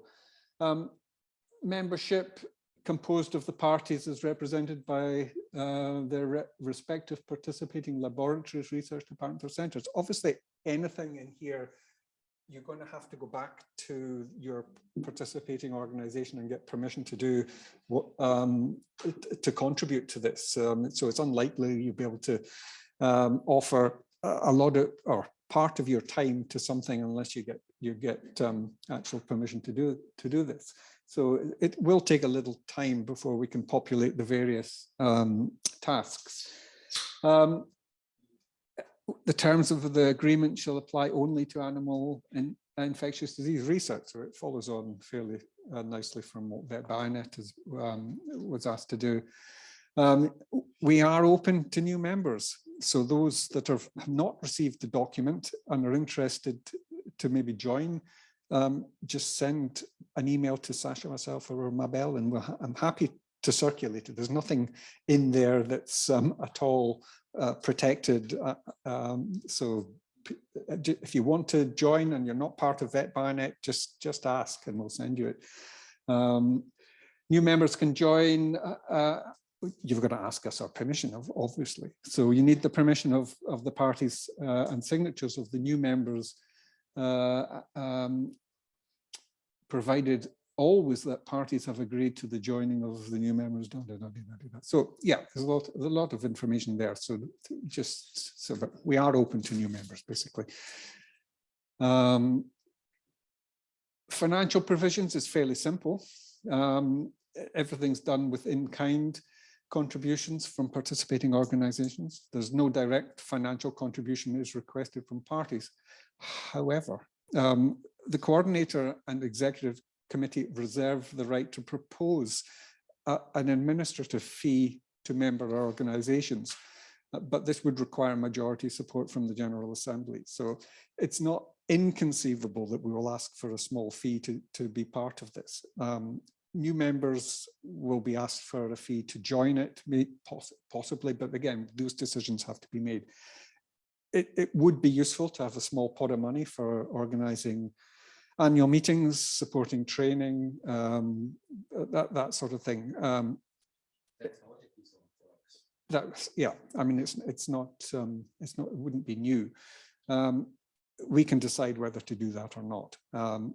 Obviously, once you get involved in bank accounts and stuff, I think life becomes more complicated, but it's not a hard thing to sort out. So anyway, we can decide whether to ask for a fee to be part of it or not. And then we go through a list of the tasks. Again, these are all written down in the document, and please read the tasks and what we think and what is involved in each of the tasks. It goes from task 1, which is the coordination of the VetBioNet ERG by the coordinator, who we have to decide who's going to coordinate this. Again, task 2, TNA platform, transnational access. Obviously, we have no money for transnational access, so access will have to be done on an agreement basis and with funding that comes from elsewhere. Sustainability of the platform, for exploration and creation of collaboration or funding opportunities to maintain the integrated activities, so TNA networking activities, joint research activities. Again, so then there's a whole list of things that we would like to get involved with. Task 4, networking activities. So it's very much structured in the same way as many projects, and indeed VetBioNet is structured. Bioethics is there. Anything else which is identified by the members of the parties. So if you think of anything else that's missing, please let us know. Task 5, joint research activities platform for pursuing or developing research collaboration in the fields indicated below. So that's a key to, so it allows VetBioNet to move as a single entity, and any other funding activities that appear and become available to us. Dissemination platform. So the key bit at the bottom is important. So these tasks will be modified, deleted, or new ones created, depending on the needs and the strategy of the ERG. And this is decided by us through the General Assembly. So we can do what we like with it and when we like with it. So please have a look at that in the document. And there's a hand. Great. There is a hand. Yes. Only just. In our institute, we will have to go through the legal advice. And yeah. Maybe others will have the same issue. Yeah. Yeah. And it would be excellent if we could have the perspective that certain things like intellectual property management, material transfer agreements, and so on and so forth should respond to usual standards, and that there are available that are not listed here. And another thing in the document, those are included. There's a section on intellectual property. Oh, MTA. Okay, that's a good point. Something that yeah. Okay. I'll speak to Mabel about that. Yeah. And another thing I think is that there should be a certain set of business rules that promotes the integrity of the network and also how it operates. The way you present it sounds like very nice. The nicety is against you if there's no issue in the network. So yeah. No, I agree with you. We had quite a lot of discussion about intellectual property and whether it would generate any intellectual property at all at this stage. We weren't sure that it would, which is why we saw maybe we removed too much of the intellectual property detail, but we can put that back in if you have a concern about it. So that saying that those provisions this will have to go through whoever deals with the legal documentation in each of our organizations, and we are aware of that. So nobody can agree to do anything without it being approved. So I have sent it to my legal group for their consideration. And another hand, excellent. Kate. Well, just thank you, Keith. Because it's a small task to put these together, and that detail is on there. It's really helpful because now we've got something. Yeah, it is a starting point. Yeah. And you know that there's a lot of work. We all know there's a lot of work that's gone on pages and pages gone before that. And I think what Mark suggested would be helpful. I mean, so sometimes I think, and I can often be the worst and make things really complicated when there could be an easy solution. I'm a typical person in my area, but this, for me, this is no different than signing like a memorandum of understanding with other institutes. And you know, again, universities and not research institutes, but those are fairly easy to do, because it's not as if I'm transferring rights, or it's not as if we're giving money, or we're not making. This is commitments in kind. So you know, maybe that's something to consider is that we can make this work for everyone in the network without making it legally complicated. And I think it would be great to have this in place for you know, path that the network would like to take. Okay, thanks. Yes, there is aspects of this that are very, very like an MOU, and we would like to keep it as simple as that. Obviously, there are aspects that maybe need to be tightened So, and, you know, And just one comment also, it's not that we have reinvented the wheel with this agreement. So this is based on an ERG agreement from SmartCow, who were in a very similar situation than us, a research infrastructure network where the funding expired, and then they continued as an ERG. So and SmartCow is also coordinated by INRAE, supported by INRAE Transfer. So we were lucky enough to have access to the documents that were shared with us. So it's very similar, especially with respect to legal and IP aspects, and it worked it worked fine in their case, and they I believe assembled more than 20 partners as well. I don't see too much trouble with this. Yeah, thanks, Sasha. I was going to have the impression I did it all. It burst my balloon. Yeah. So really, we need comments. We need ideas that are maybe not in there.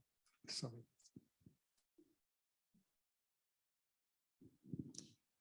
I'm not sure I will be completely politically correct here.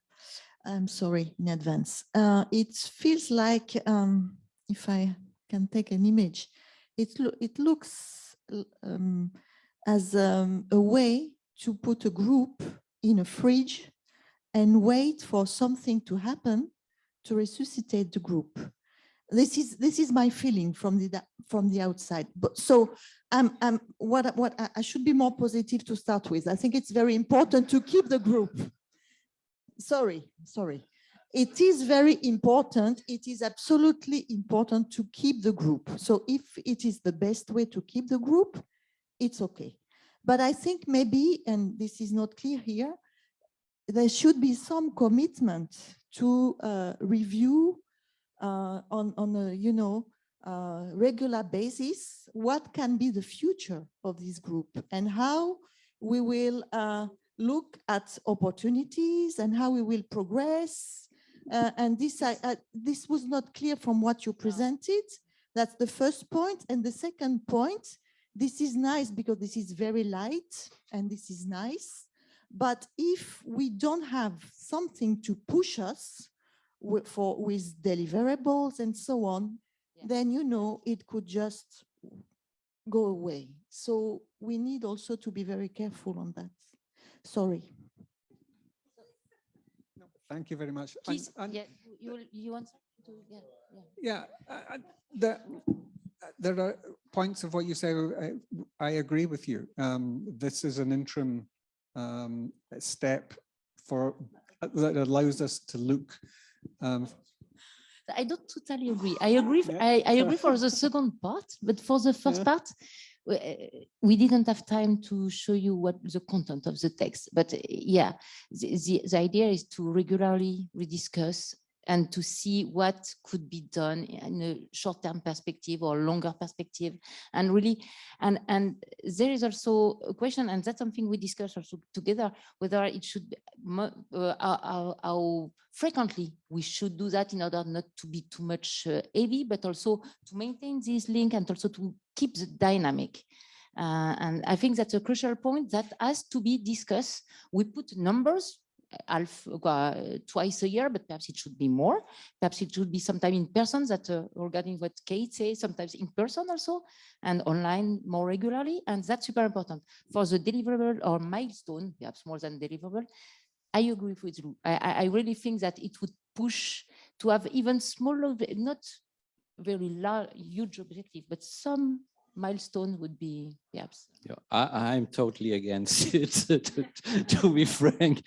No, because, well, this is something, it's really based on commitment. I have no doubt that we will find many partners that are committed.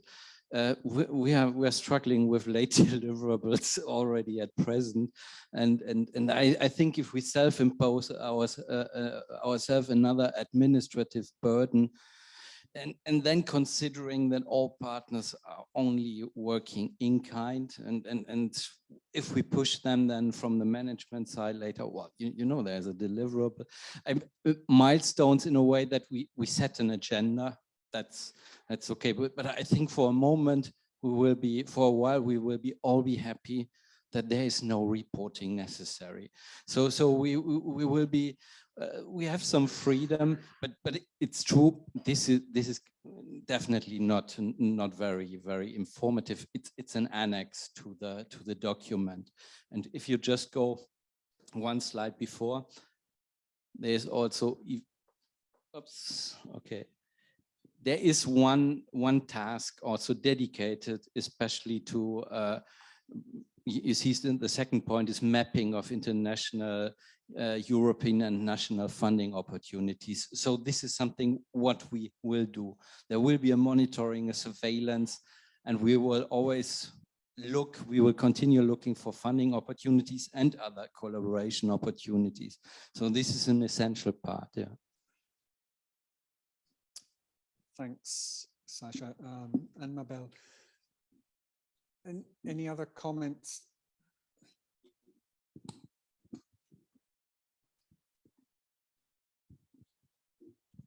I think in the long run, you need to be visible as a collaborative veterinary BSL-3-4 facilities. If not, they're all standalone again, and also the supplementary service network is not available anymore. So you have to do something. But I agree with everybody if they say, okay, 3 years from now, you will know and perceive how viable it actually is and what you would like to do for the future.